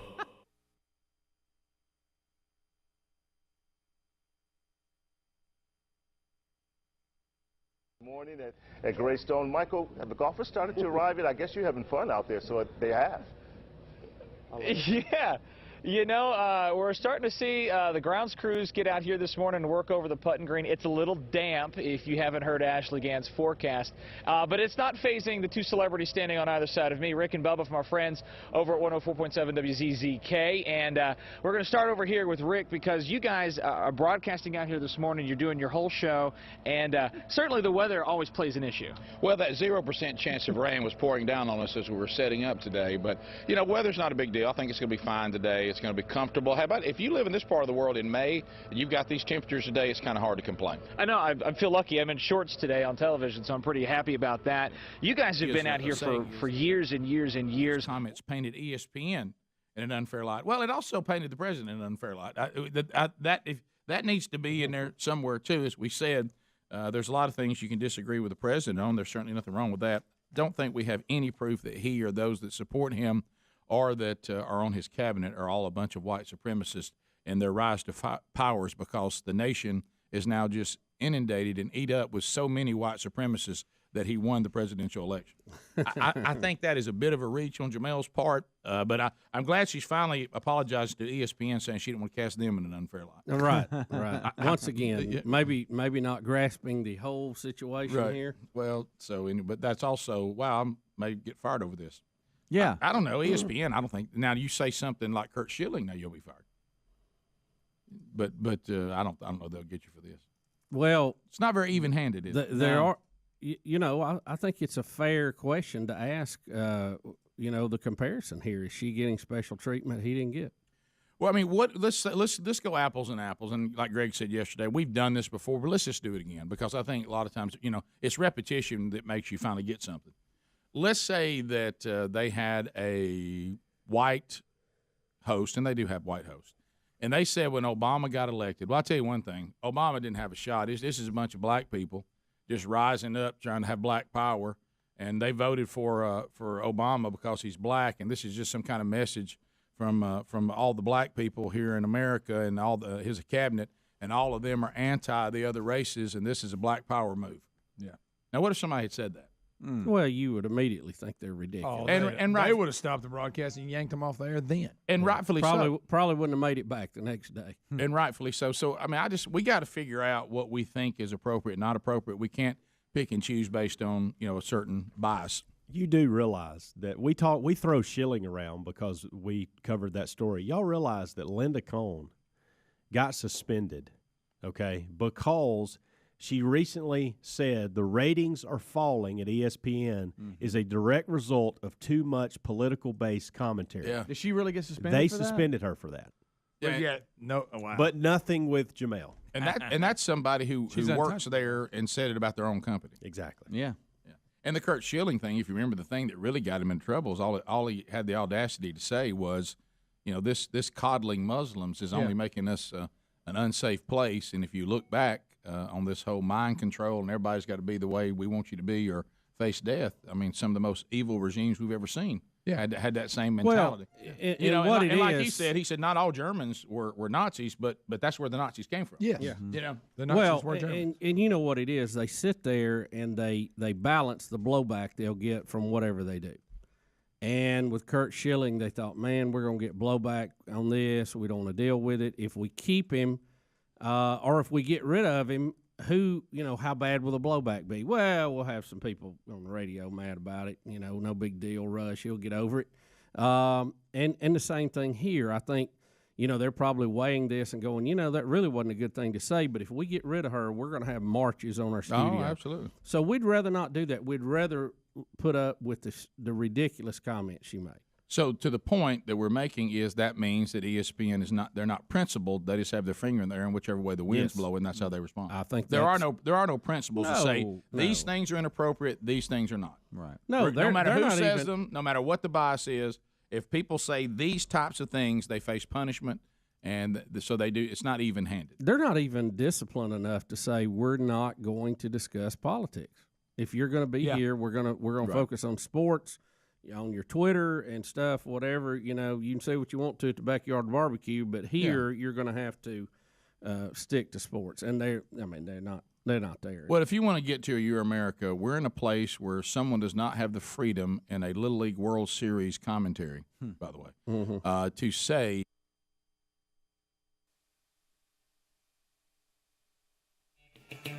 "35 minutes past the hour, the Rick and Bubba Show." Thanks for being with us. All right, so mypillow.com/Bubba. Go there. Big savings available at mypillow.com/Bubba. If you were, you think about this. The original MyPillow is down to $19.98. So, make the move on that now, and there's big savings. The MyPillow slippers, 50% off. 60% off the Giza Dream bed sheets. Man, and look at my store while you're there. This is a cool project that Mike Lindell's going with. No matter what size order you place, also from mypillow.com/Bubba, you get Mike Lindell's book for free. So make the move now. Look for the link at rickandbubba.com under the sponsors button. All right, so we've got the ongoing updates. This bizarre trial. Celebrities, just their world's just a bizarre little world. And when it's paraded in front of us, you sometimes ask your question. You ask the question of yourself, maybe. Remember, Rick, if it hadn't been for the court case, we wouldn't know about all this. And that's the point. Sometimes you go, I wish I could just go see them do what they do. It's almost like, hey, when I was going to Ringling Brothers, I enjoyed the clowns, but I don't really want to see a documentary of their life. So now we get to look at the Depp versus Heard, and more video and audio, and we even have a package on the deal that a reporter put together. So we'll start with the first video, and you said this, Bubba, and I even questioned, can Bubba be telling me the truth? That Amber Heard's lawyer will object to his own question? Well, that's what the information here says, so I haven't seen it. We'll see. All right. But it sounded strange to me. All right, here we go. Dr. Kipper told me he sustained an injury on one of his fingers. Objection, hearsay. Wait, you asked the question. Okay. Okay. What a moron. Look at Kipper did you see Johnny Depp and them he laughing? sustained an injury on one of his fingers. Objection, hearsay. Wait, you asked the question. Okay. Next question. Okay, you said it's sustained. You're the judge. She was like, what? Did you see Johnny and them laughing? You just objected to your own question. I want the whole He went, thing oh, again. yeah. Can we get the whole thing again? Here we go. Dr. Kipper told me he sustained an injury on one of his fingers. Objection, hearsay. Wait, you asked the question. Okay. Next question. Okay, you said it's sustained an injury. Johnny Depp's covering his mouth. He He's is. laughing. Well, I love the confusion of the judge. Well, you asked the question. Hey, Amber sounds like you got good legal counsel there. Well, here's what I thought. Evidently, she's here's what I I thought. think you could afford a little better. Can I tell you what the most surprising part of that piece of video is to me? I thought the lawyer was going to explain to us why it's not weird to what he just did. Right. But no, he goes, oh, that's right. Oh, yeah, I my bad. He gave me a my bad. That Just even kept makes it going. worse. I thought he would at least defend himself think- for a minute and say, this is not outrageous. Let me explain why I'm doing this. Do you think one of her split personalities said, "Man, who hired this guy"? You did. The other one I said, did. Oh, he's good. She didn't even remember that you caddied for her. And and this goes to the next clip we're going to see. This is a package that explains one of the psychiatrists that have come in to explain what Amber Heard's mental condition is. Oh, this starting to and blast. and hey, Amber is squirming while she's having to listen to this. I would object to this if I was you. I'd just scream. Depp's legal team also brought in a clinical and forensic psychologist to testify. After reviewing Heard's mental health records and performing extensive psychological tests and 12 hours of interviews with Heard, she diagnosed Heard with histrionic personality disorder and borderline personality disorder. She explained that borderline personality disorder displays itself as an instability of emotions, relationships, and sense of self, with an underlying terror of abandonment. When somebody is afraid of being abandoned by their partner or by anybody else in their environment and they have this disorder, they'll make desperate attempts to prevent that from happening. And those desperate attempts could be physical aggression, it could be threatening, it could be harming themselves. But these are behaviors that are usually very extreme and very concerning to the people around them. Heard's attorneys say Depp physically and sexually abused Heard, and that Depp's denials lack merit because he was often drunk and high to the point of blacking out. wow. That's courtesy of NTD News. That's right. Yes. Boy, I didn't know Charles Barkley was doing that report for you. hey, man, now let me tell you about Amber Heard. Her lawyer says she got something wrong with her personalities. That's pretty good, Rick. That is pretty good. I've added something to my Charles. Have you? Yeah, and it was needed. It was that one little. Effort again. You got to get it right up in here and talk like that. Okay, I'll say. But that Where's Bubba? The Speedy, was you out there with him last year? Oh, that's good.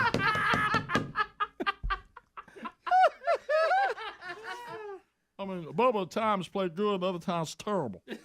you moved it up. Yeah, I moved it. I couldn't get it. It's where like you got. Yeah, I it's found like it you got now. something stuck in your throat. I found it now. I've got it now. I wish Greg was paying attention. Is Greg over there looking at something he's got to do later? Yes. Well, I texted him. Hey, but seriously, Speedy, we're going to put that with the rest of yours. Try it. You're pretty Eyes good at closed. it. Try it. Do it. It's terrible. That's all you It's just terrible. Rick, that's so good. So you got the tongue top of your mouth? No, I'm just kind of moving it back. You're pushing it back. You got a quarter of helium boy. Right, you're really pulling it back. It was Okay. one little. I needed just a dash of helium boy. Okay. I see what you're saying. You doing So it? I'm going to get up if you'll add this to the way talking. But see, if you go too far, You went too far. You went too far. So you got to watch out. Watch out. You can get too far. It's a dash. You can't move it too far. Just a splash. So now it doesn't look like that Amber Heard's. It seems to kind of be falling apart a little bit for her. And I'm not saying that Johnny Depp is somebody we all should applaud. Rick, it fell apart for both of them. Yeah. They're both so crazy. I mean, good night.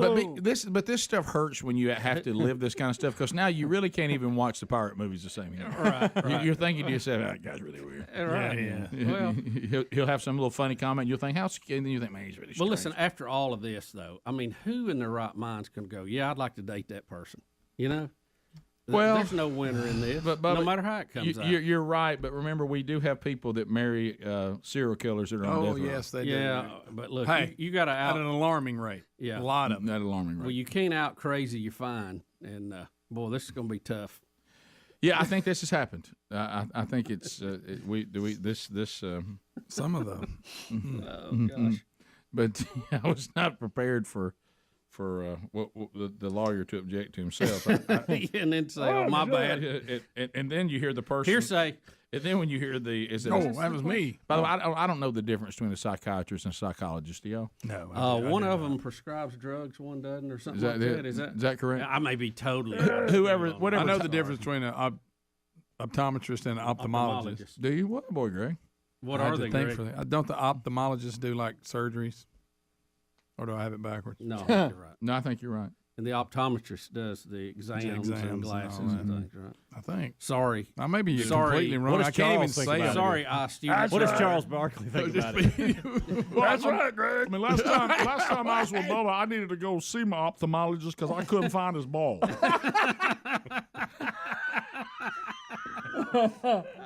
I know. Hey, Rick, where's Bubba? Speedy, try it one more time.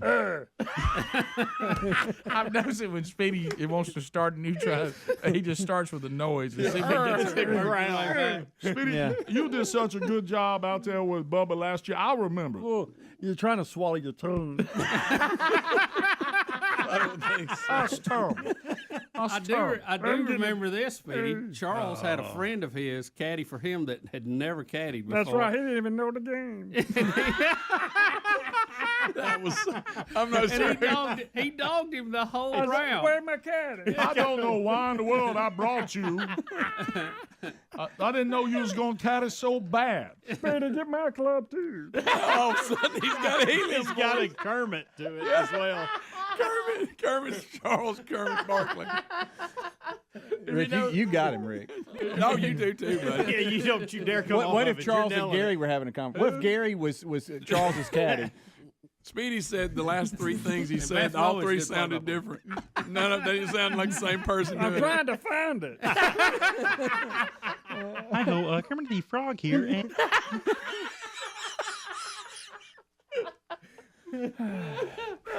So Gary brought him the wrong club. Ready, go.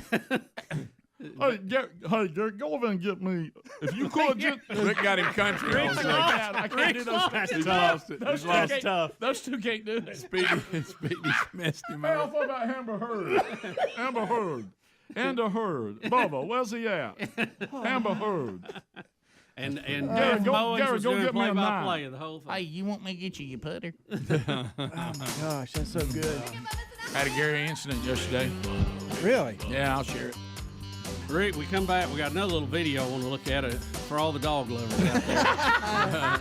Been holding this one back for 3 days. Finally, you're going to play it. If I watch this dog video, will it not be on the list tomorrow? Okay, all right, we'll come back. Go ahead and clear up some room on the paper. 15 minutes to the top. Rick and Bubba, Rick and Bubba.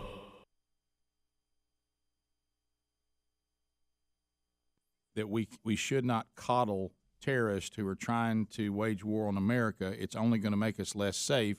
That is considered too controversial because it's offensive to Muslims.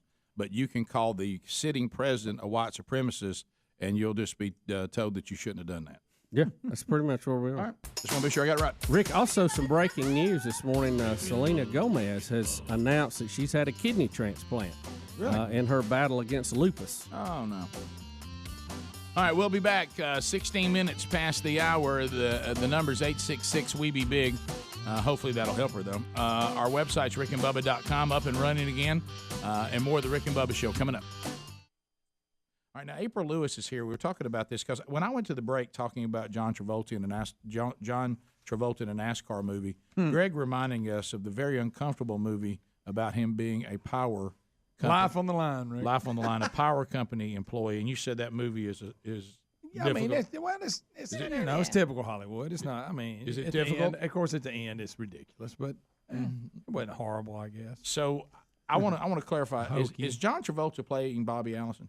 No, he's playing a character called Sam. Okay, is it loosely based on the Allisons? April Lewis don't is think here, so. and your brother-in-law is working on this film, helping wrap the cars with the different logos and colors and all that. Yes, Scott Daniels, my brother-in-law. All right, so tell us what is the movie about and what's going on with Shania Twain and John Travolta? Trading paint. They haven't told me too much about it. From what I understand, though, it's more father-son, and I guess it's kind of like a raising him up to try to teach him how to do it, life lessons and such. But you said it's more on dirt. It is a dirt it's track. a dirt, Yes. It's a dirt track. They're out at the Talladega dirt tracks. What they've been doing, and they've been, like I said, my brother-in-law, my sister have been the ones doing the wraps for the cars. But he's John Travolta's Sam Monroe in the movie. And it's a veteran dirt track driver who's raising up his son to be a dirt track driver. Yeah, Yes, fellow like I said, driver. from what I understand, that's what that is. Okay. As far as the Shania Twain part is, yes, she is in the movie. I'm not exactly sure all She's of her stuff Becca. in there. Yeah, she did. They didn't want to give out too much information about Understood. it, but yeah, it's really awesome. It's a blessing they get to do something like that here. Oh yeah. They're very blessed for that. But Well, I need to ask an uncomfortable question to Bubba now. People are texting me all over that know about the movie because it's in where we live, so a lot of people know. right. They're telling us various things about what they're doing, and they're shooting some scenes at places that we would know very well, and all this. And then it says that they're living here in our area for the next 3 to 6 months to shoot the movie, and that they may be staying at some people's houses. And Bubba? and it's over towards your way. I have no comment. Bubba, you've been known to put tennis players up. Yes, you have. If you'll put up tennis players from foreign lands, is you putting up Shania Twain or John Travolta out of the question? Well, we all saw the Happy Days episode when Richie, had somebody famous staying at his house. He really couldn't comment on it Right. until after the fact. And by the way, it was a wrecker that John Travolta's driving. Yeah, it's a tow truck. not a fire truck. Right. Well, I was close. Yeah. It was real. No, I said Close. I said it was between a pickup and a fire truck. So tow truck would be right in the middle of that. You're absolutely right. Yeah, that's funny. How about we did get a text asking, did you see John Travolta in the fire truck with the Black Panther? Yeah, well, I saw that. Hey, how about this? Smart aleck. That's so good. How about? So it's dirt track though. It's not NASCAR. Correct. It's dirt track It's racing. dirt We're Correct. not going to be on the big tracks. It's not like Days of Thunder Part 2. no. But John Travolta is I'm sorry, I'm trying to get John even in a car of any kind racing on a dirt track, and he's the veteran. And you know who the son is by any chance? Who's playing that? No idea. I've seen photos of him. I can't remember his name right off the top of my head. When you saw him, did you say that person looks familiar? I've seen them in movies. Or Or is this an up and coming star? I heard Adler's I playing think the he part. is I up did and too. coming. Yeah. Young Eddie Van Halen. You have to All right, so give it's got- John Travolta this. I mean, he has changed our culture not once but twice. Is it true that there's one gigantic dance scene in the infield? I mean, he brought on the disco age with Saturday Night Fever, and then brought on the new hip modern cowboy craze too. I wish John, while he was in town, come by and hang with us. Yeah. Bring him in. All right, so we Hang got out. John playing Sam. Michael Madsen, I guess is his name.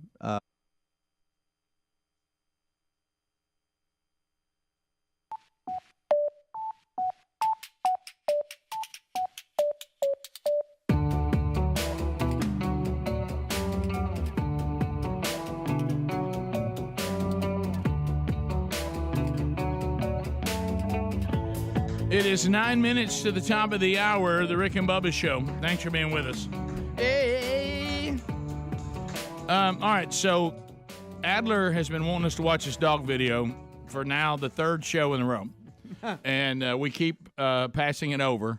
And then, of course, there's that pick-on side of me that's not good, that I started noticing that Adler kept putting it on the video list every day. So then I'd been resolved that I would never call for it. Without even seeing it. Well, just see how long he would continue to put it on there. And by the way, can I ask you, since we're about to show it, what was your resolve? How much longer would you keep putting it on there? It depends if I needed it in the mornings. Oh, You know, okay. it's like I kept putting it at the bottom. I'm like, do I need it? Do I need it? Yes, I need it. Right. So you're not all that enamored with it. You're more thinking, let me give him a lot of choices. Yeah, I would probably not have gone another day.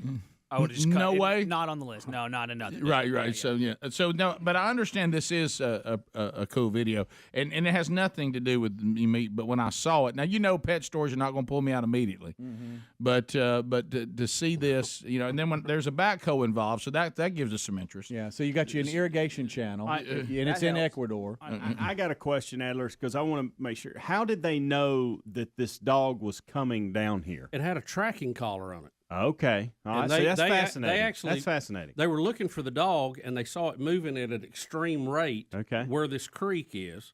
And somebody said it must be in the creek, so they phoned ahead to get these guys to try to catch it. And it's with a incredible. backhoe. How about incredible that? footage. With a backhoe. And this is. construction crew got a radio call from the people that knew where the dog was at. Is that right? Okay. Yeah, so you got one guy that's tries to balance on that pipe too, and then you got one that just jumps in the backhoe. All right, so This guy here was a lot of trash in there. senor. A lot of trash in there. A lot of trash. A lot of rain. So he's riding the bucket down, and now the guy is pretty much in the water, almost sitting in the bucket, waiting for this dog to come down the channel because the dog's been swept up in it. By the way, the backhoe idea is brilliant. It is. I thought the dog had already gone by. No, they're waiting for the dog. They're about to see it. It's You'll about see to pop it in up. a minute. Boy, it comes flying through. He said, Here it comes. You can see it. See it? Yeah. There it is. There he comes. And he can't get out, and he's so tired, and he's drowning. No, he's keeping his head up pretty good. Oh, he's drowning. Yeah, he's worried. And boom! Oh, he missed it. No, he got Look, tries to bite him. Oh, the You dog's don't like, know what's going who on. are you? Right. Like, what are you doing? Look, now the dog realizes, wait a minute, this is a good thing. Yeah. Yeah. And there he goes. Look at that. Pretty good snag. That was a, Yeah, by well, the He way, almost dropped it. You see, Yeah. he did a double. well, that water's moving. I mean, It really. looks like, is the dog bleeding when it gets out? I think Left he cuts his foot. Left foot. back foot. Yeah, I think he cut his foot. Poor guy. We But lift look it how up here, happy you'll he see. is. He's been through a lot. He's Yeah. so happy. Rick, if it could talk. Oh, you got to shake off the water. He He lives. can't give out. He You'd have can't been stand awful. up. I'll tell you, that was a tough ride. What if when he jumped out of the bucket, he ran out the street, got hit by a car? Ran away, jumped back in the river. What kind of mind? Y'all were laughing.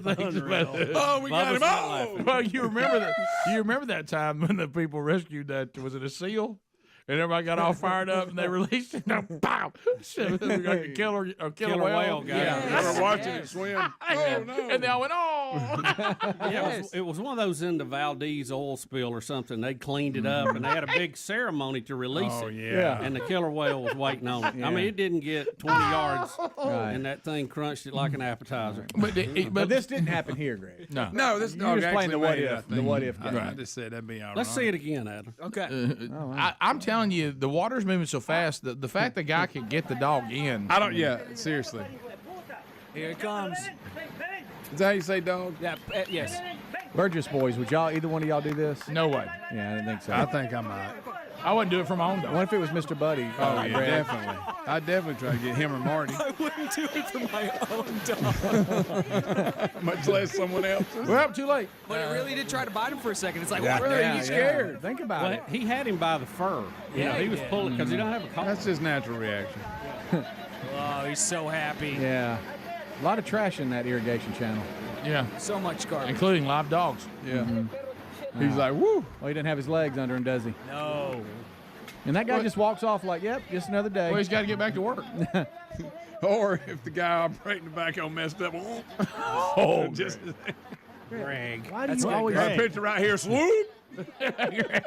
Is this what you do so you don't cry? Yeah, that's him protecting himself. Yeah. Because a minute ago, some of y'all tried to get into a picture of that being Mr. Buddy, and I saw him get a little misty. Yeah, I know, maybe. A little bit misty. Yep. Yep, there it is. Oh, Buddy. Are you happy? I am. Thank y'all for showing that. I feel so Yeah, much you better. move I off of won't include it in the list tomorrow. Bubba may call for it, though, so have it standing by. Right, you never know. So, all right, since we're doing that, let's now go to human beings. Have you seen the dad at the Cincinnati Reds game that everybody's talking about? Video 4, Adler. So he's going to catch a foul ball while he is bottle feeding a baby. That is Now, That's probably not very That's smart. impressive. That's a dad, and that's a stud's what they do. Well, Greg, the ball's coming at him. You don't want it to hit anything. Well, I thought you mean he moved up under trying to get it while. Well, honestly, I haven't seen it, so I don't know. But, I It's like impressive. It is. All right, so here. soreness. Pops it up. Pops it up. Oh, it's coming straight down.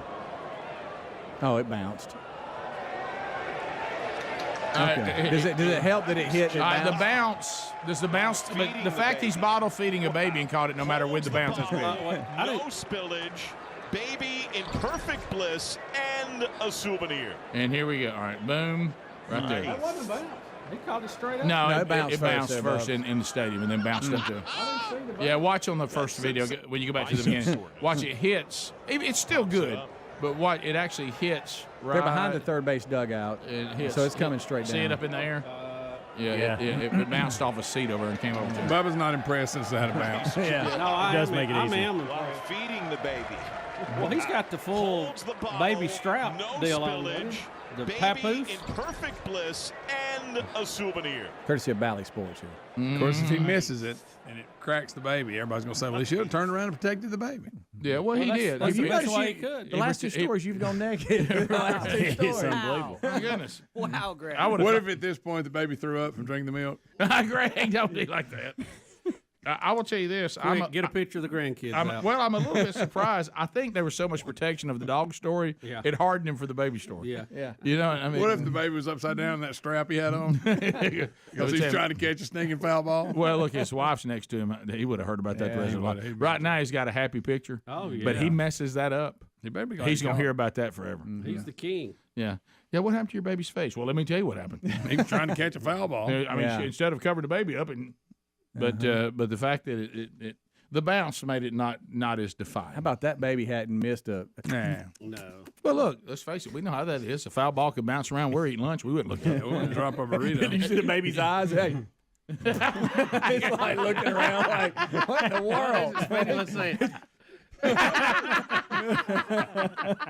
He's back in his zone of physical humor. Oh, yeah. He's the best. Yeah, he tries to leave physical humor and go over to audio humor. Impressions. Yeah. His impressions aren't great, but his physical humor. His attempt at impressions, I've never seen somebody work so hard for it. You know, And he gets that same look on his face. All right, top of the hour. If you leave us, have a great day. Thanks for being with us. Bible study today back as is normal on Wednesday. Noon Central Time, 1 o'clock Eastern on the YouTube channel. It'll be archived soon after. If you got more Rick and Bubba, stick around. We'll be right back. Rick and Bubba, Rick and Bubba.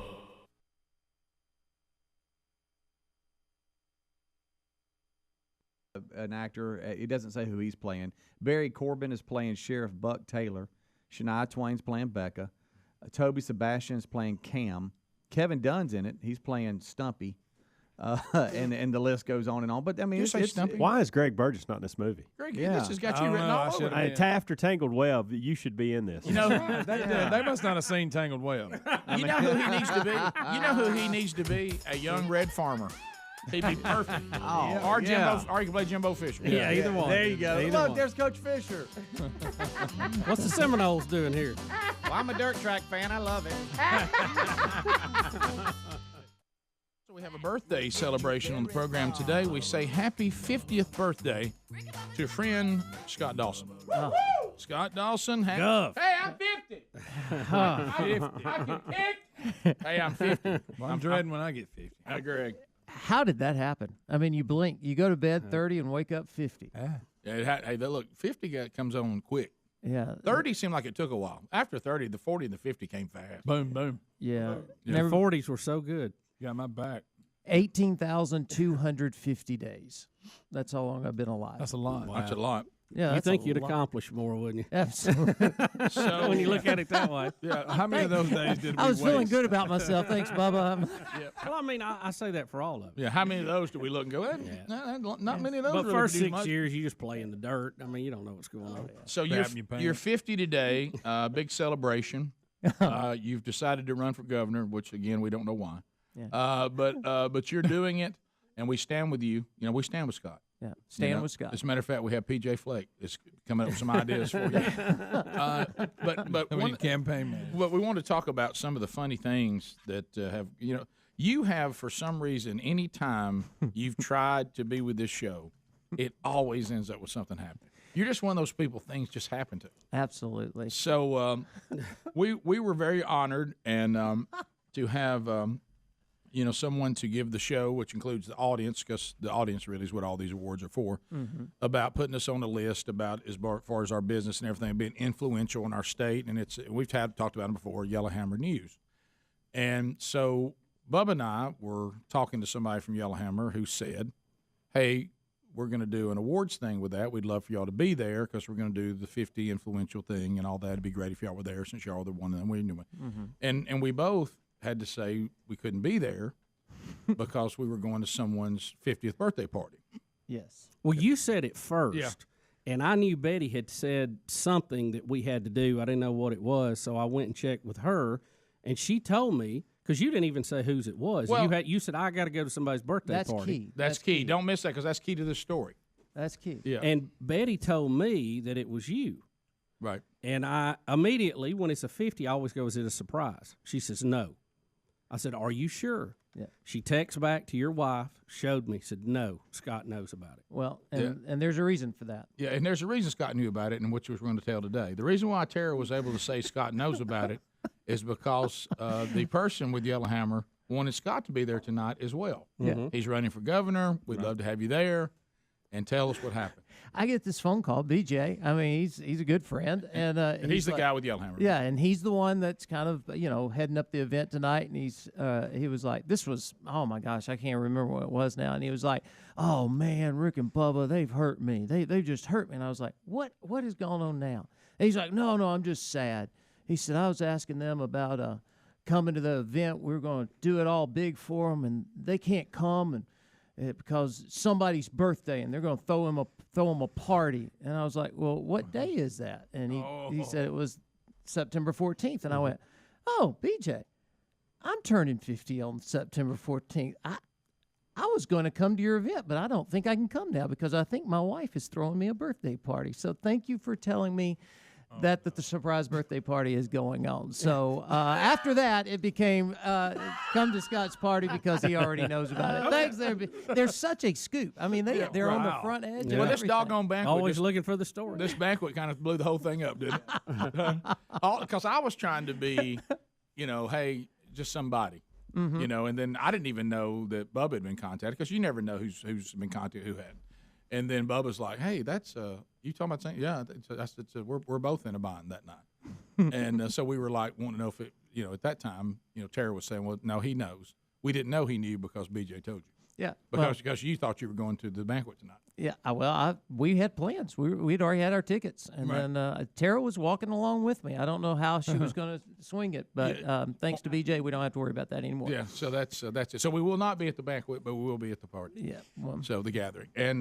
And we do want to, because obviously when we talk about... Can I tell you something else funny about that? BJ told me that story you just told, but the way he was telling it, I thought it was after the fact, not the fact. No, he was the scoop reporter.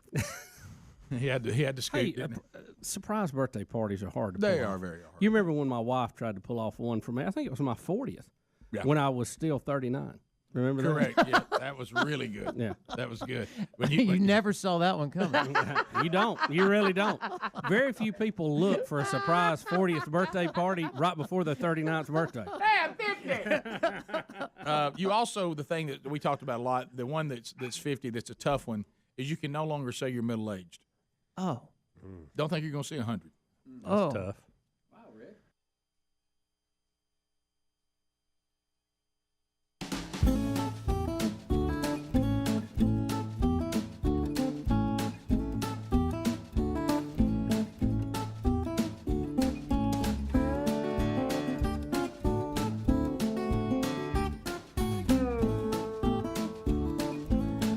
6 minutes past the hour from the No Name Studio. A brand new hour is upon us, and we thank you for being with us. Things that are going on this week that we have a connection to.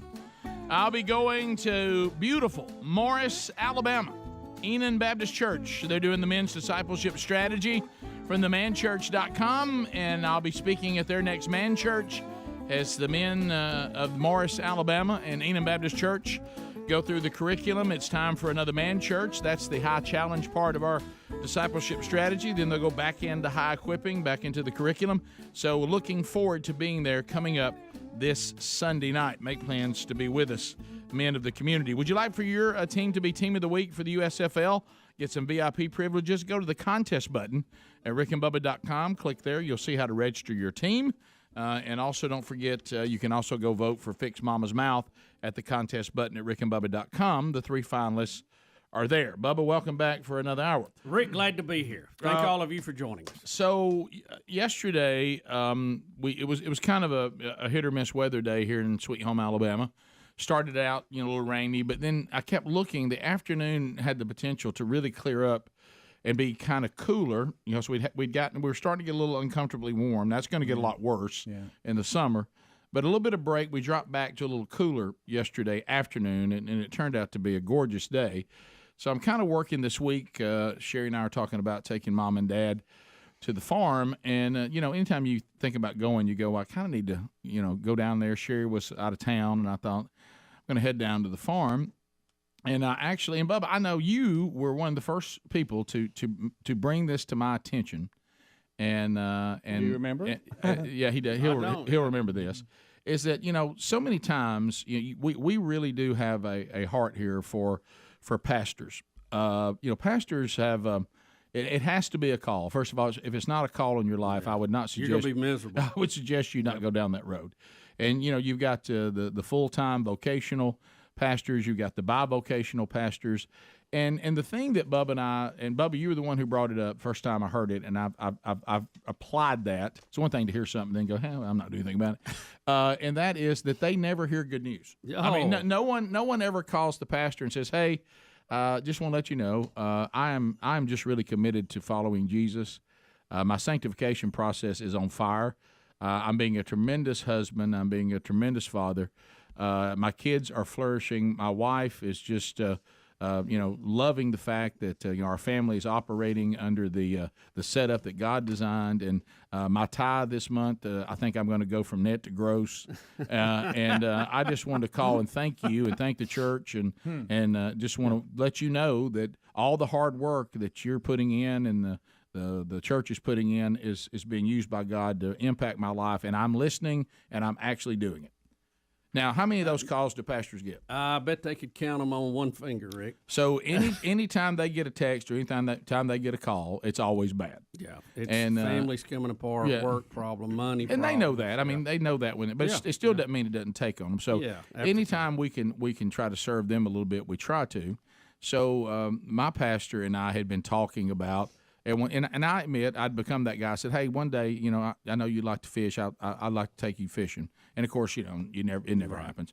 And so finally, I'm like, I'm just going to take a chance and see if he, can go. And he was like, "Yeah, I would love that." As a matter of fact, no surprise here. The timing, the timing is perfect on this. So anyway, then you start thinking. On my way there, of course, you get this immediately. I think, do I alert Gary, or do I just take my chances?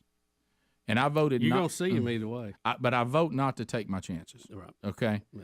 And I'm like, hey, just FYI, I'm going by the farm today. Going to be bringing my pastor with me. First text back, hey, you want me to scare him? And I'm like, no. That's always his first question. Your pastor that was going, does he No. have any idea the last time you had I did. He did. a man that brings the word down there? He didn't. He didn't. Matter of fact, they call it Scott Dawson Camp. Mhm. You go there, and Scott prepares anybody who, is a vocational pastor or evangelist. If you're invited to Rick's farm, just say no. And so then I think to myself, Gary's a wild card. I mean, it's you just don't ever know, the Gary world. And so I'm thinking that's kind of my way of saying, just, kind of no need to be over there today. Right. Okay. Yeah, we got it. Are you blunt or just kind of? Well, it's kind of It's kinda understood, Yeah, maybe? it's understood. Okay. Because it's just too volatile. Because Gary, I believe that we're going to spend eternity with Gary, but he's definitely a work in progress. There's a lot of Gary's discernment spiritually sometimes is lacking, and all I have to take you back to is Louisiana. You know what I mean, and all that. So, like, you remember on the air of the day when he asked why he didn't get to go anymore, Right, because he started a fight with a preacher. Yeah, that'll get you kicked right off. Well, That'll kick you right. That'll get you right off the man church tour right there. Yeah, that'll do it. So anyway, so everything goes. We get there, and it is starting to clear up a little bit, and it's going to turn out to be a nice day. And we rode around because you got to ride around. Sure. You can't go right to fishing. You got to, if a man gets on the land, we got to ride the If land. you can steer your cart, you ride it. Yeah, Just don't hit a tree, right? Yeah, right. Sure. And so we're coming out, and now we're kind of committing now to let's go fish now. Okay. So we're coming out, and we hit the pasture, and off in the distance, I see a Jeep. Here he comes. And I said to my pastor, can you help me? My eyesight, whatever. Please tell me that Jeep is going down the dirt road. It's not sitting inside the pasture. Tell me it's on the other side of the fence. He said, no, I think that's inside. I think that's in here. Oh, and I was like, oh, and I just began to. I said, let's stop off up here and pray a minute, and and let's, we need to make sure. And deep down, I'm praying, please don't let Gary come over here. All of a sudden, that Jeep starts coming. I mean, just as directional to us as it could possibly come. Oh, boy. And I'm thinking, Can't even have a fishing day. Here we go. Not a sleeve anywhere. Here we go. And so what had happened is Gary had dropped one of his calls and he couldn't find it or something. Oh, boy. Hey, I found my call. So he just had to come over there and get it right there. And he shows it to me, broke up, and he said, run over at cutting grass. You can't even have a call. I said, Gary, don't you meet my pastor? Mm-hmm. I said, Gary, this is my pastor here. This is a pastor, it's a pastor. And I'm sure that my pastor thought, why does he keep saying pastor so many times? Yeah. Right. And Misunderstanding. hey, you ain't gonna believe what's happening on Facebook, Rick. And I said, you want to tell me that in front of my pastor? Do you? Because this is my pastor here. In case you wonder. You hadn't heard. Not pasture. There's a pastor who is a fisher of men. Today he's gonna be a fisher of fish. Gary, that's who's here. Hey, this woman on Facebook. Hey, Gary. I want to one time to introduce you. Everybody please say hello to my pastor, Gary. This is my pastor. How you doing? Hey, these women out here are crazy. Man, I'm on the show. You wouldn't believe some of these women say to me, Gary, let me show you what this one said. Hey, Gary. Gary. I don't think me and my pastor want to hear what some woman has said to you on Facebook because you're on the show. I don't think we. Yeah, I just had to turn that over to Gwen. Hey, Gary, Gary, we don't want to. It's fine. Women's pet manager. We don't care. We don't care. We don't care about any of that. And I literally had to say, "Well, Gary," and good to see you. Hey, Gary, thank you so much, Gary. Man, I hate your I hate you have to do all the stuff you're about to have to go do somewhere else away from here. Yeah. Well, Did you show your pastor any of his marching capabilities when he was leading the parade? No, I didn't do any of that. I was, that moment. Adler may have that. I was so terrified of the moment, and I was just like, look, if I'm ever going to introduce Gary to my pastor, it's going to be under very, very thought out. It's going to be brief.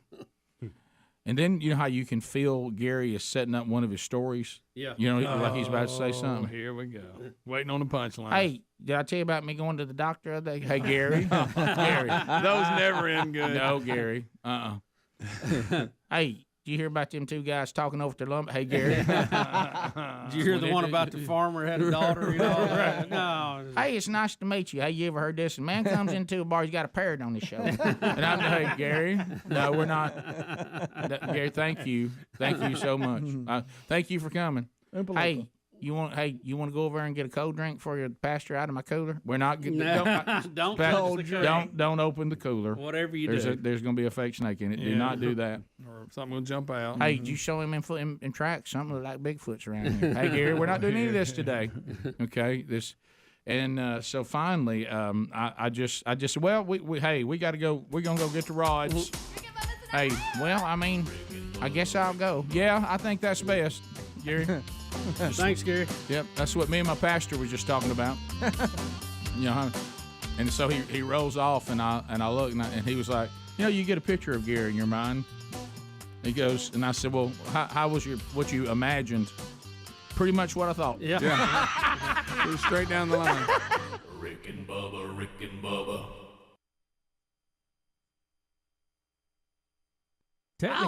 Technically, you're senior citizen at that point, right? This was supposed to be a yuck moment, not one of these. I hadn't accomplished much. I'm about to die. Have you started getting mail from ERP or whatever they are? AARP.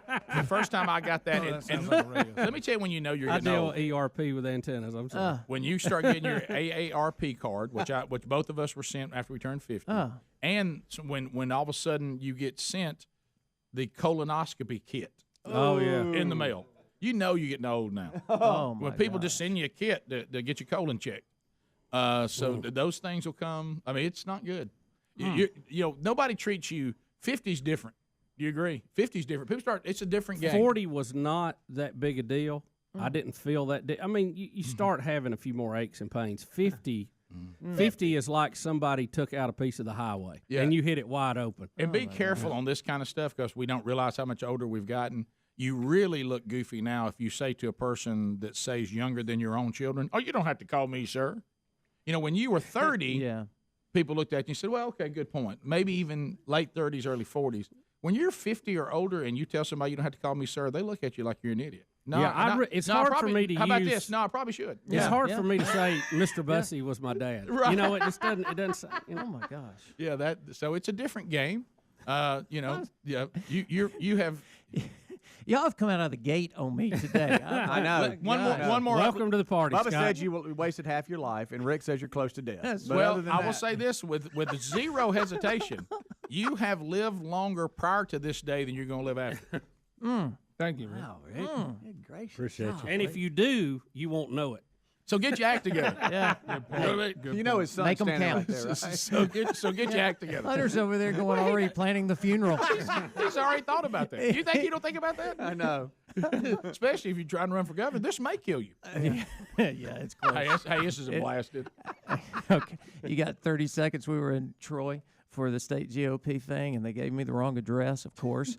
And so we're in this dirt road. Hunter's driving, Tara's in the front, I'm in the back making calls, and we're in this trailer park. And I'm like, I'm sure the GOP would be meeting in a place beside a trailer park. Right. I thought. What do you mean by that? There was another car that was lost, and so the address finally popped up on my screen. While the guy was turning around, I told Hunter, I said, I'm going to jump out and tell him where we're going. And when I jumped out, Hunter said, well, there's a cow. And I was like, well, there's a cow out in the middle of the street. Not just a big woman. No, you're talking about the animal. Oh, actually a cow. No, a cow. Right. We're in a dirt road. I got you. Well, I jump out, and the cow runs past me, turns around, and I realize I'm between the cow, the mama cow and the baby cow. Uh-oh. And she I first thought it was a bull because it had horns. Then Right. I realized later, that doesn't matter. No, it doesn't matter. Right. And I'm between. You need to look somewhere else for that. I'm between mama and the baby. It's dark out there, Rick. And she starts jumping up and down. Jumping up and down. She's upset, and Hunter's like, jump in the car. And I'm like, Hunter, if I move, I'm going to get impaled by a cow at my first GOP event. Would that not be? That would have been Dawson Classic. Yeah. Just be glad it wasn't a donkey. How did you end up out in the middle of cows? That's a political joke. Y'all should have laughed harder at that. Well, if it had been bull, it'd prepare me for a lot of stuff I was going to have to walk into. But anyway, bum. So your first time to go to some GOP event, you ended up in the middle of cows? In the middle of a cow. Between a calf and a mama. We got cows. Mad mama. Can you see Dawson, almost 50, running as fast as he can to jump in the back seat to make it sure to the GOP? Right. That'd be good. Is coming in. Scott Dawson, 50 years old today. We're having a birthday celebration here. Also, one he didn't know about tonight, but he does now. Here's Emily, listens to the show. I love that you guys are interviewing Scott today as your buddy, regular guy, casually mentioning he's running for governor. It's so what we need, a regular guy, a godly man. Oh, by the way, we have cows, and we can't wait to vote for Scott Dawson. That's what it says. Happy birthday. There's from Emily, who listens to the show. So anyway, well, I will tell you this, one thing that we can do, because the fact is you are running for governor. I am. So we are having fun. We're glad you are, and we fully support it. Do think our state needs this, needs major change. It's kind of tired of the way things have been, and one way to do that is to kind of get this. Let's just try something new, and I think that you obviously represent that of someone who would be great.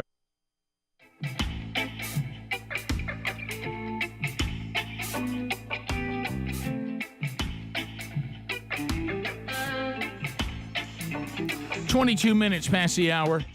Rick and Bubba's show, 866 We Be Big. Thanks for being with us. All right, so let's get to the story. This BBC reporter, is that what it is? Yeah, we had a BBC reporter that came to the U.S. on a work trip and then realized that he had forgot his plug adapter for his laptop. I mean, how many of us have done that? So he heads out to Walmart in Florida to get one. Well, Rick, he posted online that, and let me give you the exact quote here because this is really good if I can find it. He says, "Hi from America, where Walmart doesn't have a plug adapter for my UK laptop, but on the other hand, I can buy a rifle and ammunition."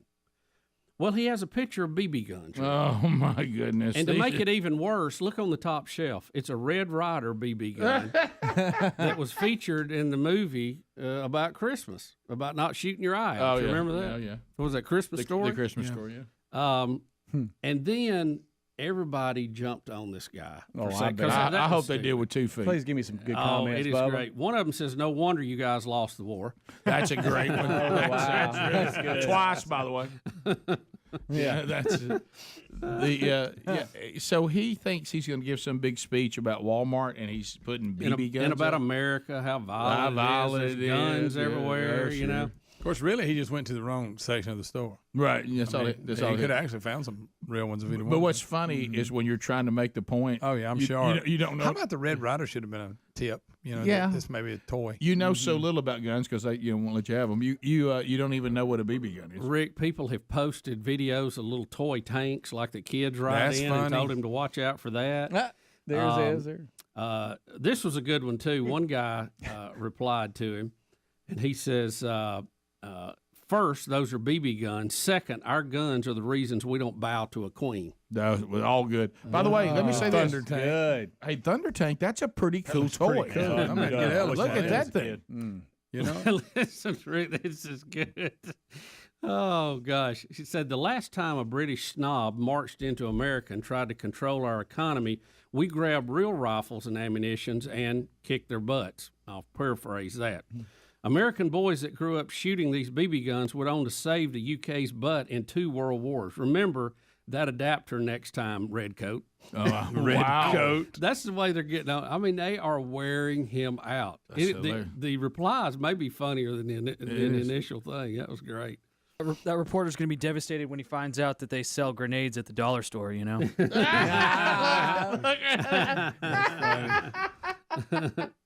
That's good. Well, but how can you be so? This is the thing that one thing that social media offers everybody now, an opportunity to get out information, which is good, but also too many opportunities to look really stupid. Mm-hmm. Because there was a time if he wanted to make this comment, he'd really have to work and get it looking at it. Now he can just shoot a picture and throw something out there so fast. Rick, one of their answers too said basically why Walmart doesn't have adapters for UK laptops because there's not that many stupid Brits in Florida that forgets their adapter. Yeah. So good for him warning the world about our availability to BB guns. Oh, but that's what you're saying, Greg. What if on. he'd have found himself to the right part of the street? Yeah, he'd really been impressed. A couple aisles over. Yeah. Also, no handguns, but they have rifles and shotguns. Yeah. Speaking of of guns and Florida, we have both. Have you seen the Little League scare that we have here in Video 5? Speaking of that, where we have dozens of gunshots and stuff going on, it looks like it's in North Charleston, in Pepper Hill Park. I don't think I've ever seen that, but they actually said that there was a large group, and this is what always happens, not associated with the game at all. Of course, that are you see that headline, you think, well, there's parents fighting and gunshots, but look, these are little bitty guys. Look. Watch the kids. Watch the third base coach.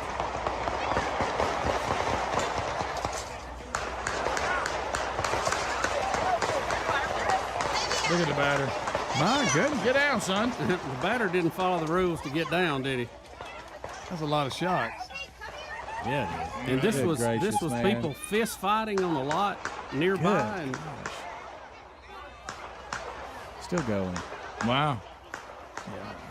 That's the difference. I'm 54 now. Then back in the day when we got in a fight or something, you just got in a fight. Yeah, what is that? You didn't pull out guns. Yeah. You start shooting. Yeah, that's what it says. Bubba, it was at an adjacent parking lot. And, you look at that. How many rounds you think that was? How many times have we all found ourselves at a game look just like that? Oh, and then all of a sudden you hear all that going on. That's about 40 rounds at least. Yeah. Yeah. That's great. And it's just kids trying to play a game. That's it. But the batter didn't exactly get down, did he? By the way, we're going to have to teach the kids about laying on their stomach. The squat down is still not enough. Get on down on your stomach. Can we go back to Red Shorts in the stands? He doesn't really move. Watch this. Did you hear one of the bullets hit the metal? Listen. He almost, once he finally right there, gets did you hear it?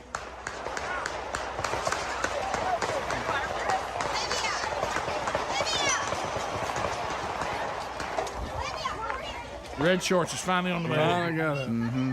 I got news for Red Shorts. If somebody was shooting at him, he's dead. Yeah, but he has a tough time. He ain't moving too good. Right. He ain't got he ain't That's going terrible, nowhere. too, because you got the kids. Then you got the parents trying to get to the kids. Then you got the guys coaching, which I'm sure their wife and family was in the stands, and he can't get to them. It's just, that's sad. They were like, really is that is. That really fireworks? is. Like, they thought it was fireworks, all kinds of stuff. And evidently, the parents have rightfully so petitioned to not have their games at that park anymore. Yeah, I bet. I think you have to kind of before dark. maybe take that one out. Now, see, this is what the BBC guy should have tweeted. Right. He just on the wrong story. There you go. Not BB guns. Yeah. So anyway, that's tough. And like I say, think about who that hurts too. Is when there becomes a part of your town that people are terrified and afraid to go because people don't know how to act. That's the reason why these places end up being economically destroyed. Nobody wants to live there. Nobody wants to shop there. Nobody wants to play there. And then the next thing you know, somebody's talking about how mean everybody is because they won't go there. And they won't go back and go, well, there's a reason people don't want to come here is because when you have shootouts at the OK Corral in an adjacent parking lot to the Little League field. Pretty reasonable decision for people not want to be in that situation. Bottom of the hour, more phone calls and Rick and Bubba coming up. Rick and Bubba. Did this and didn't really want to, and I don't know who would want to. If you want to do this, you probably have some ulterior motive. Absolutely. If you wake up wanting to be governor, wanting that position, they think there's something wrong because it is such a heavy burden of service. And so, for 30 years now, 30 years next month, SDA's been around, and I've been preaching about life change. And before any life can be changed, there has to be a turning point. And so as I'm walking into this new arena, I'm not changing who I am. I'm not. Christ is not what I do. He's who I am. He's changed my life. My identity is not found in a title. It's found in my relationship with Christ. But as I look at this, Alabama's at a turning point. We want Alabama to change. We want things to be different. But if we're going to do it, there's going to have to be a turning point. Someone that thinks about Alabama first, someone that can develop decisions based on a biblical worldview. And when I say biblical worldview, people go, what about people who don't agree with you? Well, I mean, my goodness, Scripture teaches me to treat every person with respect. And that term respect means to hold in high regard. We can agree to disagree, but there's a word called civility that is dead in our country. We've got to resuscitate this, that we can agree to disagree, but you got to know I'm coming from a biblical worldview. If you're going to get scared about that, you better realize anyone who's a governor or anyone in a place of authority is going to make a decision based on some type of authority in his or her life. I'm just willing to get out in front and say, this is how I'm going to make my decisions. Hello, Becky. Welcome to the program. How are you? Hello. I want to make a comment on that when when y'all was talking about when you turn 50, you got to get, they send you those colostomy, whatever that thing is called, where they stick that. Colonoscopy kits, yes. Well, I turned 57, and I've done had 4 of them since I turned 57. So 4 of them? I know what y'all talking about. 4? You've had 4 colonoscopies? Oh, yeah. What are they looking for? You're supposed to have them every other year. How's your colon? 4 of them? In 7 years? That seems a little much, doesn't it? You don't have to have them that quick. She might have had an issue. Somebody's collecting some copay. She might have had an issue. Maybe she has something. I think they want you to get one like every other year, don't they? What? Yeah. I think once so. you turn 50, it's pretty regular. Serious business? Yeah, Oh, yeah. absolutely. It's like every... Oh, yeah. Have you had another one yet? No. You had one while you were put to sleep, didn't you? Yeah. I thought I'm out. Y'all might as well check. You're supposed to have another one, aren't you? Yeah, I'm overdue right now. I'm feeling the grief about it. Well, you're going to feel more grief than somewhere else after you've had it. I know. Mm-hmm. Carolyn in Tuscaloosa. Problem is, it's hard for me to not eat any food till I could get off there to go have it done. I know. Well, preparing for it's worse than the actual event. It's a big dilemma, huh? Carolyn in Tuscaloosa. Go ahead, Carolyn. Yes, I heard y'all talking about the John Travolta movie a few minutes ago. My niece's husband is going to be one of the main characters in the movie itself. Is what? John Travolta's your cousin? No, I said my niece's husband is one of the main characters in the movie. So your niece's husband is John Travolta? No. Okay, well, he's one of the main characters in the movie. I'm talking about one of the characters in the movie, not John Travolta. I'm talking about his movie. Now, who is it? What is he playing? Well, she said main character. Well, you're right. He is a main character. Now, you saying this person's in the movie, but when she said main character, there's only a few main characters. She's screaming at the phone. I thought John Travolta might be in her family. You're correct. I don't know what it is. Do you ever get the idea that Speedy, on purpose, always puts in our show prep almost every day multiple stories about eating and obesity? No. Oh, every day. I mean, it's like they're always in there. Snake. Rick, it's we just talked about the airplane thing. Is that enough? As Bubba says sometimes, big story in the news today, and then that's out there. Well, some of these I things. just printed it for you. Some of these things. There's about 4 or 5 of them today. Yeah, some of these things you look at, okay. I understand them, like this one. This is not the first day that I've ever heard you should eat 6 small meals a day rather than less of that big meals. Mm-hmm. I've heard that 1,000 times. Yeah, I believe in that. But Bubba. I've got a slightly. I follow half of that. Bubba, 6 large meals. Yeah, the small, or you eat enough in 3 meals for 6 meals. But I prefer 6. But what I'm saying is this: just like the other day when Bubba laid out the thing about here's how the hours should work.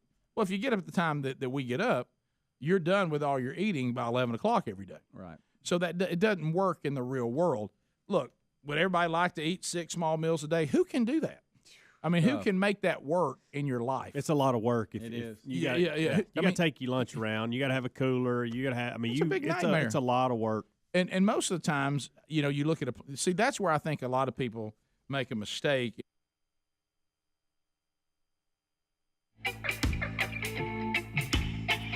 35 minutes past the hour of the Rick and Bubba Show. 866 We Be Big is our number. Thank you for being with us on the show today. CarShield, teaming up with the Rick and Bubba Show. CarShield.com/Bubba. Some things in life are actually pretty easy to understand, and getting protection from CarShield.com/Bubba is a no-brainer. The plans start about $100 a month, and they cover more parts than ever. And when you need a repair, you choose the mechanic or the shop, and then their administrators handle the rest of it. It really is that simple. No paperwork, no headaches. Plans even provide rental car options as well as roadside assistance, trip reimbursement, all at no extra cost. And this is simple. If you have an automobile that's beyond the original manufacturer's warranty and you still want some protection, then get this protection plan to protect this vehicle that is now not covered by a warranty. Jillian is glad she did in Georgia. She said, we've heard you guys talking about CarShield for a few years, and since we have a 2014 BMW, and, of course, the original warranty, the OEM warranty had ended. And it's an expensive car to fix. We figured having it would probably be in our car and ourselves' best interest. She was right. She said a few weeks ago we had some electrical and engine repairs done, and everything went very smoothly. The claims process was all handled by the dealership without any problems, and we were happy and driving our BMW with smiles. Very satisfied with CarShield.com/Bubba. Thank you for turning us on to it. They have helped millions of drivers, and that's why they're America's #1 auto protection company. It just makes sense, and coverage is easy. Just contact CarShield.com/Bubba for a free quote, or you can call 1-800-391-8888. Save 10% on the plan, CarShield.com/Bubba, or there's a link at rickandbubba.com under the sponsors. What? What are y'all doing? Speedy, what do you have going on over there? So he got up during that and went and left and came in with what looked to be a big frozen summer sausage. Well, and then he put it up under his desk, and I'm just confused at what's going on. Well, nothing. I just if you're going to share with us, that's the wrong place. When I was seeing the doctor yesterday about the bottom of my foot and that I have inflammation, I got a cortisone shot.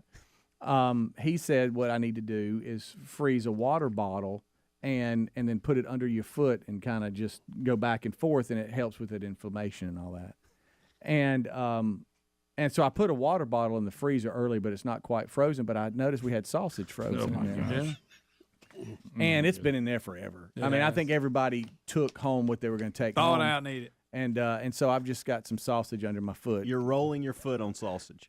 Yeah, but it's hard. It's hard as a rock. Are you currently rolling your heel on a large frozen sausage? Yes. Well, I mean, look. In this room. It's shaped like a water bottle. Oh, really? It's shaped like a lot of things. No, I don't Burgess. see water bottle when I look at it. Look at him. Hey, look. Burgess. Hams is We're discussing shape. Look, I mean, look. I call Hams mid-drink, too. Look, joke. Look right here. Look right here. No, I don't want to. But it's okay. But look how big it is. It's a good idea. It's as big as almost a 20-ounce water bottle. How about that? That's a big thing of venison sausage there. It is. Frozen. Mm-hmm. It is. Is it Hard as a working? rock. Is it working on your heel? Well, I don't know. I just started. Okay. Well, I just got to play golf today, so I'm just trying to get ahead of it. Have you heard about a little procedure called Topaz? So y'all understand, the doctor yesterday said you have no idea how many people. There you go, Ad. You have no idea how many people have come up to me and asked me about Topaz. Mm-hmm. You have no idea. And I'm like, well, we've sent a lot to you, so we have a little bit of an idea. You're right. What did he say? I heard you talking about earlier. Your heel is. Do you think? I mean, I'm not. Speedy hurt his foot, similar to how I hurt mine. You were working on a steep hill. Yeah, and mine required another procedure, but hopefully the shots. What procedure would yours require? Well, I got the well, not this time. Before I got Topaz. Yeah. You might have heard a this last time I got the embryonic. Watch out. Watch out. cord blood stem cells, whatever they have now. Is that where they spin it up?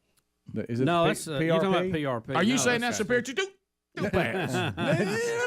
This was a whole nother Have you deal. ever tried Still a little more. You've heard of it. Experimental. Why but, did they not do worked. topaz the second time? Well, it wouldn't help this injury. I don't think it was Different two kind of different injury? thing. Yeah. Well, you'll experiment. You will. Got to get back in the game. Got Yeah, time but- for them long procedures. And I don't know what happened. Mine, I think it was Weed Eden Hill, but it's never done it before, and I've done that hill so many times. Getting old. But but this time to start this season, I a couple of days later, I just felt like I had a stone bruise, and it just never would go away, and it just lingered, and so finally I was like, all right, that's it, and went. And so I was talking to the nurse as she was getting me through it and taking pictures and X-rays and all this kind of stuff, and I said, well, I'm here. Hopefully my wife, will leave me alone about this, because every time we go for a walk or something, I'm over there limping, trying to keep up with her. Should just jog. She walks so fast. But she said, you have no idea how many guys come in here just to keep their wife, happy, because you're limping around and stuff. So hopefully this fixed it. I got a shot. Hey, how about that cortisone shot? Boy, I'm telling you. Well, you know what I'm talking about. You're complaining about it at the house, and finally your wife goes, would you please go get that fixed? That's a better way to say it. We can relate to how she feels. Yeah. Yeah. What? We've been hearing it around here all this time. No, I don't. Yeah. You just might go while you're limping. Yeah. How about the shot? Good news, the sausage will help. The cortisone shot. Well, if you just it's all where they're going to put it, but in the back of the heel, it's awful. It's awful. It's awful. Inside, I was But screaming. you know what's good for it? Frozen sausage. But it makes it better. The doc that Speedy went to is one of the better shot givers of all time. He is. He I felt like a little freezes kid. It. He freezes it. You don't even feel it. My heel's so rough it'd bend the needle. I felt like a little kid because he started trying to ask me questions to get my mind off of the shot. He pulled out that needle. Did he tell you one time that he gave me a shot, it hit a nerve, and I kicked the tray in there? Uncontrollably, I kicked it. Tools went everywhere. Yeah. Really? Yeah. I was embarrassed. I didn't mean to kick it. Well, I mean, and nothing you can do about that. Yeah. Happens sometimes. I had to have one. It was for a different situation, and it was before I knew him, and the guy did not freeze it, and he was going to go in the back of my heel, and he asked me before that, had I made a commitment on profanity, and I said I really have been working on it, and I think I've really come a long way. And he said, well, we're about to find out. In other words, this is gonna hurt. So, Speedy, I got a shot. I was Pentecostal. Yeah, I got a shot in my knee yesterday too. Oh, okay. He uses the freeze spray too. I appreciate that. Sure, I love the freeze. Whoever got the freeze spray going, we thank you for that. Y'all both got shots yesterday. Yeah. Yep. Ooh, pair of shots. Somebody give me a shot. That needle was as long as his index finger. Good night. So how's yours feeling, Bubba? Oh, it feels great today. Yeah, the problem is it ain't gonna last very long, but it's a great today. we talked about it in the break on this health thing. I see Dr. Burke is on Fox News, and she's got this book out about her time. She went You away. got that scarf going. She went away, and now she's Calm back. down, Bubba. Yeah, Bubba's slobbering. So number one is Fox has got her own, but I don't know what that means anymore. Dr. Who? Is it a hit piece on Trump? Yeah. And his handling of COVID, or is she positive on that? I don't know. Maybe a mixed bag. But I saw her talking about a thing. We had the story yesterday that we didn't talk about, because if we're going to talk about the pandemic, and I see that she was addressing it, but I couldn't hear what she was saying, we have to really talk about everything, not some things. We have to talk about everything. And are you seeing where there are more scientists and doctors that are saying this hepatitis uptick that we're having? They are saying that it is likely that the immune system of these young people have been so compromised by the shutdowns and the fact that we've been isolating them away. I mean, they showed classes where some schools had them literally in plastic cubes, that their immune system has been so weakened that that's why this hepatitis is going up. I haven't heard that, but I did hear that we had an outbreak. We had that story yesterday. We had an outbreak, and they were trying to make some connections as to why they were seeing this. So that may be one of them. Well, one of the things they said, these were really I saw that article. These were the three theories. Theory one, this is something to do with COVID, but they said the problem is not all these kids have hepatitis ever had COVID. So number two, is this something we didn't think through on vaccinating and boosting children so young? And then number three, is it a compromised immune system that, the immune system needs to be exposed to minor viruses. That's stuff how it works, yeah. That's how it works, and that we have isolated them so much that they've lost the ability to fight against something that at one time their immune system would have had no trouble with. No, I don't know. And they're the three things they've thrown out there.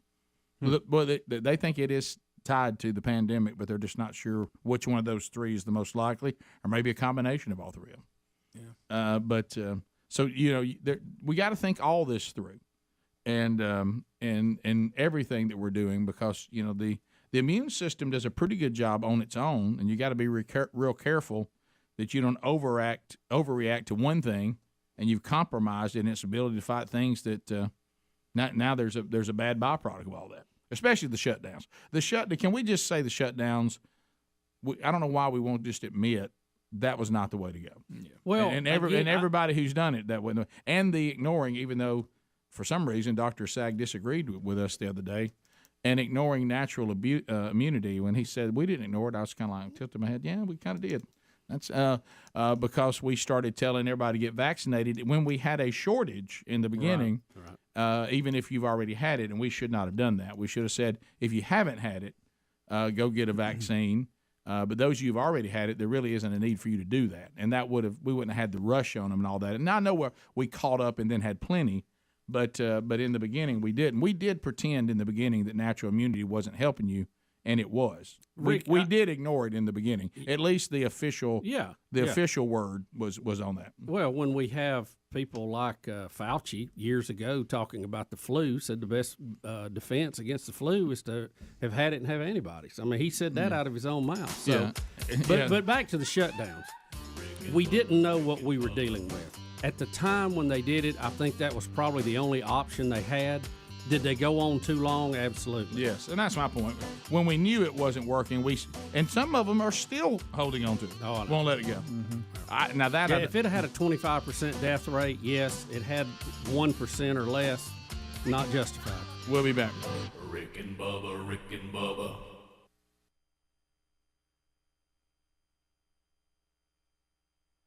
It's kind of what I'm trying to work on now. You better come up with a plan that you can actually implement. Yeah. PJ Fleck could pull it off, but not many others. Yeah, I could. His diet included eating oars. That's right.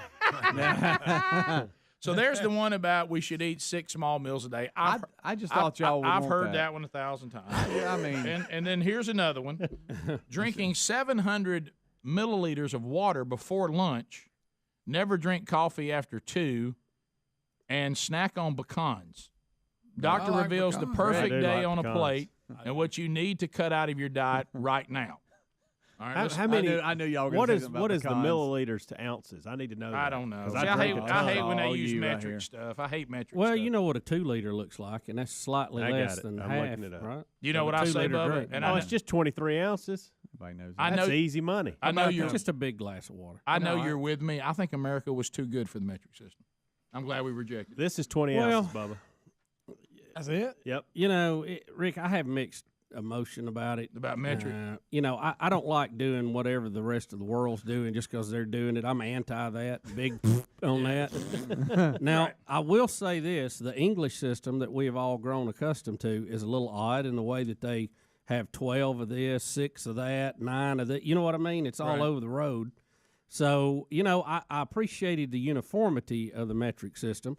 But what we've ended up with, Rick, it's a word that I won't use here on the radio that I occasionally would hear my uncle use. We've got a messed up in between because we're perfectly fine buying a 2 liter soft drink, but we want our gas to be in gallons. Oh my gosh! You know, it's just so odd how we move back and forth on all this. Bubba, this guy, the doctor's kitchen. Our medicine is all in metric stuff, right? Yeah. But if we're making a recipe, we want it to be in English. I know. I mean, it's crazy. We're some kind of, well, you know what I mean, hybrid. Guys, this is some Indian doctor being interviewed by an Australian. Do we want to listen to this?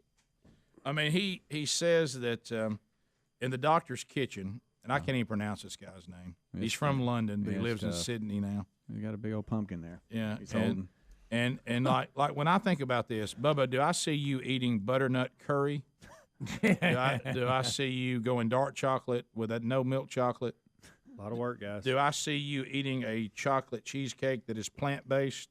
I've heard a lot there. I like, Rick. Maybe I misread it. I thought the first one cheesecake. I thought the first one said Reese cups. I'm sorry. It did not. I'm sorry. You're going to have a cheesecake that's made with a plant-based chocolate, and it's going to have almond and date base, whatever that is. Oh, dates, I guess, the fruit date. And it also will have avocado in it. Now, I don't see you. I think I'm always going to eat what I like to eat. It's just going to have to be portion control. Well, and that's we got some work to do there. That's a problem. We got some Well, work. no, you I did it one time, but I didn't like it.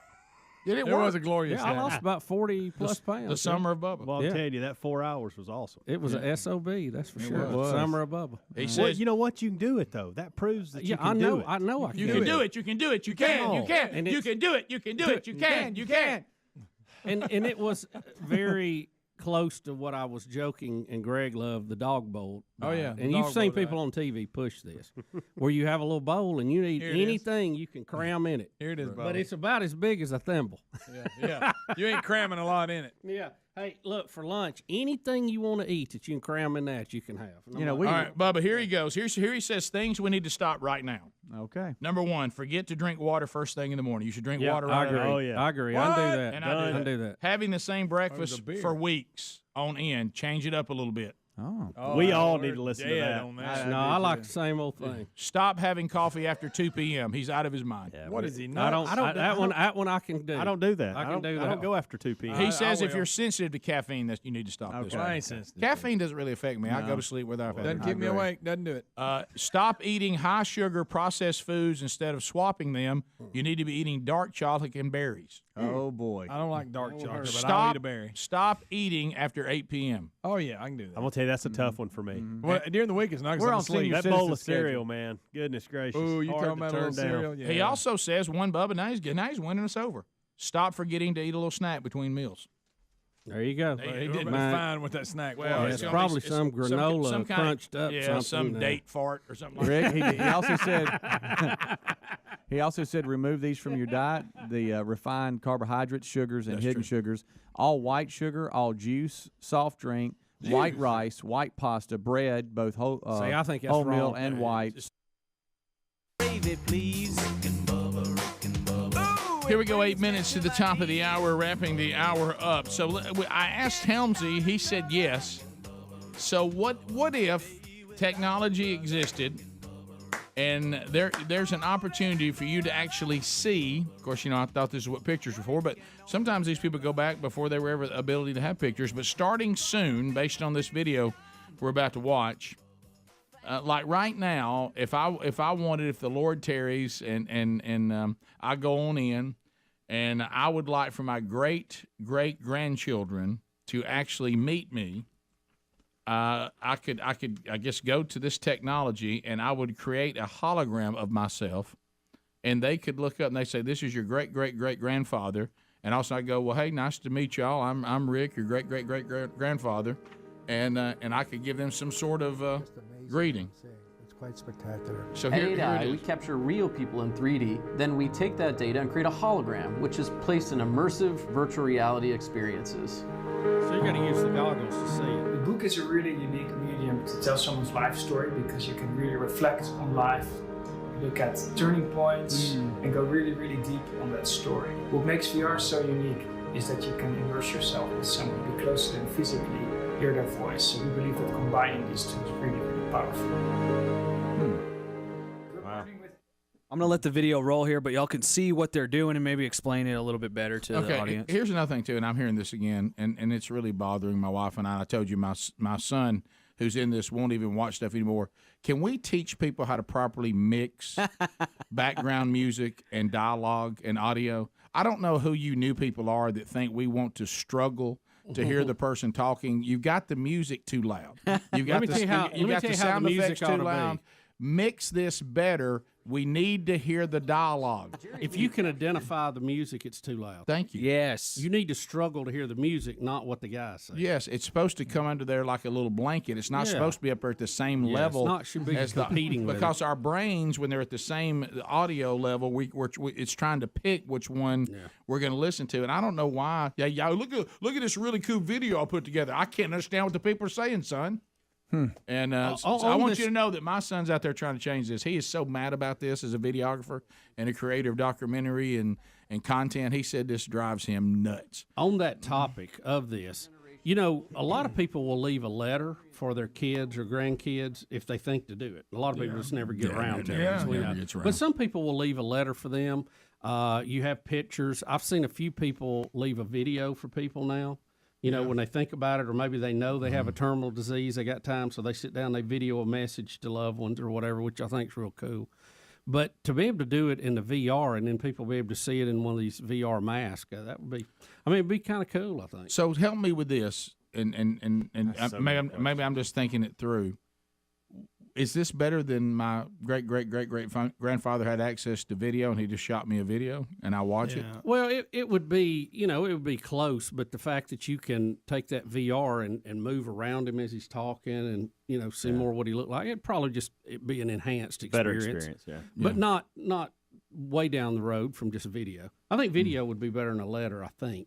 Oh, no doubt. All right, I got a question. Because you But can a see letter, him. you can. Don't you want to know what your great grandfather looked like? I guess it depends on these people who'd rather read a book or watch a movie. I'm visual; I'd rather see it. Right. But some people like just to, fill in the blanks with their imagination. Yeah. Helms had a good story. He was going to tell about it. Oh, here he goes. What is it? If you had your great or whoever. Greg, why do you have to bring this up? There he goes. Nobody's talking about Doodlebug. Okay? My grandfather. I'm just That'd be Mac Daddy's dad. And we're not. I told y'all I'll tell that story at some point, but I'm not telling it today. That right there is trying to pry it out of you. But I do have a question for you. On VR. Look, don't want to be negative here and put us in a weird place as we leave for the day. Here we go. But and I get the terminal illness makes sense. But let's say you're healthy, but you want to leave something. At what point do you start writing those letters? That's a good point. I mean, is that in your 40s? Is that in your 50s? Is that in your 60s? A lot of people never get around to doing it. Right. And then death See, y'all sneaks got me up on them, thinking I need to go home and write something down and record a video. Yeah. Yeah, you could. You probably should. Yeah, I probably really need to. Yeah. Just send him a link to the Rick, the show. way you said that kind of scared me a little You bit. can just send him a link to the that's show. a good and be point. like, There you go. Hang out with Dad. Yeah. But one of those things where you want to, like Bubba was talking about, I heard you talking about It this was pretty cool, before we came on the air. Or was it Helmsley? I can't remember. Where you give them a little wisdom and you talk about that and all that. You're not Talk about big days in your life, what they were like, what they meant to you. I think that whole the virtual, the way it looks and all, that adds to it. You remember Bubba? I mean, he got all scared of that snake in that one. I mean, Trying it's to save real. it now. Oh yeah. Okay. Got mad at him like he was really there. Listen. I was trying to figure Where's Greg that out. Greg? I was too. Where's Rick. those grandkid pictures? Did you hear me, Bubba? I was trying to figure Greg out. I thought, wow, Greg said I did too. No, I mean, but it I does realized- add to it. You were saying it as opposed to video. he was it would just be more. He was just on setting the up way. the spear. Well, Bubba felt like let's say Bubba saw a video of a snake, but it didn't bother him. But when he did the virtual, he got all mad, threatened to whip people. Remember that? Yeah, it was very uncomfortable. So I'm just saying. So it is a different experience. If I announce ahead of time, I don't want to see any steak videos, and then they get a snake video, then that's when I get But mad. Bubba, it was a cartoon. Yeah. Well, he's Real. a It wasn't phobia. real. It didn't look real. Greg, but people, that'd be like telling Sherry, I know you don't want to feel like you're on a cliff because it scares you, but we did it anyway. Yeah. It was a some of phobia. that. He had a phobia, and he was letting Well, know about it's his not a phobia. phobia; it's just a defense. It's a phobia. But I mean, If we I all had a have phobia, phobias. I'd It's never not a go. big I'd deal. never go in the woods if I had a phobia. I don't think. well, I just don't like them. right. I It's mean, not, should I not phobia level. So you're not Should I- scared? Are you scared of snakes? Yeah. Okay. Well yeah. then. Well, I mean, but yours is I'm a, scared of car wrecks. but too. yours is a little more than normal. Is all I'm saying. We all don't Well, like I have them. a heightened level of defense. That's all I'm yes. saying. Yeah. Was it I've a killed a cartoon bunch snake of or them. not? Should I mean, show the group text from yesterday? Do you have I don't anxiety remember. around snakes? Uh-huh. Well, yeah. I think if you don't, you're something wrong. With Bubba you. doesn't seem to Excessive have this fear. thing. Now, Then it's a look, phobia. But Bubba acts like they're hunting people. But Your level of Ask fear. Tom Scott's one hunted him before. Your level of Yep. fear is a little above the normal. I'm extra cautious. Right. Yes, I'll give you that. Yeah, and Sherry's reaction to heights, she knows is over top. She can't help it though. Right. You know, it's sometimes we. I don't like tight spaces. I'm claustrophobic. Yeah. I was very surprised by the numbers that you sent though yesterday, Bubba, and that what was it? Do that story today? I forgot. What was Oh, it? y'all have it printed. What was Pencil it? that in instead of the dog video for tomorrow. Okay. Oh, that's so good. That sounds great. But the number of bites was through the roof, and then the number of deaths was very low. Right. But didn't Greg always tell me that nobody ever died from a snake? Yeah, it was Very like rare. 5 I think deaths. that's And 5 a year. You claim you How knew many? 3 of them. Yeah, Out of how was many the point. people? I think the Out comment of was how you many? don't know anybody who died from a snake. Bubba, Rick and Bubba.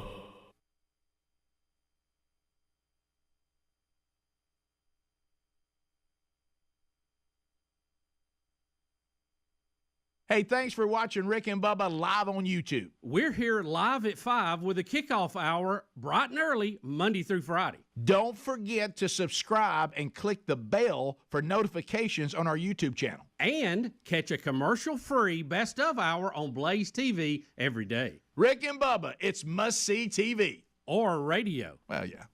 Rick and Bubba, Rick and